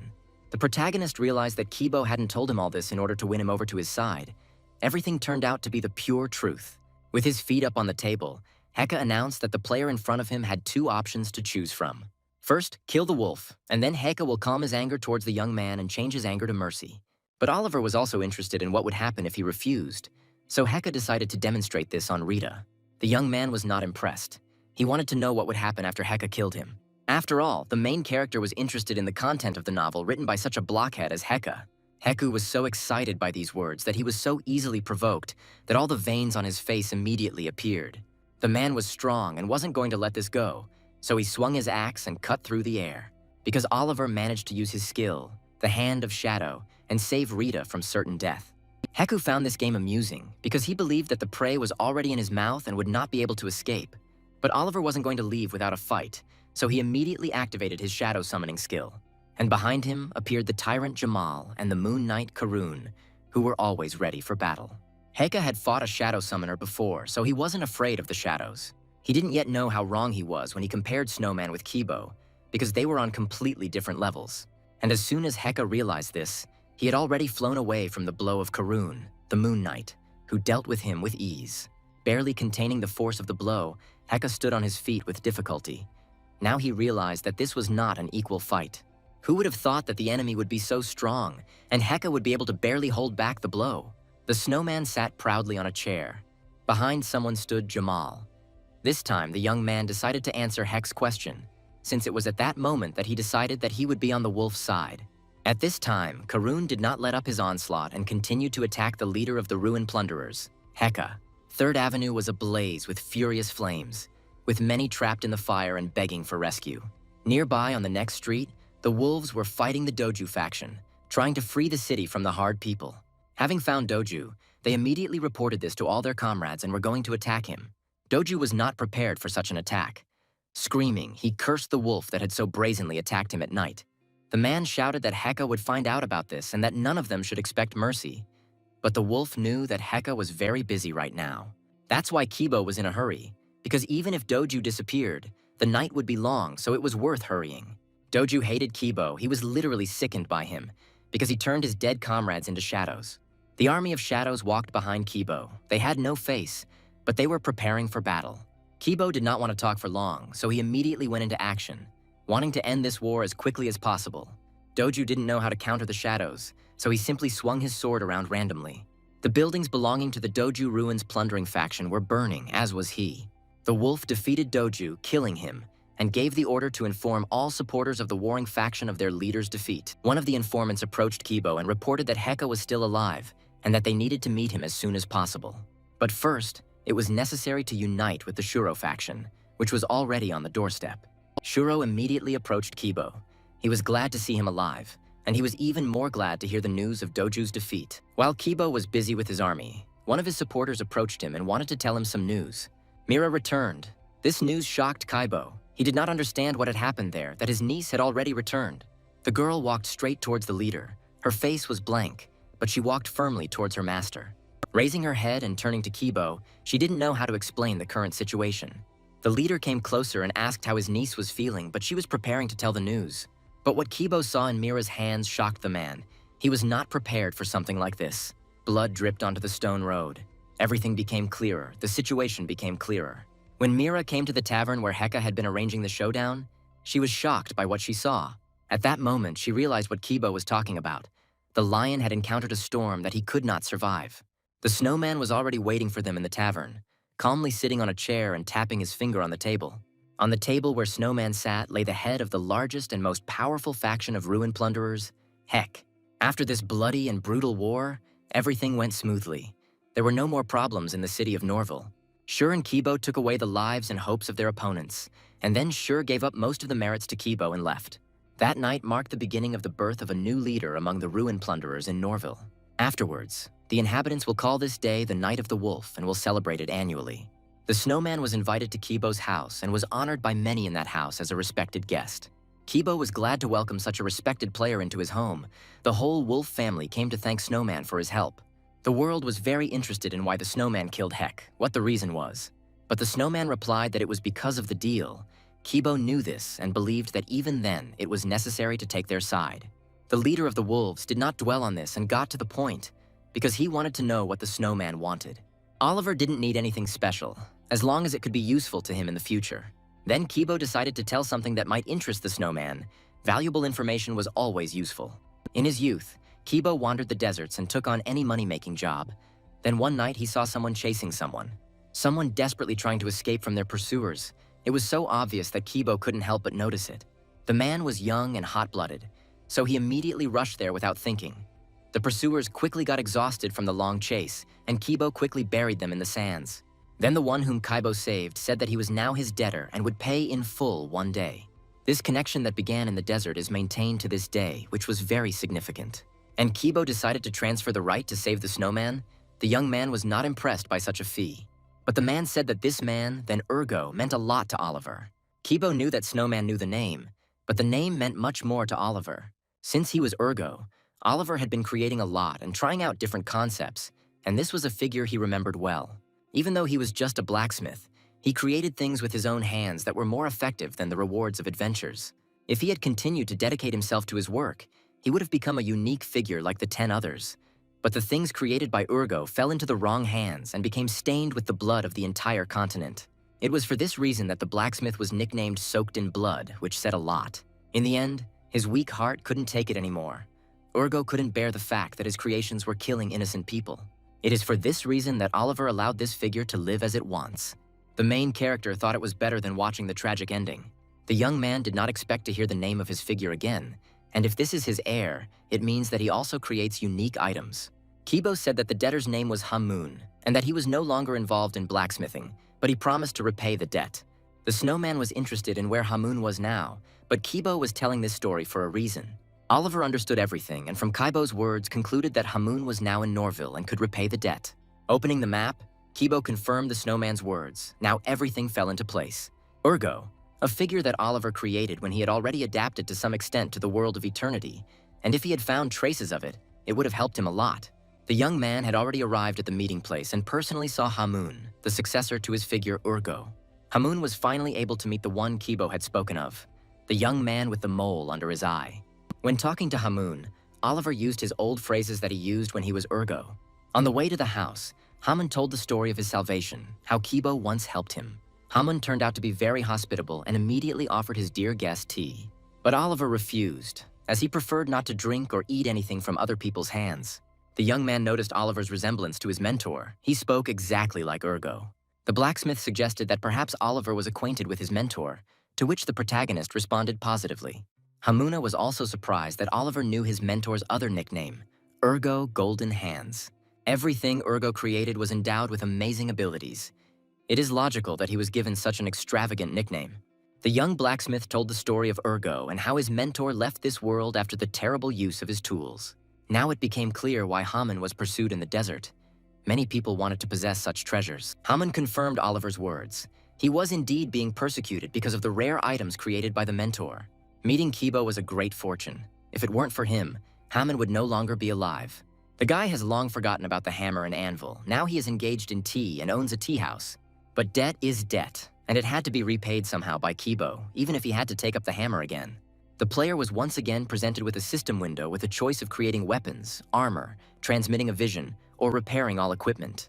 The three options were gray, and Oliver couldn't choose them. Change Hamun's mind. There was no time because of the search for Chao. Therefore, the hero decided to make the most reasonable decision and abandon the idea of creating new items. The young man threw the things he had obtained for his shadows in front of Hamun, which surprised the young man greatly. Looking at the helmet, he was amazed by this work, as it was created from spirit stones. Looking at this work, Hamun realized that even if this work were rewritten, it would no longer be the same. But the sword struck the blacksmith much more than the helmet. He wanted to know where he managed to get such a weapon. The blade was found in the lunar ruins. It is unknown what it was made of or what power it contains. What is even stranger is that magic suppressed the power of the blade. Apparently, Ergo didn't know about the existence of this blade either. Perhaps it was created a long time ago. These words greatly surprised Oliver. Hamun asked to leave these things with him, as this sword and helmet interested him very much. The protagonist agreed, but he had no more than 15 days, which was more than enough for Hamun. Oliver returned to Chao's labs again, hoping to find at least some clue. Having summoned his shadows, the young man began sorting through things in Chao's lab, which Jamal didn't really like, but Karuna was fine with doing that kind of work. Jamal constantly teased Karun, to which the Moon Knight always responded, which amused Oliver a little. Suddenly, Karun noticed something very strange. It immediately caught his attention. Jamal also noticed a strange pattern on the wall, something that was familiar to the shadows, especially Karun. Coming closer, Karun looked closely at the symbol on the wall and was sure that he remembered it exactly. This was strange, since Karun should not have memories of his past life. There were a lot of questions on the wall related to the Shadow Summoner that Oliver had no idea about. The information about the Great Forest and the shadows that lived in it, if they were all used, it would have resulted in a very powerful shadow. But this was not the case, because only necromancers could have such power. What their true purpose is, where the corpses they try to resurrect come from, seems like something that should have taken the time to be explored in detail. A hidden adventure began. Hidden Rites of Necromancers. This is a linked adventure, and the main character could not move on to the next one. The boy was frightened by the fact that his shadow, Karuna, was looking at him as if they had to go there. Jamal also noticed that Karuna was very interested in this task, so he suggested going there next time, and Oliver agreed. First the failure of the journey, now the forced adventure. All this worried the main character. At this time, Hamun had already started working. He kept order in the workplace, so he always had everything in its place. He also studied the moon blade, which he found quite interesting. Raising his hammer, he said the name of his mentor because he admired him. But Hamun also wanted to surpass his teacher this time and create a perfect work. Throughout his life, Urgo was deceived by many people. He believed their false oaths and therefore brought many troubles to this world. Urgo always told his student that one day someone would come along who would spread his values throughout the world. Hamun did not understand why the teacher was saying this, because if the mentor failed, how could he claim that his student would succeed? Then Urgo asked his student if he was not confident in himself and his abilities. What Hamun created could fall into the wrong hands. Perhaps he was afraid of getting bloodied. As Hamun continued his work, he recalled his mentor's words when he lacks confidence. You need to ask the one for whom his work is intended what this tool is for. As he continued to forge this sword, the blacksmith was amazed at such work, because he had not yet reached the middle. There was an unimaginable number of spells hidden within it, which is why this sword was so unique. Hamun thought he had gotten rid of many, but in fact, he had not yet dealt with even half of them. Moreover, the blade not only restrains its own power, it clearly suppresses the power of its owner. The blacksmith became curious about what a sword that was not subject to any spells looked like. But Hamun remembered Urgo's words. Such a weapon should never fall into the wrong hands. Therefore, it was hard for him to work. He was afraid that the owner of this sword would turn his power against people, because he knew how the teacher regretted his whole life that he had given his work to a scoundrel. And since Hamun could not yet trust the Snowman, he decided to ask him one question. And if the answer was wrong, he was going to melt the sword and destroy it forever. Hamun was interested in what Snowman wanted to achieve with this blade. The Snowman stood right in front of the sword, and it would have been easy for him to simply take it from the blacksmith. But Oliver still decided to answer the question. The main character did not expect such an outcome at all. He was completely immersed in searching for traces of Chao. Hamun saw his teacher's suffering firsthand, so it is not surprising to hear such a question from him. The blacksmith knew that the knight wielding this sword was a shadow whose will was subordinate to the Snowman. Oliver blamed himself, because it was all because of his carelessness while playing for Urgo. Now he would have to somehow get out of this situation. It all seemed strange, since the question had always been accompanied by answer options from the system, and now he had to think about it personally. The young man didn't know what Urgo should do after the protagonist refused to ascend and buried himself in the steps, and he wasn't sure what instructions Urgo had left for Hamun. So Oliver decided to answer that he didn't know the answer to that question. Hamun didn't understand what the young man meant by that. But the hero claimed that he still did not know what to do with this sword, because if he met an enemy, he would fight him, but he would also raise it to protect what was dear to him. From these words, Hamun understood that the young man in front of him was simply floating with the flow and could not even vouch for himself. But Oliver thought differently. He was never sure of the future because he did not know how the dice would fall. He thought it would be much stranger if he were forever certain of what would happen next. At this point, Hamun fell silent, needing time to think about the hero's words. After some thought, Hamun threw the sword straight into Snowman's hands, which surprised Oliver greatly. The sword looked completely different. Its power literally oozed over the edge. It was now truly a work of art. The gods were amazed by this weapon, as its rank was legendary. Even the universe bowed before it. The one who is confident in himself does not need your creation, and the one who needs it will doubt, so said the teacher Hamuna. The blacksmith recognized the Snowman and gave him the sword with peace of mind, while the player was amazed at how Hamun managed to create such a sword in such a short time. The helmet was also ready, and Oliver could take it. Now it had the rank of treasure and was immune to panic and improved vision. The gods liked to look at such creations. They were amazed by the skilled craftsman Hamun. That was all. It was time to say goodbye. But the blacksmith invited Oliver to visit his shop again. The blacksmith had long since left this job, but he was ready to make an exception for Oliver, and the young man received his favor. Oliver thanked Hamun in advance and used the teleporter to set off on his next adventure. Who would have thought that Hamun would become his ally? For an unsuccessful adventure, everything was going well. Adventure number 9 has begun. A secret ritual of necromancers, the purpose of which was to find Chao. Arriving at the place, the first thing the main character saw was a pair of destroyed columns and an old tent. Oliver was cautious, so he activated his intuition and began to look at everything closely. Looking closely, the young man noticed stripes on the ground from a passing cart, which stood out clearly thanks to his special vision. He also noticed that someone had carved out marks along the way, apparently to follow the return route. The Archbishop was very angry about this situation. There were cases when eternal life ignored them. But although the matter is quite important, apparently he is not going to help. If it wasn't them, then it was the trail of Chao that Oliver was so desperately looking for. To find out, the young man will have to go deeper into the forest, in the direction from which the terrible smell of corpses comes. Double traps were set, so the system window with possible scenarios appeared again. As he walked further, the smell of death grew stronger, and Oliver also noticed double traps, which meant he was on the right track. And even if he avoided them, the curse would still be a problem, so he needed to find a spell. With the help of his insight, Oliver was able to find the source of the curse. Now all that was left was a small matter. The youth pulled on Galota's tongue and prepared to attack to destroy the source of the curse. With one light swing of the whip, Oliver easily dealt with the source, destroying it. The gods watched the Snowman's actions with interest. They considered insight to be cheating. Oliver understood that something was definitely going on in this forest, and from the title of the adventure, one could guess that it was the work of necromancers. Stopping for a minute, the main character decided to think about Chao's words, because he was not given the word about eternal life. Oliver was once closely connected to her, bringing turmoil to the continent. He was the master of eternal life and the lord of black magic. This meant that the owner of eternal life had left. But why it still existed, this young man did not understand. If he were the leader of eternal life, it would be a different matter. But if he met them now, He would not be able to get rid of them until the end of the adventure. Therefore, the hero decided to hide in the bushes and find out first whether this is connected with eternal life. Voices were coming from the tent. It was clear that there was someone in it. Perhaps they were followers of eternal life. From the men's conversations, it became clear that they were necromancers and wanted to hit the corpse in the head. Oliver approached the tent and began to listen carefully. The men's dialogue seemed strange to him. Apparently, they had an artifact, a death sentence crystal, with the help of which they could forcibly resurrect a necromancer. Necromancers don't need much effort to raise a necromancer of their level, but if there is a gap in levels or the deceased strongly resists, things are different. The main character was not going to stop and continued to eavesdrop on the men's dialogue, from which he learned that a body had been created for the resurrected necromancer.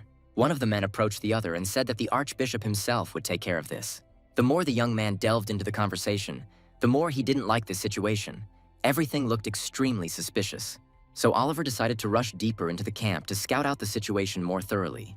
Having called Karun, he gave the order to explore the other tents and to use force in case of danger. In one of the tents, a man was fast asleep, unsuspecting. Entering the tent, Oliver was surprised by the man's ability. Such a deep sleep amazed him. But it didn't matter. The young man was able to find what he was looking for the first time, even though they started from the most spacious and simple place. The death sentence crystal. It was originally black in color, but it absorbed many people and turned blood red. Also next to the crystal was a stack of papers that contained information about the group that had gathered here, the Order of the Dead. Their magic is nothing special. They try to turn a corpse into a necrobody. Many necromancers have tried to do this. The corpse stood before them, clad in armor, a day after the sandstorm had died down. They sketched it, and Oliver assumed that it was the corpse that Chow was so interested in. But the appearance that the main character saw was so similar to Karun that it could be confused. So he turned his head and called Karun over to look at the sketch as well. Karun came closer and looked at the sketch. What he saw put him into a state of shock. Looking at the sheet of paper, Karun could barely speak. It was clear that he was familiar with this image. It remained in his memory. The protagonist asked the shadow again, but Karun could no longer speak. The situation had become difficult for him. Oliver suggested that they first leave here and find a place where the ritual would take place. Karun agreed with this and followed his master. We have found that this will help the Order of the Dead overcome the Church of Eternal Life and be reborn again. The attempt to create a necrobody was unsuccessful. More power was required, so they moved the place of the ritual to the Eternal Forest. Holding the crystal in his hands, Oliver ordered his shadow to deal with the guards who were guarding the place of the ritual. Karun faithfully carried out his master's orders and defeated the guards with one deft blow. The protagonist noticed that after Karun saw the sketch, his condition worsened. It was strange. But what he saw shocked Oliver so much that all his thoughts disappeared, because he didn't expect anything like this. The corpse that was in the sketches is chained to a stone pillar with an unimaginable number of chains. The young man also noticed the armor that was on the corpse, as it was very similar to Karun's armor. Oliver didn't know what to do. It was better to find Chow without using the crystal. In the worst case, the crystal could suck in the hero and he wouldn't get out. Suddenly, Karuna started asking strange questions. Oliver didn't notice it at first. The shadow began to waver. It did not understand who it was and why it was here, who it served. Oliver tried to bring Karun back to his senses, but it seemed that everything was in vain, because all attempts were useless. Karun's spirit began to waver. The shadow experienced unprecedented pain. It was difficult to understand what was happening to him. Kneeling in front of the stone pillar, Karun began to scream loudly, holding his head. The crystal in Oliver's hands began to glow brightly and resonate. The main character did not understand what was happening. The death sentence crystal is activated, moving into the consciousness of the corpse. The arc of the secret ritual of the necromancer is changed. An adventure, a promise, in which it was necessary to get to know the inner world of a corpse. A child with red hair and elven ears sat on his knees in a snow-white room. The man in uniform knew that these were the children needed for the ritual, so he asked if they had names. The red-haired child replied that they had no names, no such thing. No one had ever called them by name. Then the king, sitting on the throne, gave the children names. The child with blue eyes he called Karun, and the one with red eyes Karen. Asking the children what they wanted from the emperor, brought to their knees, Karuna and Karen answered, "Your death, Emperor." After these words, one of the knights put his sword to the red-haired girl's throat. The emperor was interested in why the children wanted him dead so much. What was the reason for this desire? But Karen claimed that their desire was due to the war that the emperor had started and taken everything from them. Tears rolled down Karen's cheeks. She could not come to terms with this war in which everyone dear to her was killed. The Emperor understood that this was about an elven village that had suffered in a territorial war. The Emperor's advisor observed the actions of the ruler and did not understand his actions, why he should please the children. Rising from his throne, the Emperor said that he would listen to the children's request and, if possible, fulfill it. Standing in front of the children, the Emperor said that he would do everything for the poor children, but not now. He decided that he would fulfill their request when the boys grew up and became the strongest knights of the empire. Karen was the most talkative and immediately agreed to the Emperor's terms, saying that she would gladly give her life. Oliver and Karun watched the course of history from the sidelines. The protagonist was struck by the past. Karun saw everything that was happening and slowly remembered his past. Apparently, he was connected with this elf. Time passed, the children grew up and became brave knights who won many victories. The Emperor of Montera, Jin, is a cold man with abilities close to perfection. Jin remembered his promise and the time had come to fulfill it. Karen also did not forget anything and immediately agreed with the ruler's words. But they did not yet have the necessary qualifications and were not ready to fulfill their desire. The Emperor was sorry that the knights before him were not yet ready to achieve their goal. Karen and Karun stood before the Emperor and understood that it was too early to kill him, so they could not fulfill their promise. But this even pleased the Emperor, so he asked them to become his knights and swear allegiance. The old hatred had not completely disappeared, but Karen had already encountered a contradiction in this world. Understanding the whole situation, Karen took out her sword, dropped to one knee, and swore allegiance to the Emperor. Karun always followed Karen, so he did the same, bowing to the ruler of this empire. Having uttered the words of the oath, they bowed their heads before their master. Now they are officially knights of this state. Oliver watched this story. Now he knew about his shadow's past. One thing seemed strange to him. Now in the world of Panday, there is no Montera, so where did this story come from? The story of the past continued, and Oliver saw how Karun left his post and began to travel the world. Karun wanted to see the world that Jin showed him. He had to make sure that it was really like that. Karen didn't understand this. She didn't want to let go of her brother, who had been with her all this time. Taking Karun's hand, the elf reminded him of the promise he had made that he would return when she needed his help. Karen also asked that Karun not be late and that he would definitely fulfill his promise. With tears in her eyes, she wished Karun a good life and health. And she also wanted him not to forget about her. Realizing that all this was dragging on, Karun asked to let him go. Karen, with a nutcase, ordered him to leave right now. At this point, the story breaks again, creating a gap in the elf's memories. The long-awaited letter from Karun, which Karen received, she wanted to know how her childhood friend was doing. Reading the letter, Karen literally glowed with happiness.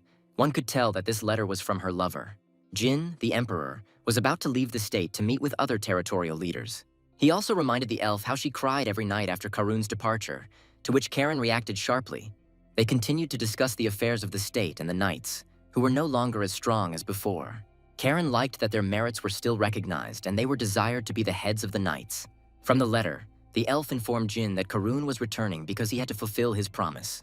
At this point, peaceful memories end and move on to a brutal and bloody war. A strong flame engulfed the castle. Everyone fled from the fire since they could no longer put it out. Karen was in the castle and tried to carry out Rain's order to stop the invaders. Rain also told Karen that there was a traitor among the knights, and she had to be careful. This news stunned the elf, as she could not understand how anyone could betray the knight's oath. As she moved forward, her path was blocked by a woman whom the elf clearly knew. This was evident from her reaction. Emperor Ryan's advisor asked that she and her guards be given way and that the doors to the castle be opened. Rihanna was a traitor who wanted to overthrow Jin and free the imperial throne. Karen couldn't let that happen, so she drew her sword to the ground and prepared to fight. She drew a line with her sword and said that she would kill anyone who crossed that line. Ryan knew that Karen would not give way to her, so she was ready for battle. Knowing that without Karun the elf was weak, the Emperor's advisor had the opportunity to defeat the knight. Karen was still waiting for her adopted brother, Karun, and believed that he would fulfill his promise by returning to his native land. What he saw shocked the hero. He literally watched the fall of the Empire in the sky. Karun, who was watching this, could not control his emotions. He remembered everything that had happened to him and the promise he had given to Karen.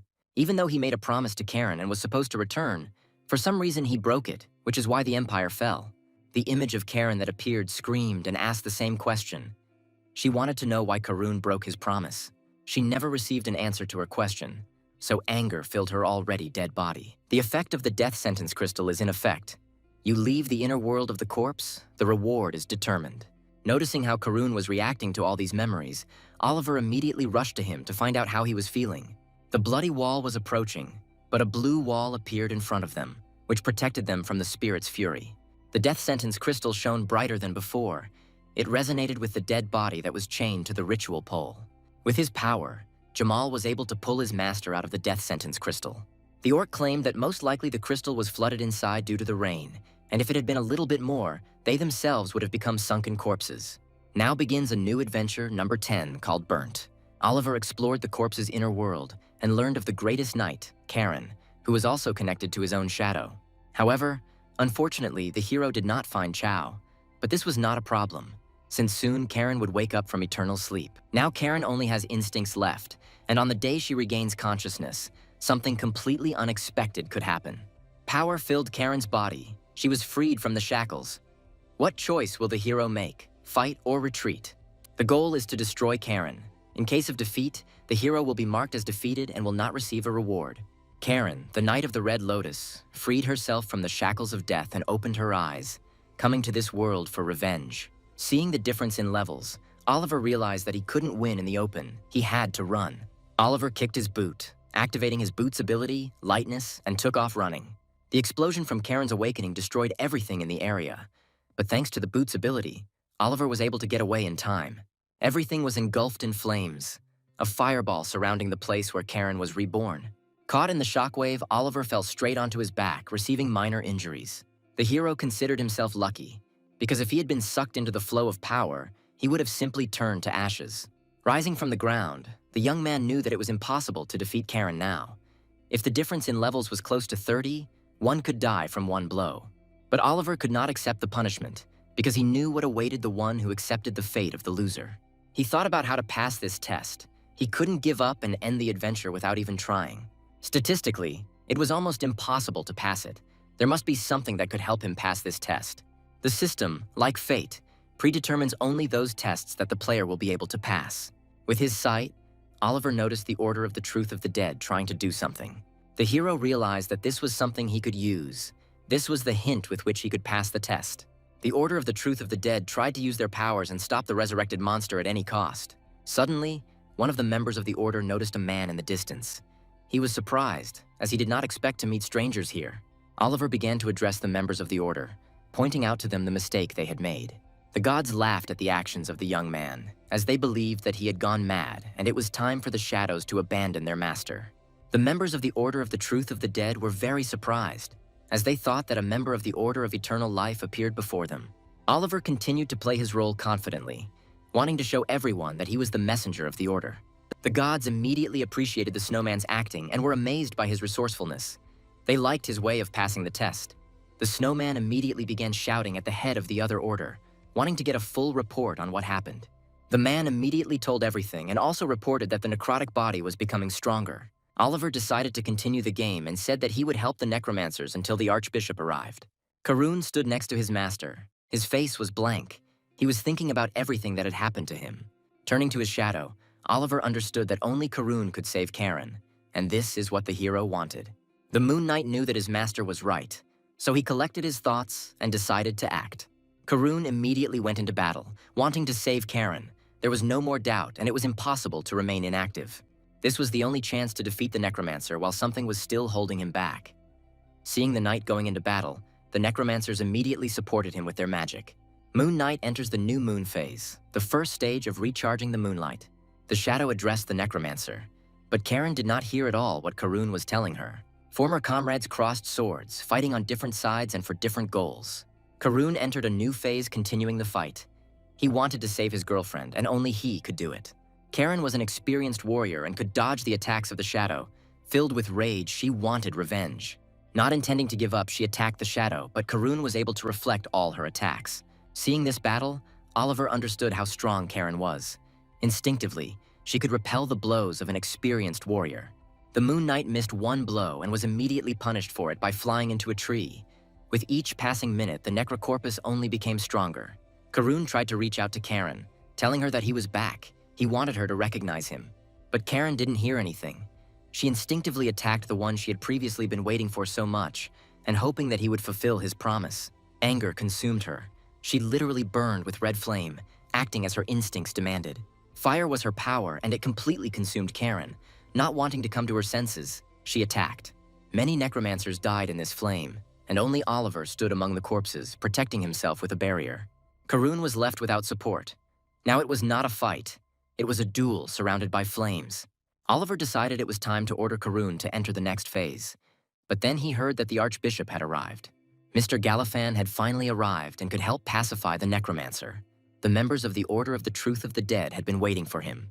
Galifan immediately noticed the stranger, but Oliver made no sign that he didn't know him and immediately thanked him for coming.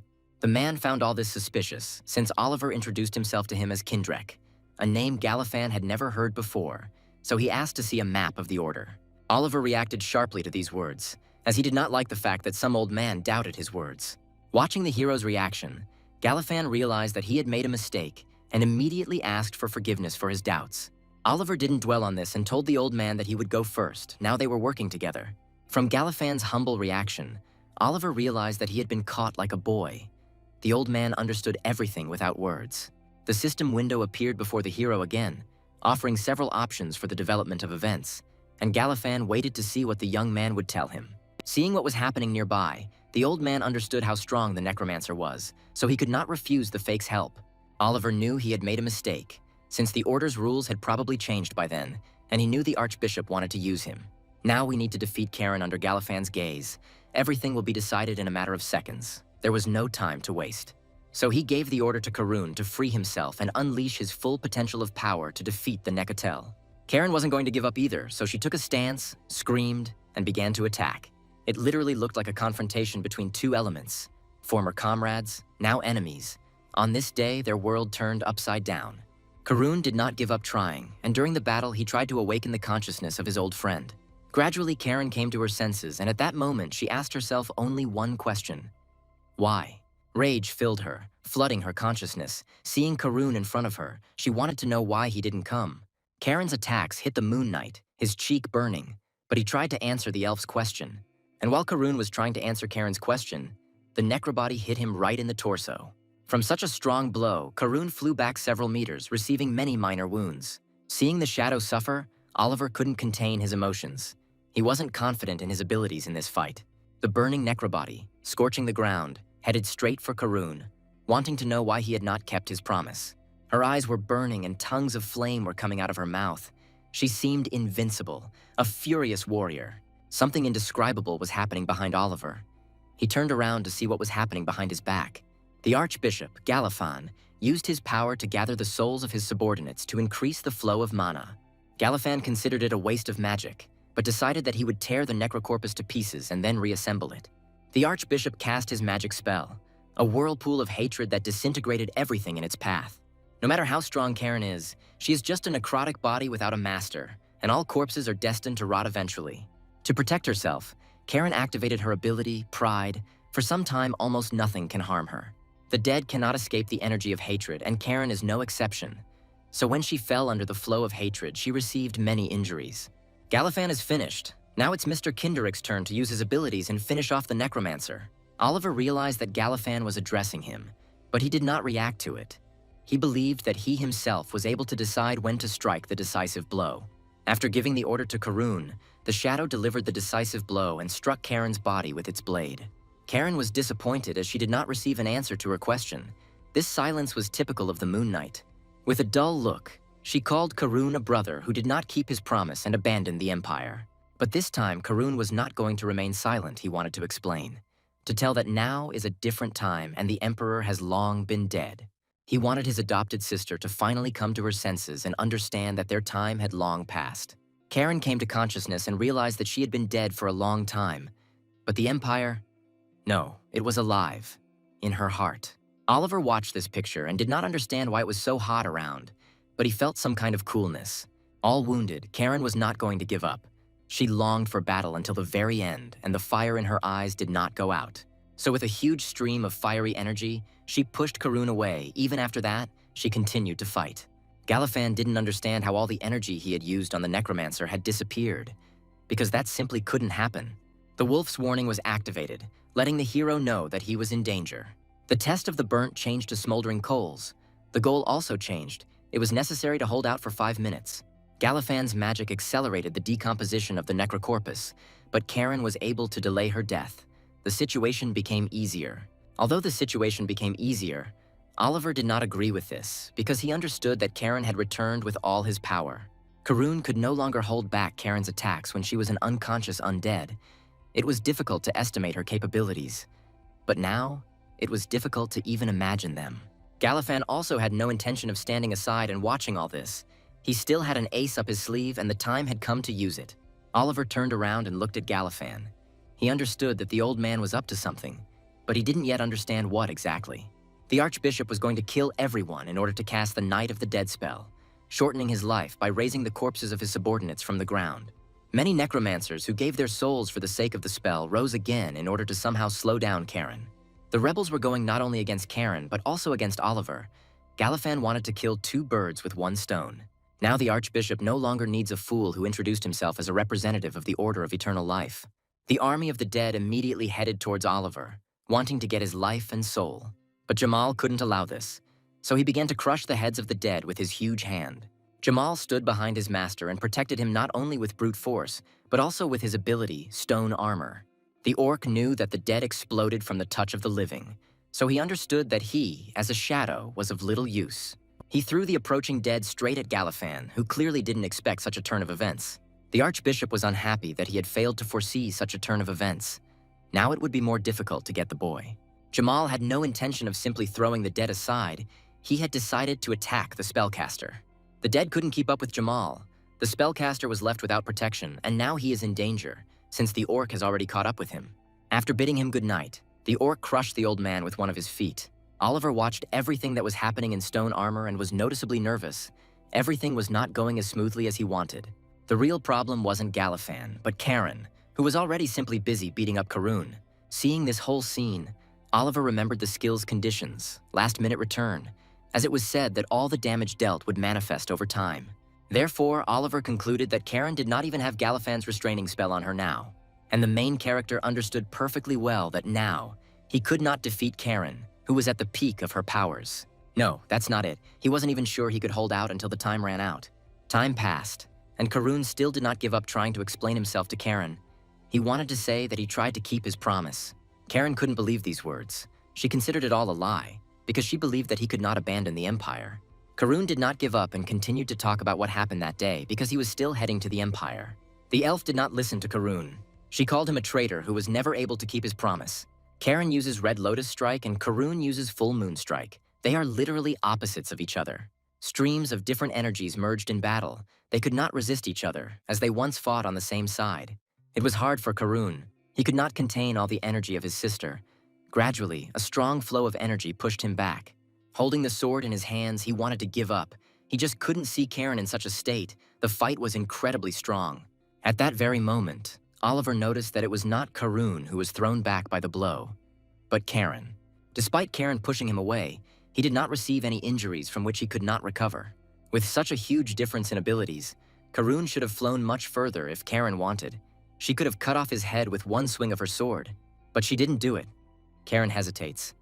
The elf can't kill the one with whom she grew up and spent her whole life. Jamal did not stand aside and began to attack Karen, who considered Karun weak. The orc was no match for it, so he immediately received a powerful blow from which he flew to the side. The elf didn't understand why the orc was interfering in their duel.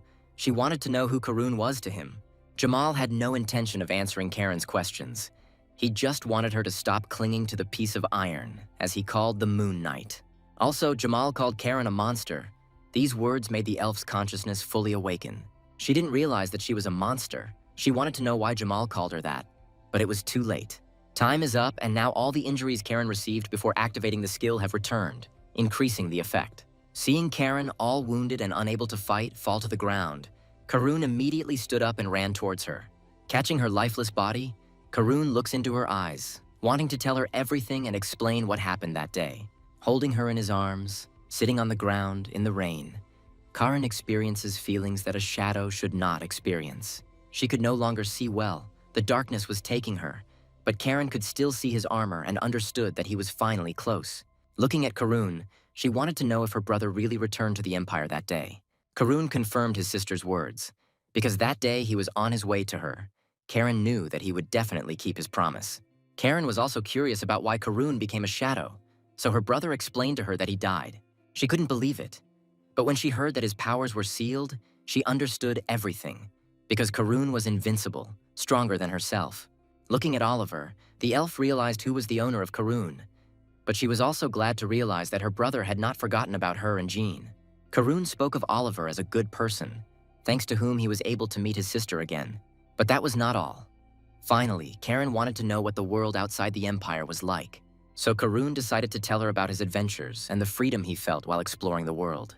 He also told her about the sea, which they had previously seen only in pictures. It really exists. Karen was glad that her brother, even after death, remained a knight, and he, like her, burned out in soul and body. She had nothing left. Listening to Karen's words, the Moon Knight did not agree with them, because she would forever remain his dearly beloved sister. Grabbing his sister's hand, Karun invited her to see the world together, which was so beautiful. But Karen knew that the king Karun served was too weak to take her away, and the realization of this brought tears down the Moon Knight's cheeks. The elf remembered the past and said that at that moment she really hoped that her brother would take her with him. These were Karen's last words. From that moment on, she was silent. There were no more words or tears. Nothing. Her body was disintegrating, a little more, and only dust would remain of her. Karen would no longer be able to hear her voice. Red Lotus Night. Karen was defeated. The adventure was over and the reward was given. Karun couldn't come to terms with this. Tears were streaming down his cheeks. He couldn't let go of the one he loved so much. Standing in the rain, Oliver watched his shadow and saw something he had never seen before: the feelings and emotions of the shadow. He also thought that the luck of the journey had taken its toll. He was unable to find Chow, got caught up in a secret ritual, and almost died. In addition, he was almost killed by Karen, who had regained consciousness, and he also did not know what would happen to Karun, who had always protected him. It's hard not to blame the dice when so many strange and unfair things are happening. Oliver was still replaying Karen's last words about him being too weak to summon her. Taking out the bag, the main character was prepared, because he knew that something like this would happen. In tears, Karun turned around as he noticed his master's strange actions. He hoped that his master could do something. Oliver took out the jelly on a cloudy day and ate a hearty meal. The effect of the jelly was activated and will last for another hour. The main character's powers increased. His eyes began to glow black, as did his hands. It seemed that he himself became a shadow at that moment. Reaching out his hand to Karen, Oliver commanded her to serve, not knowing if he had the strength to summon such a powerful shadow. Karen's body resonated. Although everything looked out of place, it was hard to control such powerful energy. The gods couldn't believe their eyes. They thought it was Karen playing by the rules, but it turned out to be a snowman. Oliver kept thinking about how he had thrown the dice countless times over the past 17 years. Countless times he tried to find the best move, but the world of eternity is a small universe, and you never know which move will be right. That's why Oliver always wanted to try his luck, throw the dice and fight what he was dealt. Every time he held the dice in his hands, he thought about what he would get. The excitement lured him. And this time, he was not going to give up, challenging not only himself, but also his destiny. Karen's body did not want to obey, but the snowman's powers prevailed over her and the body resonated, answering the call. The snowman absorbed her shadow, forcing her to submit, and he succeeded. Karen activates the linked souls. Karen and Karun were connected, so his shadow responded to the snowman's call. After some time, black lightning struck the sky. Now it was possible to say with confidence that the snowman had succeeded. Achieved a special achievement, dice are just numbers, earned a special title, criminal. While in the shadows, Karen heard Karun's voice, inviting her to go with him to the new world. Standing before her, he also informed his sister that the Empire was no more and everyone she loved was no more. They were already dead too, but none of that mattered, because they now had a new life, a new owner and new adventures. A new era had arrived.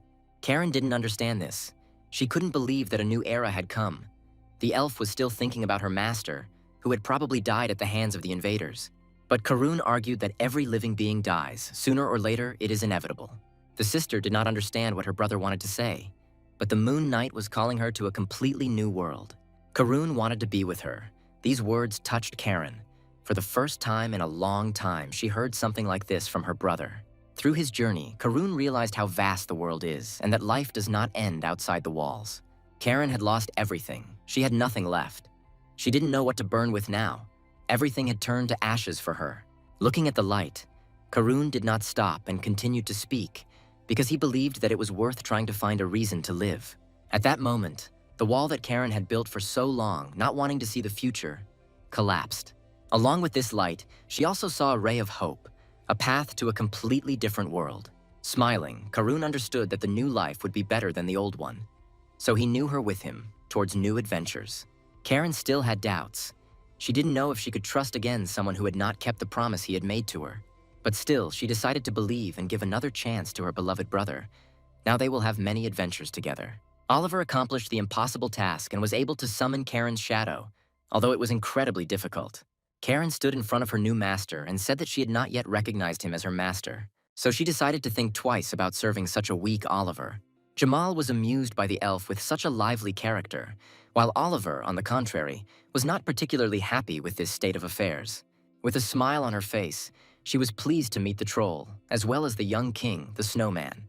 Having completed the adventure, Oliver received a certain number of points and crossed the 1 million mark, becoming the title holder, the crunch of the first snow under his feet. The ranking was updated. Second place was still far from Oliver. No one could compare with him. After such a difficult journey, he needed some rest, so the system sent him to a safe zone. Rest number 4 in the ruined city of Norvila. Goal, rest and pumping. If the condition is not met, you will be overcome by fatigue. Entering the safe zone, Oliver was glad that this adventure was over, because he had experienced so much in one test.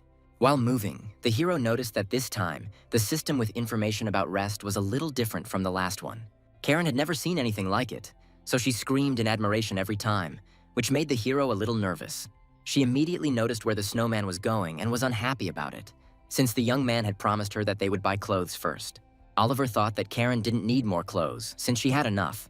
But the elf didn't want these cheap ones. She wanted beautiful clothes. Karen insisted on her own, wanting to dress not only herself but also her brother, since she understood that he also needed new clothes. With the appearance of the woman in the shadow space, it became very noisy. So noisy that it prevented Oliver from thinking. The gods immediately noticed what kind of sister Karuna had, so they rebelled, wanting the Moon Knight to take his sister. Karuna was missing from everyone, but he was sealed, and Oliver did not understand the reason for this, since there was no explanation. When Oliver successfully summoned Karen's shadow, black lightning struck from the sky, and the young man immediately realized that something was wrong. But he couldn't do anything. All he could do was watch, nothing more. A sphere of lightning formed in that place. He could not verify in any way what had happened. With Karun and Karen inside, all that was left was to wait. At this point, Oliver was powerless. It took a long time before Karen, successfully summoned as a shadow, emerged from the sphere. Thanks to Cloudy Day Jelly and Galota's tongue, Oliver was able to level her up to legendary. But one thing really worried Oliver. After Karen left the sphere, Karuna was nowhere to be found. A multitude of system windows appeared before Oliver's eyes. There were so many of them that he did not have time to look through them all. And the main thing that bothered Oliver most was why there were so many reports about skill transfer. The linked souls of the twin knights have been activated. 42 days, 16 hours, 38 hours, 26 seconds left until the skill transfer. Connected souls. Will they first add up the status of Karun and Karen and then divide it in half? Judging from the keyword twin, Karun also had a special skill before this happened. What's striking is that the ranks of both knights rose from heroic to legendary. And then there's the division of skills. In other words, there is a balance between them, quite useful. But until the skill transfer is finished, Oliver cannot use Karuna. The young man still fulfilled his promise to the elf and bought her a beautiful dress that fit her so well. Although she was a knight, her feminine nature prevailed in her and she was pleased with her new beautiful dress.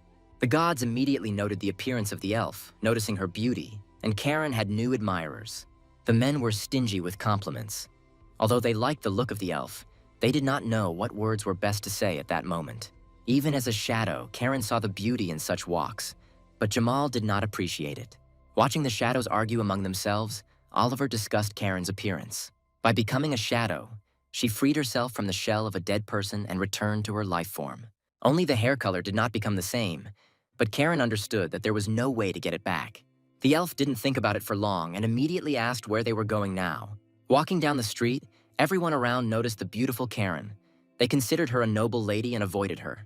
The snowman did not really like such flattering words towards his shadow. Besides, many took him for a servant of a noble lady. The gods laughed loudly at such comments from other players. The snowman was demoted to a slave. Karen enjoyed walking around and looking at the new buildings. Karun was right. This world had changed a lot. Oliver could not understand the feelings of someone who lived a couple of 100 years ago in a completely different era. Everything around Karen had changed, but she herself had not changed, and that made her a little sad. Oliver looked at his shadow and wanted to understand her feelings.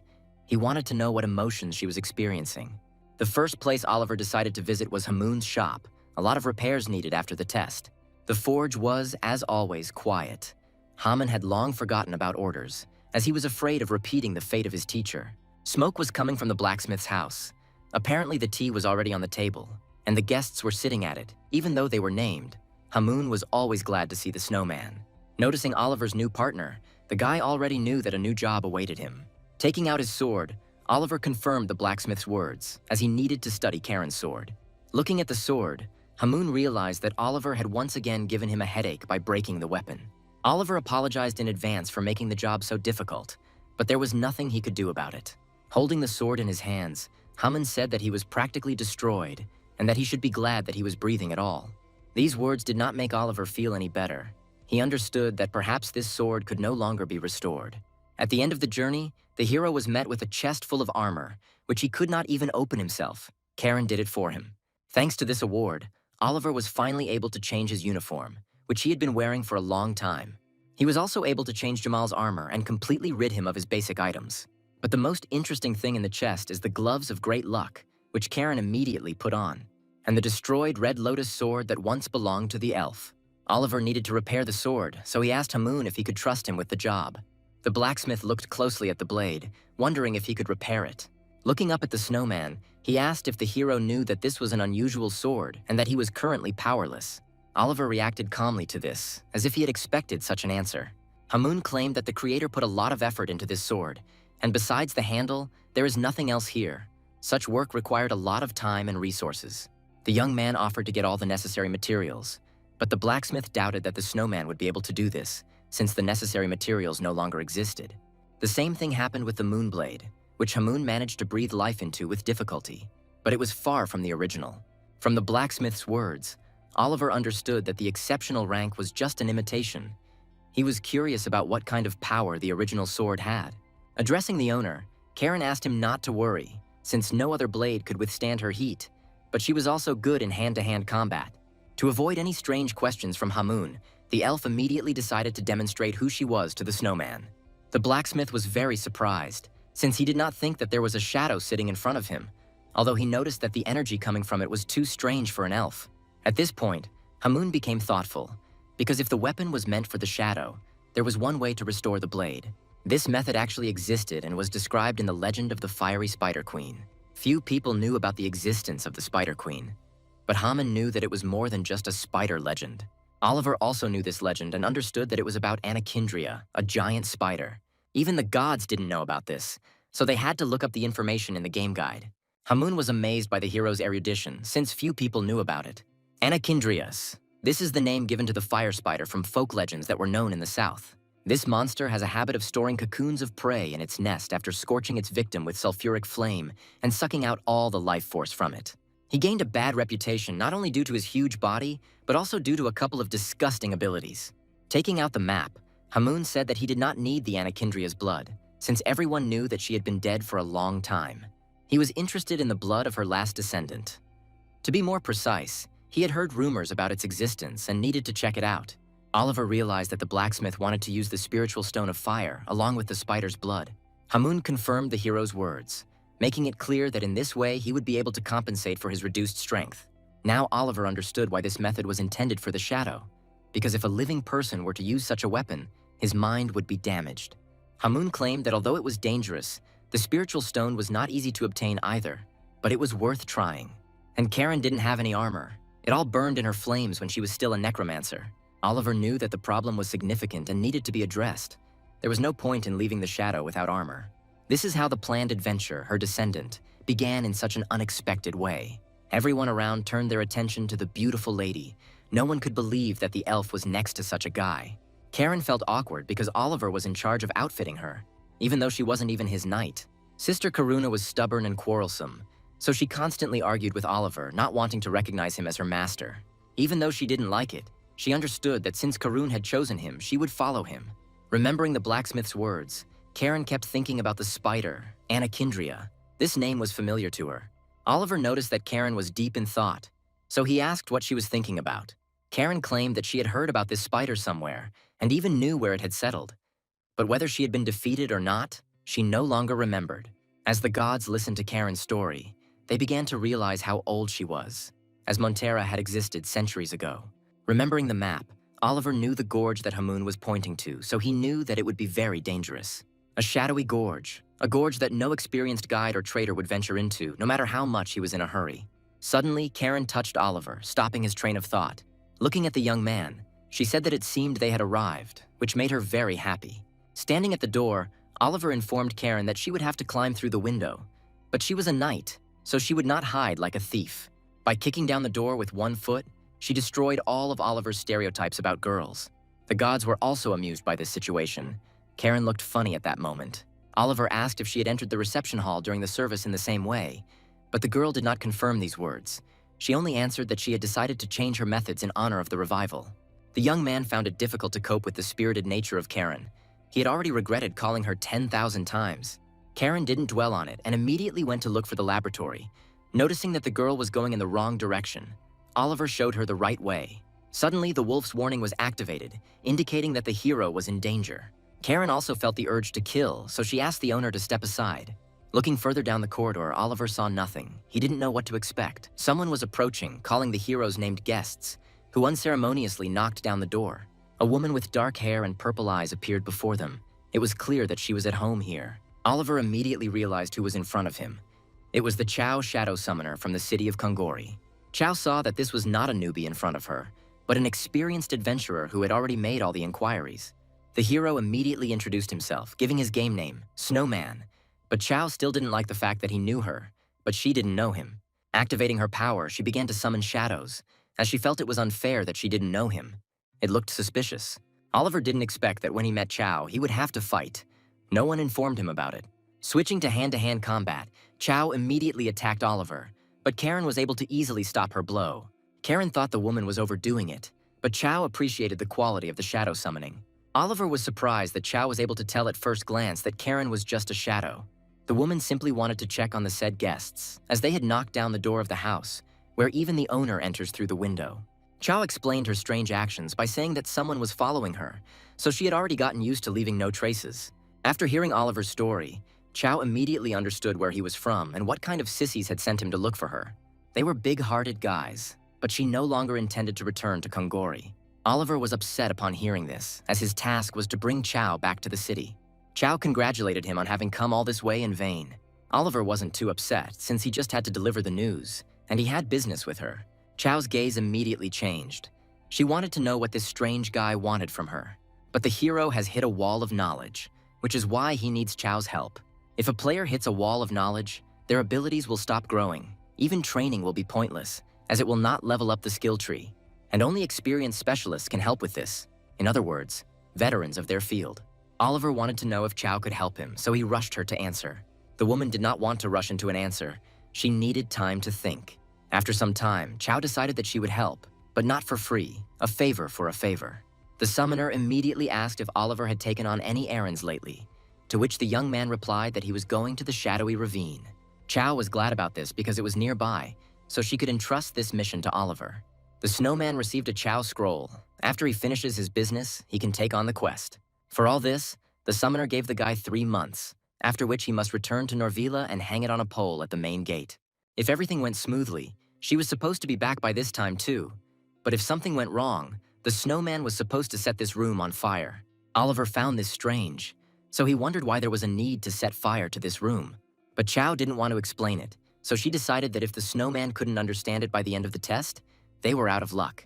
Emitting a dark aura, she convinced the boy that she would be the only one worthy of teaching him. Oliver did not expect these words at all. One could say that they scared him a little. She explained her confidence by the fact that she was once a student of the Master of Shadow summoning himself, Gregory. Gregory is undoubtedly the most unrivaled of the countless number of summoners. Oliver was surprised by this fact, because there was no one who did not know this greatest master of the dark arts. Leaving Chao's house, Oliver began to undergo the planned test, the sleeping poison. Karen immediately noticed that Oliver had a smile from ear to ear after meeting that woman. Was it really this Gregory that hooked him?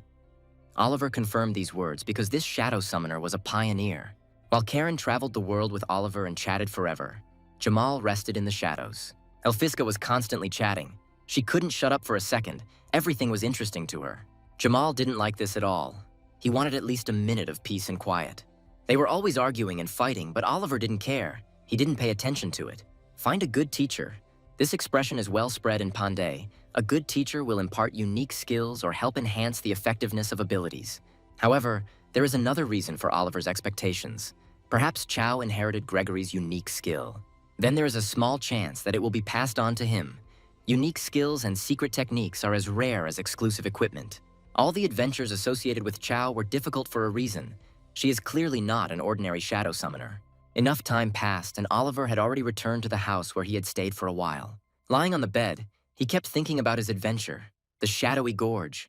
Oliver hadn't been there for a long time. The gorge he would go to on his next adventure when Oliver was there last time. The hero played as his horse, Kiri, who had a class called a hunter of birds of prey. But everything did not end so well because this character had to leave life in this gorge. That's why memories of this place always made Oliver feel uneasy. One way or another, this night promises to be sleepless. Too many thoughts interfere with a good night's sleep. Karen woke Oliver up in a hurry.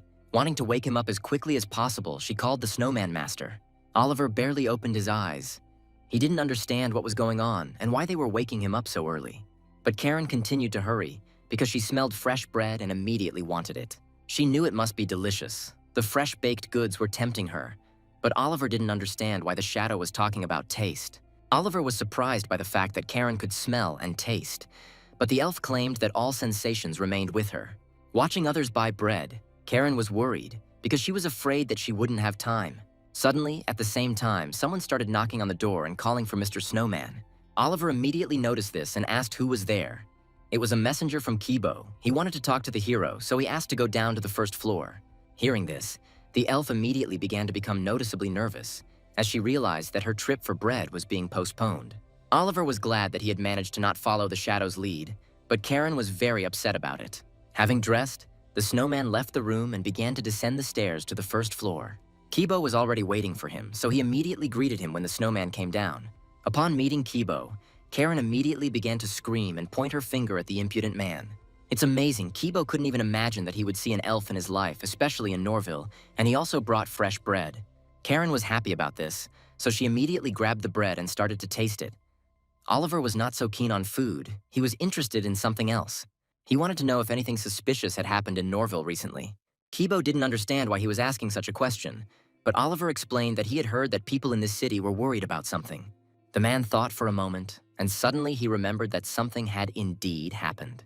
A rumor had reached him that Wiggleton had recently been raided by bandits. Despite the fact that there is a fortress nearby, the place was often subject to raids, and not long ago the village was completely razed to the ground. But the problem was that no one knew who it was, which made Oliver's task more difficult.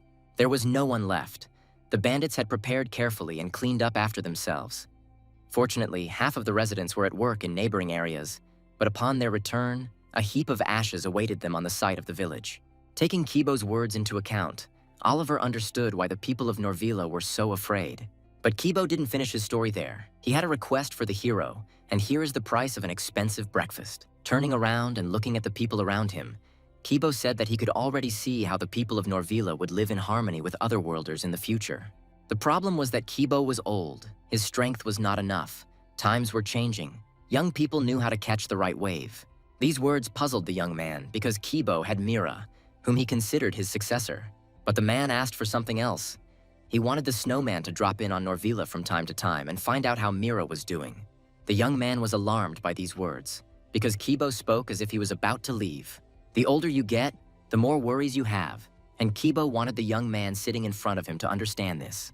A few days later, Oliver had already set out on his journey with his shadows, Karen personally accompanying him. It was hard for the elf to part with this city, since during this time she had become attached to it. Oliver was sure it was all because of the food, because in Montera there weren't so many different dishes. But here there was plenty of it. Karen, with drooling on her face, recalled everything she had managed to try over the past few days. Interrupting Karen's magnificent fantasy, Oliver handed her the equipment box, and she also needed to prepare for battle. Having done everything that was needed in this place, Oliver set off on his new journey. Opening his eyes after the move, he expected to see a new place. But unexpectedly, Oliver saw something that was completely unfamiliar to him. He did not expect anything like this. The hero found a merchant on the way to the goal. The wheel of his cart was carried away in the mud. Noticing the snowman, the merchant asked for help. The system window appeared in front of Oliver again, offering several options for the development of events. This seemed strange to the young man, but if he was given a choice, then this was the expedition system. There are two ways to travel to places in the world of eternity located far from the base. The first is to move from base to base as quickly as possible, but since this is stressful and you can get into trouble, it is used in extreme cases. The second method is just the expeditionary movement system. If you choose this system, time in the game will continue to flow as before. But in fact, players will be transported to the specified point in a matter of seconds. During this process, several choices must be made, and depending on the results, the state of the traveler is determined. In the expedition system, luck plays a significant role and is also influenced by the player's actual abilities. One miss and you can start a journey with a terrible side effect, like clouding of the mind, so you need to choose wisely. So Oliver chose the second option, to ignore it, because he thinks nothing will happen. Continuing on the way, there were several more similar expeditions, and luck was not always on the hero's side. During the adventure, he needed the cooking skill with which he was able to cook a poisonous mushroom without harming his health. The next time Oliver's path was swampy, fatigue accumulated, and it became more difficult to continue on. And at night, the howling of wild wolves prevented him from sleeping, which is why fatigue continued to accumulate. He found a dead beast, so he had a chance to find meat, and his cooking skill helped him reduce his fatigue to a minimum again. He walked half asleep. This difficult journey will forever remain in his memories. And now, finally, the young man looks around. His body was filled with lead from accumulated fatigue. If Oliver didn't get some sleep soon, he might run into trouble. It seems like it was hard, but the real torment is just beginning, because Oliver has finally arrived at the Shadow Gorge. Thus began the 11th adventure, her last descendant, whose goal is to obtain the blood of Anakindra's descendant. The crescent moon was beautiful that day. The stars were shining brightly high in the sky. About 5 days had passed since Oliver left Norvila. Oliver was getting bored with the adventure, but Karen was having fun, right up until they got into a quagmire. As expected, the summoned shadows perceived time without distortion, despite the expedition system. But for Oliver, not even an hour has come. In fact, they have a very interesting company, Karen, who is always trying to offend the troll, Jamal, who never understands elven jokes, and their owner, the Snowman. Karen watched Oliver closely, wishing the Snowman would trust her as much as he did Jamal. But at the same time, she still didn't recognize Oliver as her master, so she laughed at her own thoughts. The water was boiling. Dinner would soon be ready and the travelers would be able to eat well and then rest. Having finished his meal, as expected, Oliver immediately went to bed. It was necessary to reduce fatigue to a minimum. When Oliver fell asleep, the shadows continued their conversation. Jamal was curious why Karen still hadn't recognized the hero as the master, but she herself didn't know the answer to this question. Perhaps the troll could help her break down that barrier of mistrust, but she had to do it herself. She was interested in when Jamal became a shadow. He immediately decided to follow Oliver, to which the troll responded positively, since he did not like tossing and turning. Karen wondered why, because for a troll, Jamal was a pretty smart guy. Clutching the stone in his hand, the troll began to tell his story about how he was the leader of the Stonefang tribe. He thought that as the leader of the tribe, he would be able to keep everything under control, both the thoughts of the tribe and its strength. But Jamal was mistaken, for not a day had passed since the Snowman's invasion, and the name of the Stonefang had disappeared from the face of the earth. Every time he thought about it, he believed that he had a chance. He could win. As strong as Karun was, he was no match for Jamal at the time, so the troll had a chance. But he lost to Karun, and the tribe fell, or rather, he lost to the Snowman. Why did he submit immediately? Becoming a shadow, it's simple. The Snowman won an unconditional victory. The one who defeated Jamal's people, his brothers, the one who destroyed everything, was this guy, the Snowman. Karen thought the fight was the deciding factor, but Jamal liked Oliver's drive, because if the guy decided on something, he would definitely get it. The troll himself did not notice how he began to cover the Snowman's back. Jamal, the leader of the Stonewolf tribe, does not question the fact that the Snowman is his master. The elf didn't understand this. She also didn't know what Karun found so good in this guy. Jamal asked not to rush to conclusions, because even if Oliver is frail in appearance, he is very thoughtful. Karen was amused by such words from the troll. But Karen was not only interested in this, She wanted to know if Jamal still had dreams after he became a shadow. Since Karen had dreams, even very unpleasant ones, she asked herself this question. She dreamed of the past, the time of Montera, and how her empire burned in the fire of traitors. She also dreamed of her previous owner, Jin, to whom she was handed over until the end. She couldn't forget his voice, remembering everything. She understood that it was not so easy to get rid of unpleasant memories. She has come so far and seen so much, so this young man must live to see Karun return. Karen tried to compromise her principles, tried to lift the sword for someone else, but it turned out to be so heavy and unwieldy. Jamal couldn't believe this story, as he considered it nonsense, but Karen didn't understand what was going on either. Time passed, but the topics for conversation did not end. They had something to discuss and talk about. Oliver woke up, his fatigue was gone, and now they could confidently continue their journey. Jamal was glad that he didn't have to wake his master, even though it was already almost time for sleep. Karen realized that Oliver had been woken up by the bird, and she found it strange that it kept getting closer and closer. The hero realized that this strange bird was attracted by the fire, so he asked Karen to put it out. The elf immediately carried out the order. Seeing something huge flying straight at them, Oliver told everyone to duck so they wouldn't get hit by the bird. The heroes ducked, and a huge bird flew in front of their faces, flapping its wings and raising all the dust. They didn't understand who was in front of them. Whether it was a griffin or not, the situation was becoming tense. Before them stood Koopa, a predator of the shadowy gorge, its size dependent on its diet.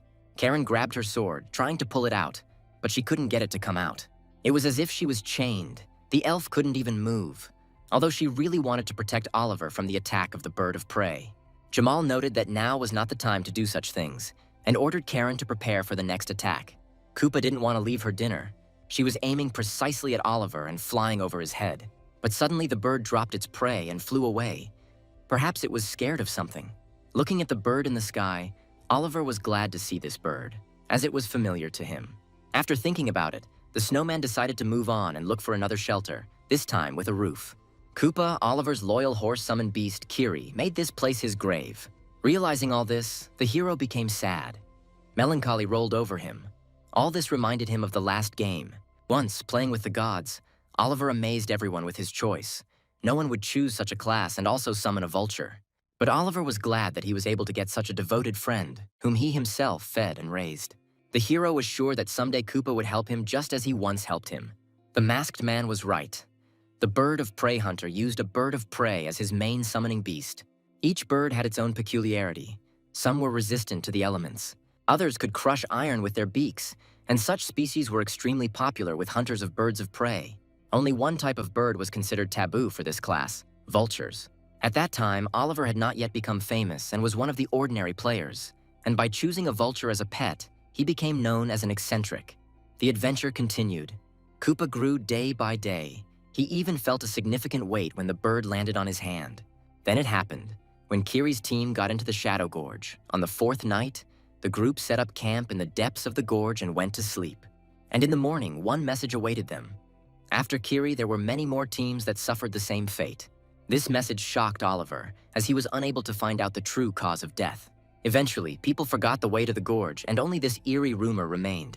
Continuing on her way, Karen kept wondering why the gorge was so huge, but no one could give her an answer to this question. The elf was unhappy with what happened, because of this bird, she was unable to eat normally. The Koopa is still circling above their heads today, and Oliver would like to find traces of the spider without being seen. Suddenly, Karen noticed something strange ahead, so she told Oliver to stay put. There were goblins ahead, and although they were known for their slow wits, that didn't make them any less dangerous. Karen offered to deal with them, but Oliver stopped her as he did not want to make any unnecessary noise. Their main task was to hide in the depths of the gorge and not attract attention to themselves. The hero decided that they would go around. He saw no reason to waste time. Karen stared at Oliver without looking away, which attracted the young man's attention.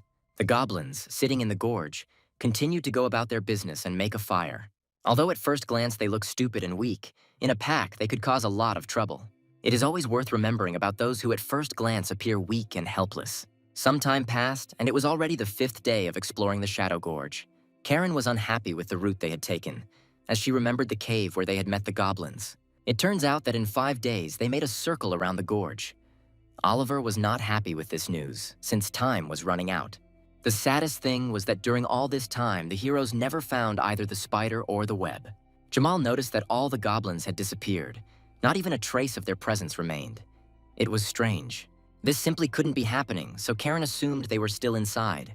Oliver activated his insight skill to scout out the surroundings, and with it, he was able to detect someone's tracks. To show what he had discovered, the hero asked Karen and Jamal to come to him. Looking at the rocky floor of the cave, Oliver pointed out someone's footprints, which at first glance did not mean anything. This seemed very suspicious. The hero assumed that this was the reason why they couldn't even find a web. Jamal decided not to think for long and immediately broke through the floor in the cave. Strength is more effective than mind. Oliver decided to examine this passage in detail because perhaps it led to the dungeon. The young man was also interested in who owned this territory. Karen could not answer this question, so she decided to just test it out by jumping straight into the hole in the floor that Jamal had made. Oliver could not appreciate Karen's actions, and Jamal, standing nearby, calmed his master because he still could not stop her. It wasn't long before Karen's hand appeared above. She had returned from reconnaissance. She crawls out of the dungeon. She reported to her master what she was able to find out. Everything below was blocked off. The tunnel turned out to be wider than she expected, but her path was blocked by stones like above. Karen tried to break through them, but nothing worked. Jamal assumed that the elf simply didn't have enough strength, so the shadows began to argue with each other again. Thinking about the information he had received, Oliver suggested that perhaps the goblins were killed by something underground. Karen also replied that the stone that blocked her path seemed strange. It was not so impenetrable. There were cracks in it. Some of the man-made stone was hard, some was flimsy, and it all reminded Oliver of concrete. Having conveyed all the information, the elf wanted to know what they would do next. There was something else strange, how this monster knew where the goblins were. Karen guessed that it might be because of the fire, since the only thing that distinguished them from the goblins was the burning fire. Jamal did not agree with Karen, as they also lit a fire on the first day. Listening to the shadow's reasoning, Oliver suddenly realized that everything came together, and it seemed that Karen was right. Since the hero remembered that his horse, Kiri, also died in a strange way, the burning fire, everyone fell asleep. Realizing that this assumption was correct, Oliver suggested testing Karen's guess. Turning to the shadows, Oliver wanted to know for sure whether the fire would attract this monster or not. The experiment was simple: hunt wild animals in the gorge and then find a suitable place and make a fire. All that was left was to lie low nearby and watch what would happen to the game. Jamal and Karen, as usual, started arguing. They couldn't sit still for even 5 minutes. Suddenly, Oliver noticed what was happening around the fire, so he ordered the shadows to be silent. A huge shadow indicated that a bird of prey was flying over the heroes' heads. Koopa, the vulture, noticed the dead game and immediately flew closer. With his huge beak, he grabbed the animal by the head, wanting to drag it away with him. So he stole the hero's game and flew away from the scene of the crime. The elf burned with a scarlet flame, wanting to catch this stupid bird. But Oliver did not understand such an ardent mood of Karen, since he did not see a problem in catching more. The gods watched the events unfold and laughed at the heroes, who ended up simply preparing a delicious dinner for Koopa.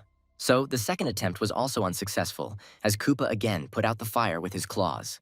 Oliver did not understand the bird's actions, but assumed that last time it attacked only so that the heroes could put out the fire. Looking at the sky, the protagonist thought that perhaps the bird was acting this way because of the death of its owner, Kiri. The assumption could be correct, since the bird had lost its owner and did not want the monster to harm anyone else. If suddenly Kiri's team really did die because they started a fire, and as a result of this, Koopa was left alone, most likely the bird hated fire. Oliver kept remembering what a smart bird Koopa was. She always obediently followed all of Kiri's commands. Oliver was haunted by his thoughts. He kept thinking that if he had brought Kiri to the point of resurrection, everything could have turned out differently. Suddenly, Karen called out to the owner. Oliver quickly collected his thoughts and went on. Jamal was irritated by the fact that the elf liked to chatter. He needed to act. Watching the shadows argue, Oliver realized that they were trying to cheer him up. After that, they tried to carry out the experiment several more times, but the devices, which they had painstakingly obtained for it, flew into pieces under the claws of Koopa. Because the bird was destroying everything the heroes did, Karen went crazy and wanted to kill the bird. As a result, we had to resort to special measures and make a fire in 2 places at once. Karen volunteered to light the fire in another place. There was no other way to conduct the experiment. But Oliver thought that 2 fires would not be enough, so he suggested making 4. And since Karen had volunteered herself, she could also ignite the rest, Oliver believed. The gods were amused by the snowman's expression at that moment. They could not even imagine that he would say such a thing to Karen. The plan went smoothly. They prepared the places in advance. Karen lit a fire in 2 places. The other 2 were taken on by Oliver and Jamal. and this time they were definitely going to succeed. All that was left was to watch what would happen next, because it was necessary to find out what was killing in this gorge. Karen was already waiting for this damn bird, but Oliver didn't care. He noticed something interesting. Koopa was already there and was swallowing the game that the heroes had caught for the experiment. The elf was so upset by what she saw that she could barely restrain herself from cursing. The gods enjoyed watching the heroes continue to try to find out what was happening in the shadowy gorge. Judging by how slowly the Koopa is putting out the fires, the strategy of plurality is working after all. But this time too, there were no prerequisites for the appearance of a spider. Could it really be a failure? This thought upset the hero. Suddenly, Karen saw something and immediately called the owner so that he could look at it too. The ground underfoot began to tremble. Everything became agitated. It seemed that something huge was approaching straight towards the game. Something sharp and black appeared from the ground. It seems that the hero's assumptions were correct. Karen looked at this and couldn't believe her eyes. She had never seen anything like this even as a knight of Montera. A huge spider crawled out of the ground, eager to taste fresh blood. Red body, completely covered with hairs, the appearance of the creation is in the image of a vile and creepy spider. But Oliver looked at him with his skill. But insight did not work. Maybe this is not a descendant of Anakindra. Suddenly, looking up at the sky, Karen noticed that Koopa was flying straight towards them. The situation was getting more complicated. This bird of prey noticed not only the heroes, but also the huge spider, so it immediately changed its trajectory and flew towards it. The spider was dangerous and had special skills. It could breathe fire with the help of its heliceri. Realizing that the bird of prey was in danger, Oliver began to worry and scream, scaring Coop away from the spider. The bird paid no attention to extraneous sounds and easily maneuvered, dodging attacks. Koopa grabbed the spider with her sharp claws and tried to injure it with her beak. Oliver's group watched as the bird fought briskly with its opponent, although the forces were not equal. Looking at this picture, the heroes realized that now they would not be able to get to the spider because the bird had carried it away. On the contrary, they were lucky, because the hole from which the spider crawled out was not blocked up, which meant they could find out who their enemy really was. Oliver understood how difficult the test could be, because no one knew about the spider that lived under the gorge. By activating the ability of Plaza Venti's Veil, Oliver glows and lights the way for his partners. Karen liked this skill. She even called it cool. Now it became much easier to move through dark crevices. Once reaching the water, the test changed from her last descendant to the predator of the gorge dungeon. The Trial, a predator of the ravines dungeon, whose purpose was to obtain the blood of the last descendant of Anakindria. As Oliver fell into the underground lake, he was glad he didn't have to fall on any rocks. Getting to his feet, he didn't intend to stand in one place for long, so he immediately continued on his way. Jamal wondered what they would do now that the bird had carried off the spider. But Oliver was not worried, as he believed it was not Anakindria's spider. The spider is, of course, big, but it is unlikely that it alone could occupy this cave. There must be a larger fish. Besides, there was a lot of web in the cave. He couldn't have woven so much on his own, the hero thought. After thinking about everything, Karen suggested continuing on their way, to which Oliver agreed. Suddenly, someone's quiet voice was heard, saying, "Come closer, closer." Oliver was surprised to hear this, as he did not understand who this voice belonged to. Karen and Jamal were silent, but the Snowman clearly heard someone's voice whispering in his ear. The elf immediately asked what the voice had said, and Oliver then said what he had heard. The young man found this strange, so he assumed that perhaps it was some kind of mind control magic. But Karen said that the owner had nothing to worry about, since she was an expert in this matter. The only thing that upset her was that now her ability was sealed. Looking at the size of the spider's house, Oliver assumed that this monster had other talents besides mind control. In this underground cave, there were a lot of bones. The spider was insatiable and kidnapped travelers at night. Traces of murders that continued for many years. Perhaps Kiri's bones will be here too. Holding the stranger's skull in his hands, Oliver could not shake the thought that one of them could be his horse. Suddenly, the eye sockets began to glow. Oliver began to hear a voice speaking. "Someday you too will meet your end. I didn't want it to turn out this way. Save me, save me." Frightened by this voice in his head, the young man immediately threw the skull aside. Another voice began to call him again, wanting Oliver to accept the blessing of fire. This voice beckoned the young man to sacrifice his flesh for the life of the flame. A multitude of spiders immediately rushed towards the hero. They wanted to taste his flesh. Leaning on his hand, the hero ordered to kill everyone. The pain in his head did not give him peace. After receiving the order, Jamal immediately used his skill, stone armor. Now the snowman gets the effect from it. When he entered the battle, he destroyed the spiders with one blow, so strong was Jamal. For eliminating the sulfur spider, Oliver received experience points, thereby leveling up as he progressed through the trial. Jamal warned Karen because he could smell a strong sulfur smell from the spiders. The elf already knew this and did not need the advice of a stupid troll. She easily dealt with opponents even without weapons. She was amused by such an unequal fight.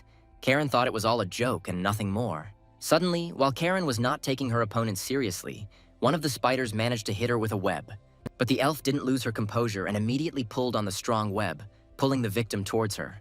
By swinging her arm enough, she was able to knock the monster over herself. For her, this was entertainment, not a fight. Inflamed, Karen wanted to burn everything here to the ground, killing every spider in her path. Emitting a pillar of fire, she burned everyone and everything in her path, wanting to solve everything with one attack. Jamal had no intention of staying away from his passionate partner and also began to quickly destroy spiders. Oliver was once again addressed by an unfamiliar voice, so this time he decided to address it. He wanted to tell his opponent to stay put because he was already coming. This continued for some time until Karen and Jamal destroyed all the spiders. After finishing with the spiders, Oliver decided to collect blood from the corpse. Thus, he got the blood of the sulfur spider. And the hero also became convinced that these were not descendants of the Anichindria. Perhaps they were some other species, but he would still have to tinker with this. Jamal saw something interesting and immediately called the Snowman to him so that he could see it too. To find out what was inside these cocoons, Jamal tore open the shell with his bare hands. A dried-out human corpse fell out of the cocoon. Apparently, it was someone's dinner. Looking at all this, Karen could not contain her feelings and emotions. All this seemed terrible to her. Oliver was in a serious mood, so he suggested moving on. We need to finish this quickly. Jamal agreed with the gentleman's words, and they all set off together to search for the target. Karen was a little worried because she couldn't draw the sword, but on the other hand, she was doing fine without it. Suddenly, Karen saw something strange ahead, so she immediately reported it to the owner. They finally arrived at the place, the lair of the vile spider, which was the mystery of the Shadow Gorge. It was spacious. The cave was so huge that it could be confused with the Dragon's Pact. The mountains of cocoons stood as if for show, as if the spider wanted his work to be appreciated. Thinking about this, the hero was irritated by the thought that Kiri was killed in the same way. Suddenly, the spider began to communicate with the hero. He was waiting for him, as he considered Oliver an interesting child. Feeling Oliver's energy, the spider wanted to taste him and increase his powers in this way. This huge spider was the last descendant of Anichindria that she left behind, the Atarak. Atarak is the last descendant of Anichindria, whose special skill was sulfur shot. It was new for Atarak to talk to her prey, and in order to get more food, she gave Oliver a chance. Jamal and Karen were already ready for battle. Clenching their fists, they showed their readiness. But Atarak offered Oliver a deal, which caused a system window to appear, which gave several options for the development of events to choose from. At any other time, Oliver would have given the proposal serious thought, but not now. Many people lost their lives in this place, including his horse, Kiri, so he did not want to accept Atarak's offer. Looking at the spider, Oliver refused this offer without a second's regret. Atarak was angry. As soon as she shook her body, spiders started pouring out from everywhere. After that, the spiders filled all the free space. Atarak ordered them to kill all the bugs. She lived in the shadows for a long time, enduring insults, and hid in the dungeon to grow to such a size. Oliver wasn't going to listen to the spider, so he ordered Karen to deal with the chatterbox. Using her power, she immediately went on the attack, straight into the mouth of the formidable spider.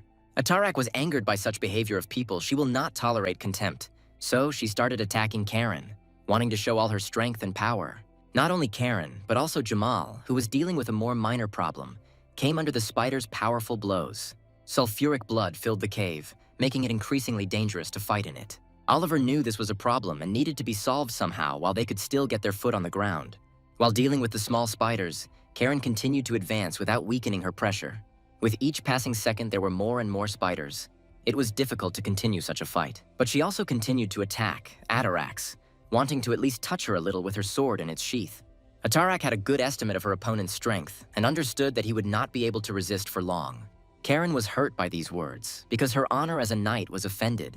It was she who was judged and called a weak opponent. Spider used spiderweb projectile, a passive throwing skill, and Oliver was inflicted with the detection status. Grabbing the spider's leg, Karen decided to use not only brute force but also her mind.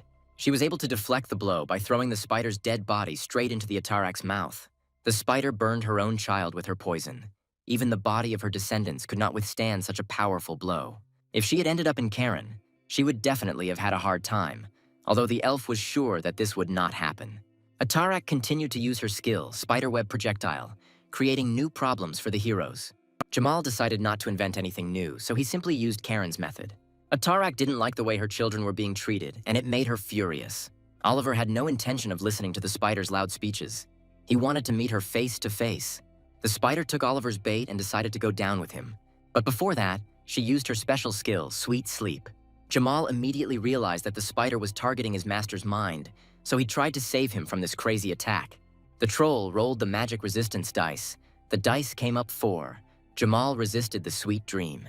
Oliver also rolled the magic resistance dice and got a 5. He too was able to resist the sweet dream. And only Karen was unlucky. Luck was not on her side and she got a 1. She succumbed to a sweet dream. Jamal knew that the elf wouldn't be able to fight in that state, so he wanted to help her. But the spider had already taken over her consciousness and plunged her into a sweet sleep. Karen opened her eyes. She didn't understand where she was and why her hair was red again. She heard the painfully familiar voice again, and she couldn't believe it, since only one person could communicate with her in this way. Before her sat Jin, the Emperor of Montera, her former master, whom she had protected until her death. Could it be that she had been sleeping all this time, when before her sat Jin, the living Emperor of the Montera Empire?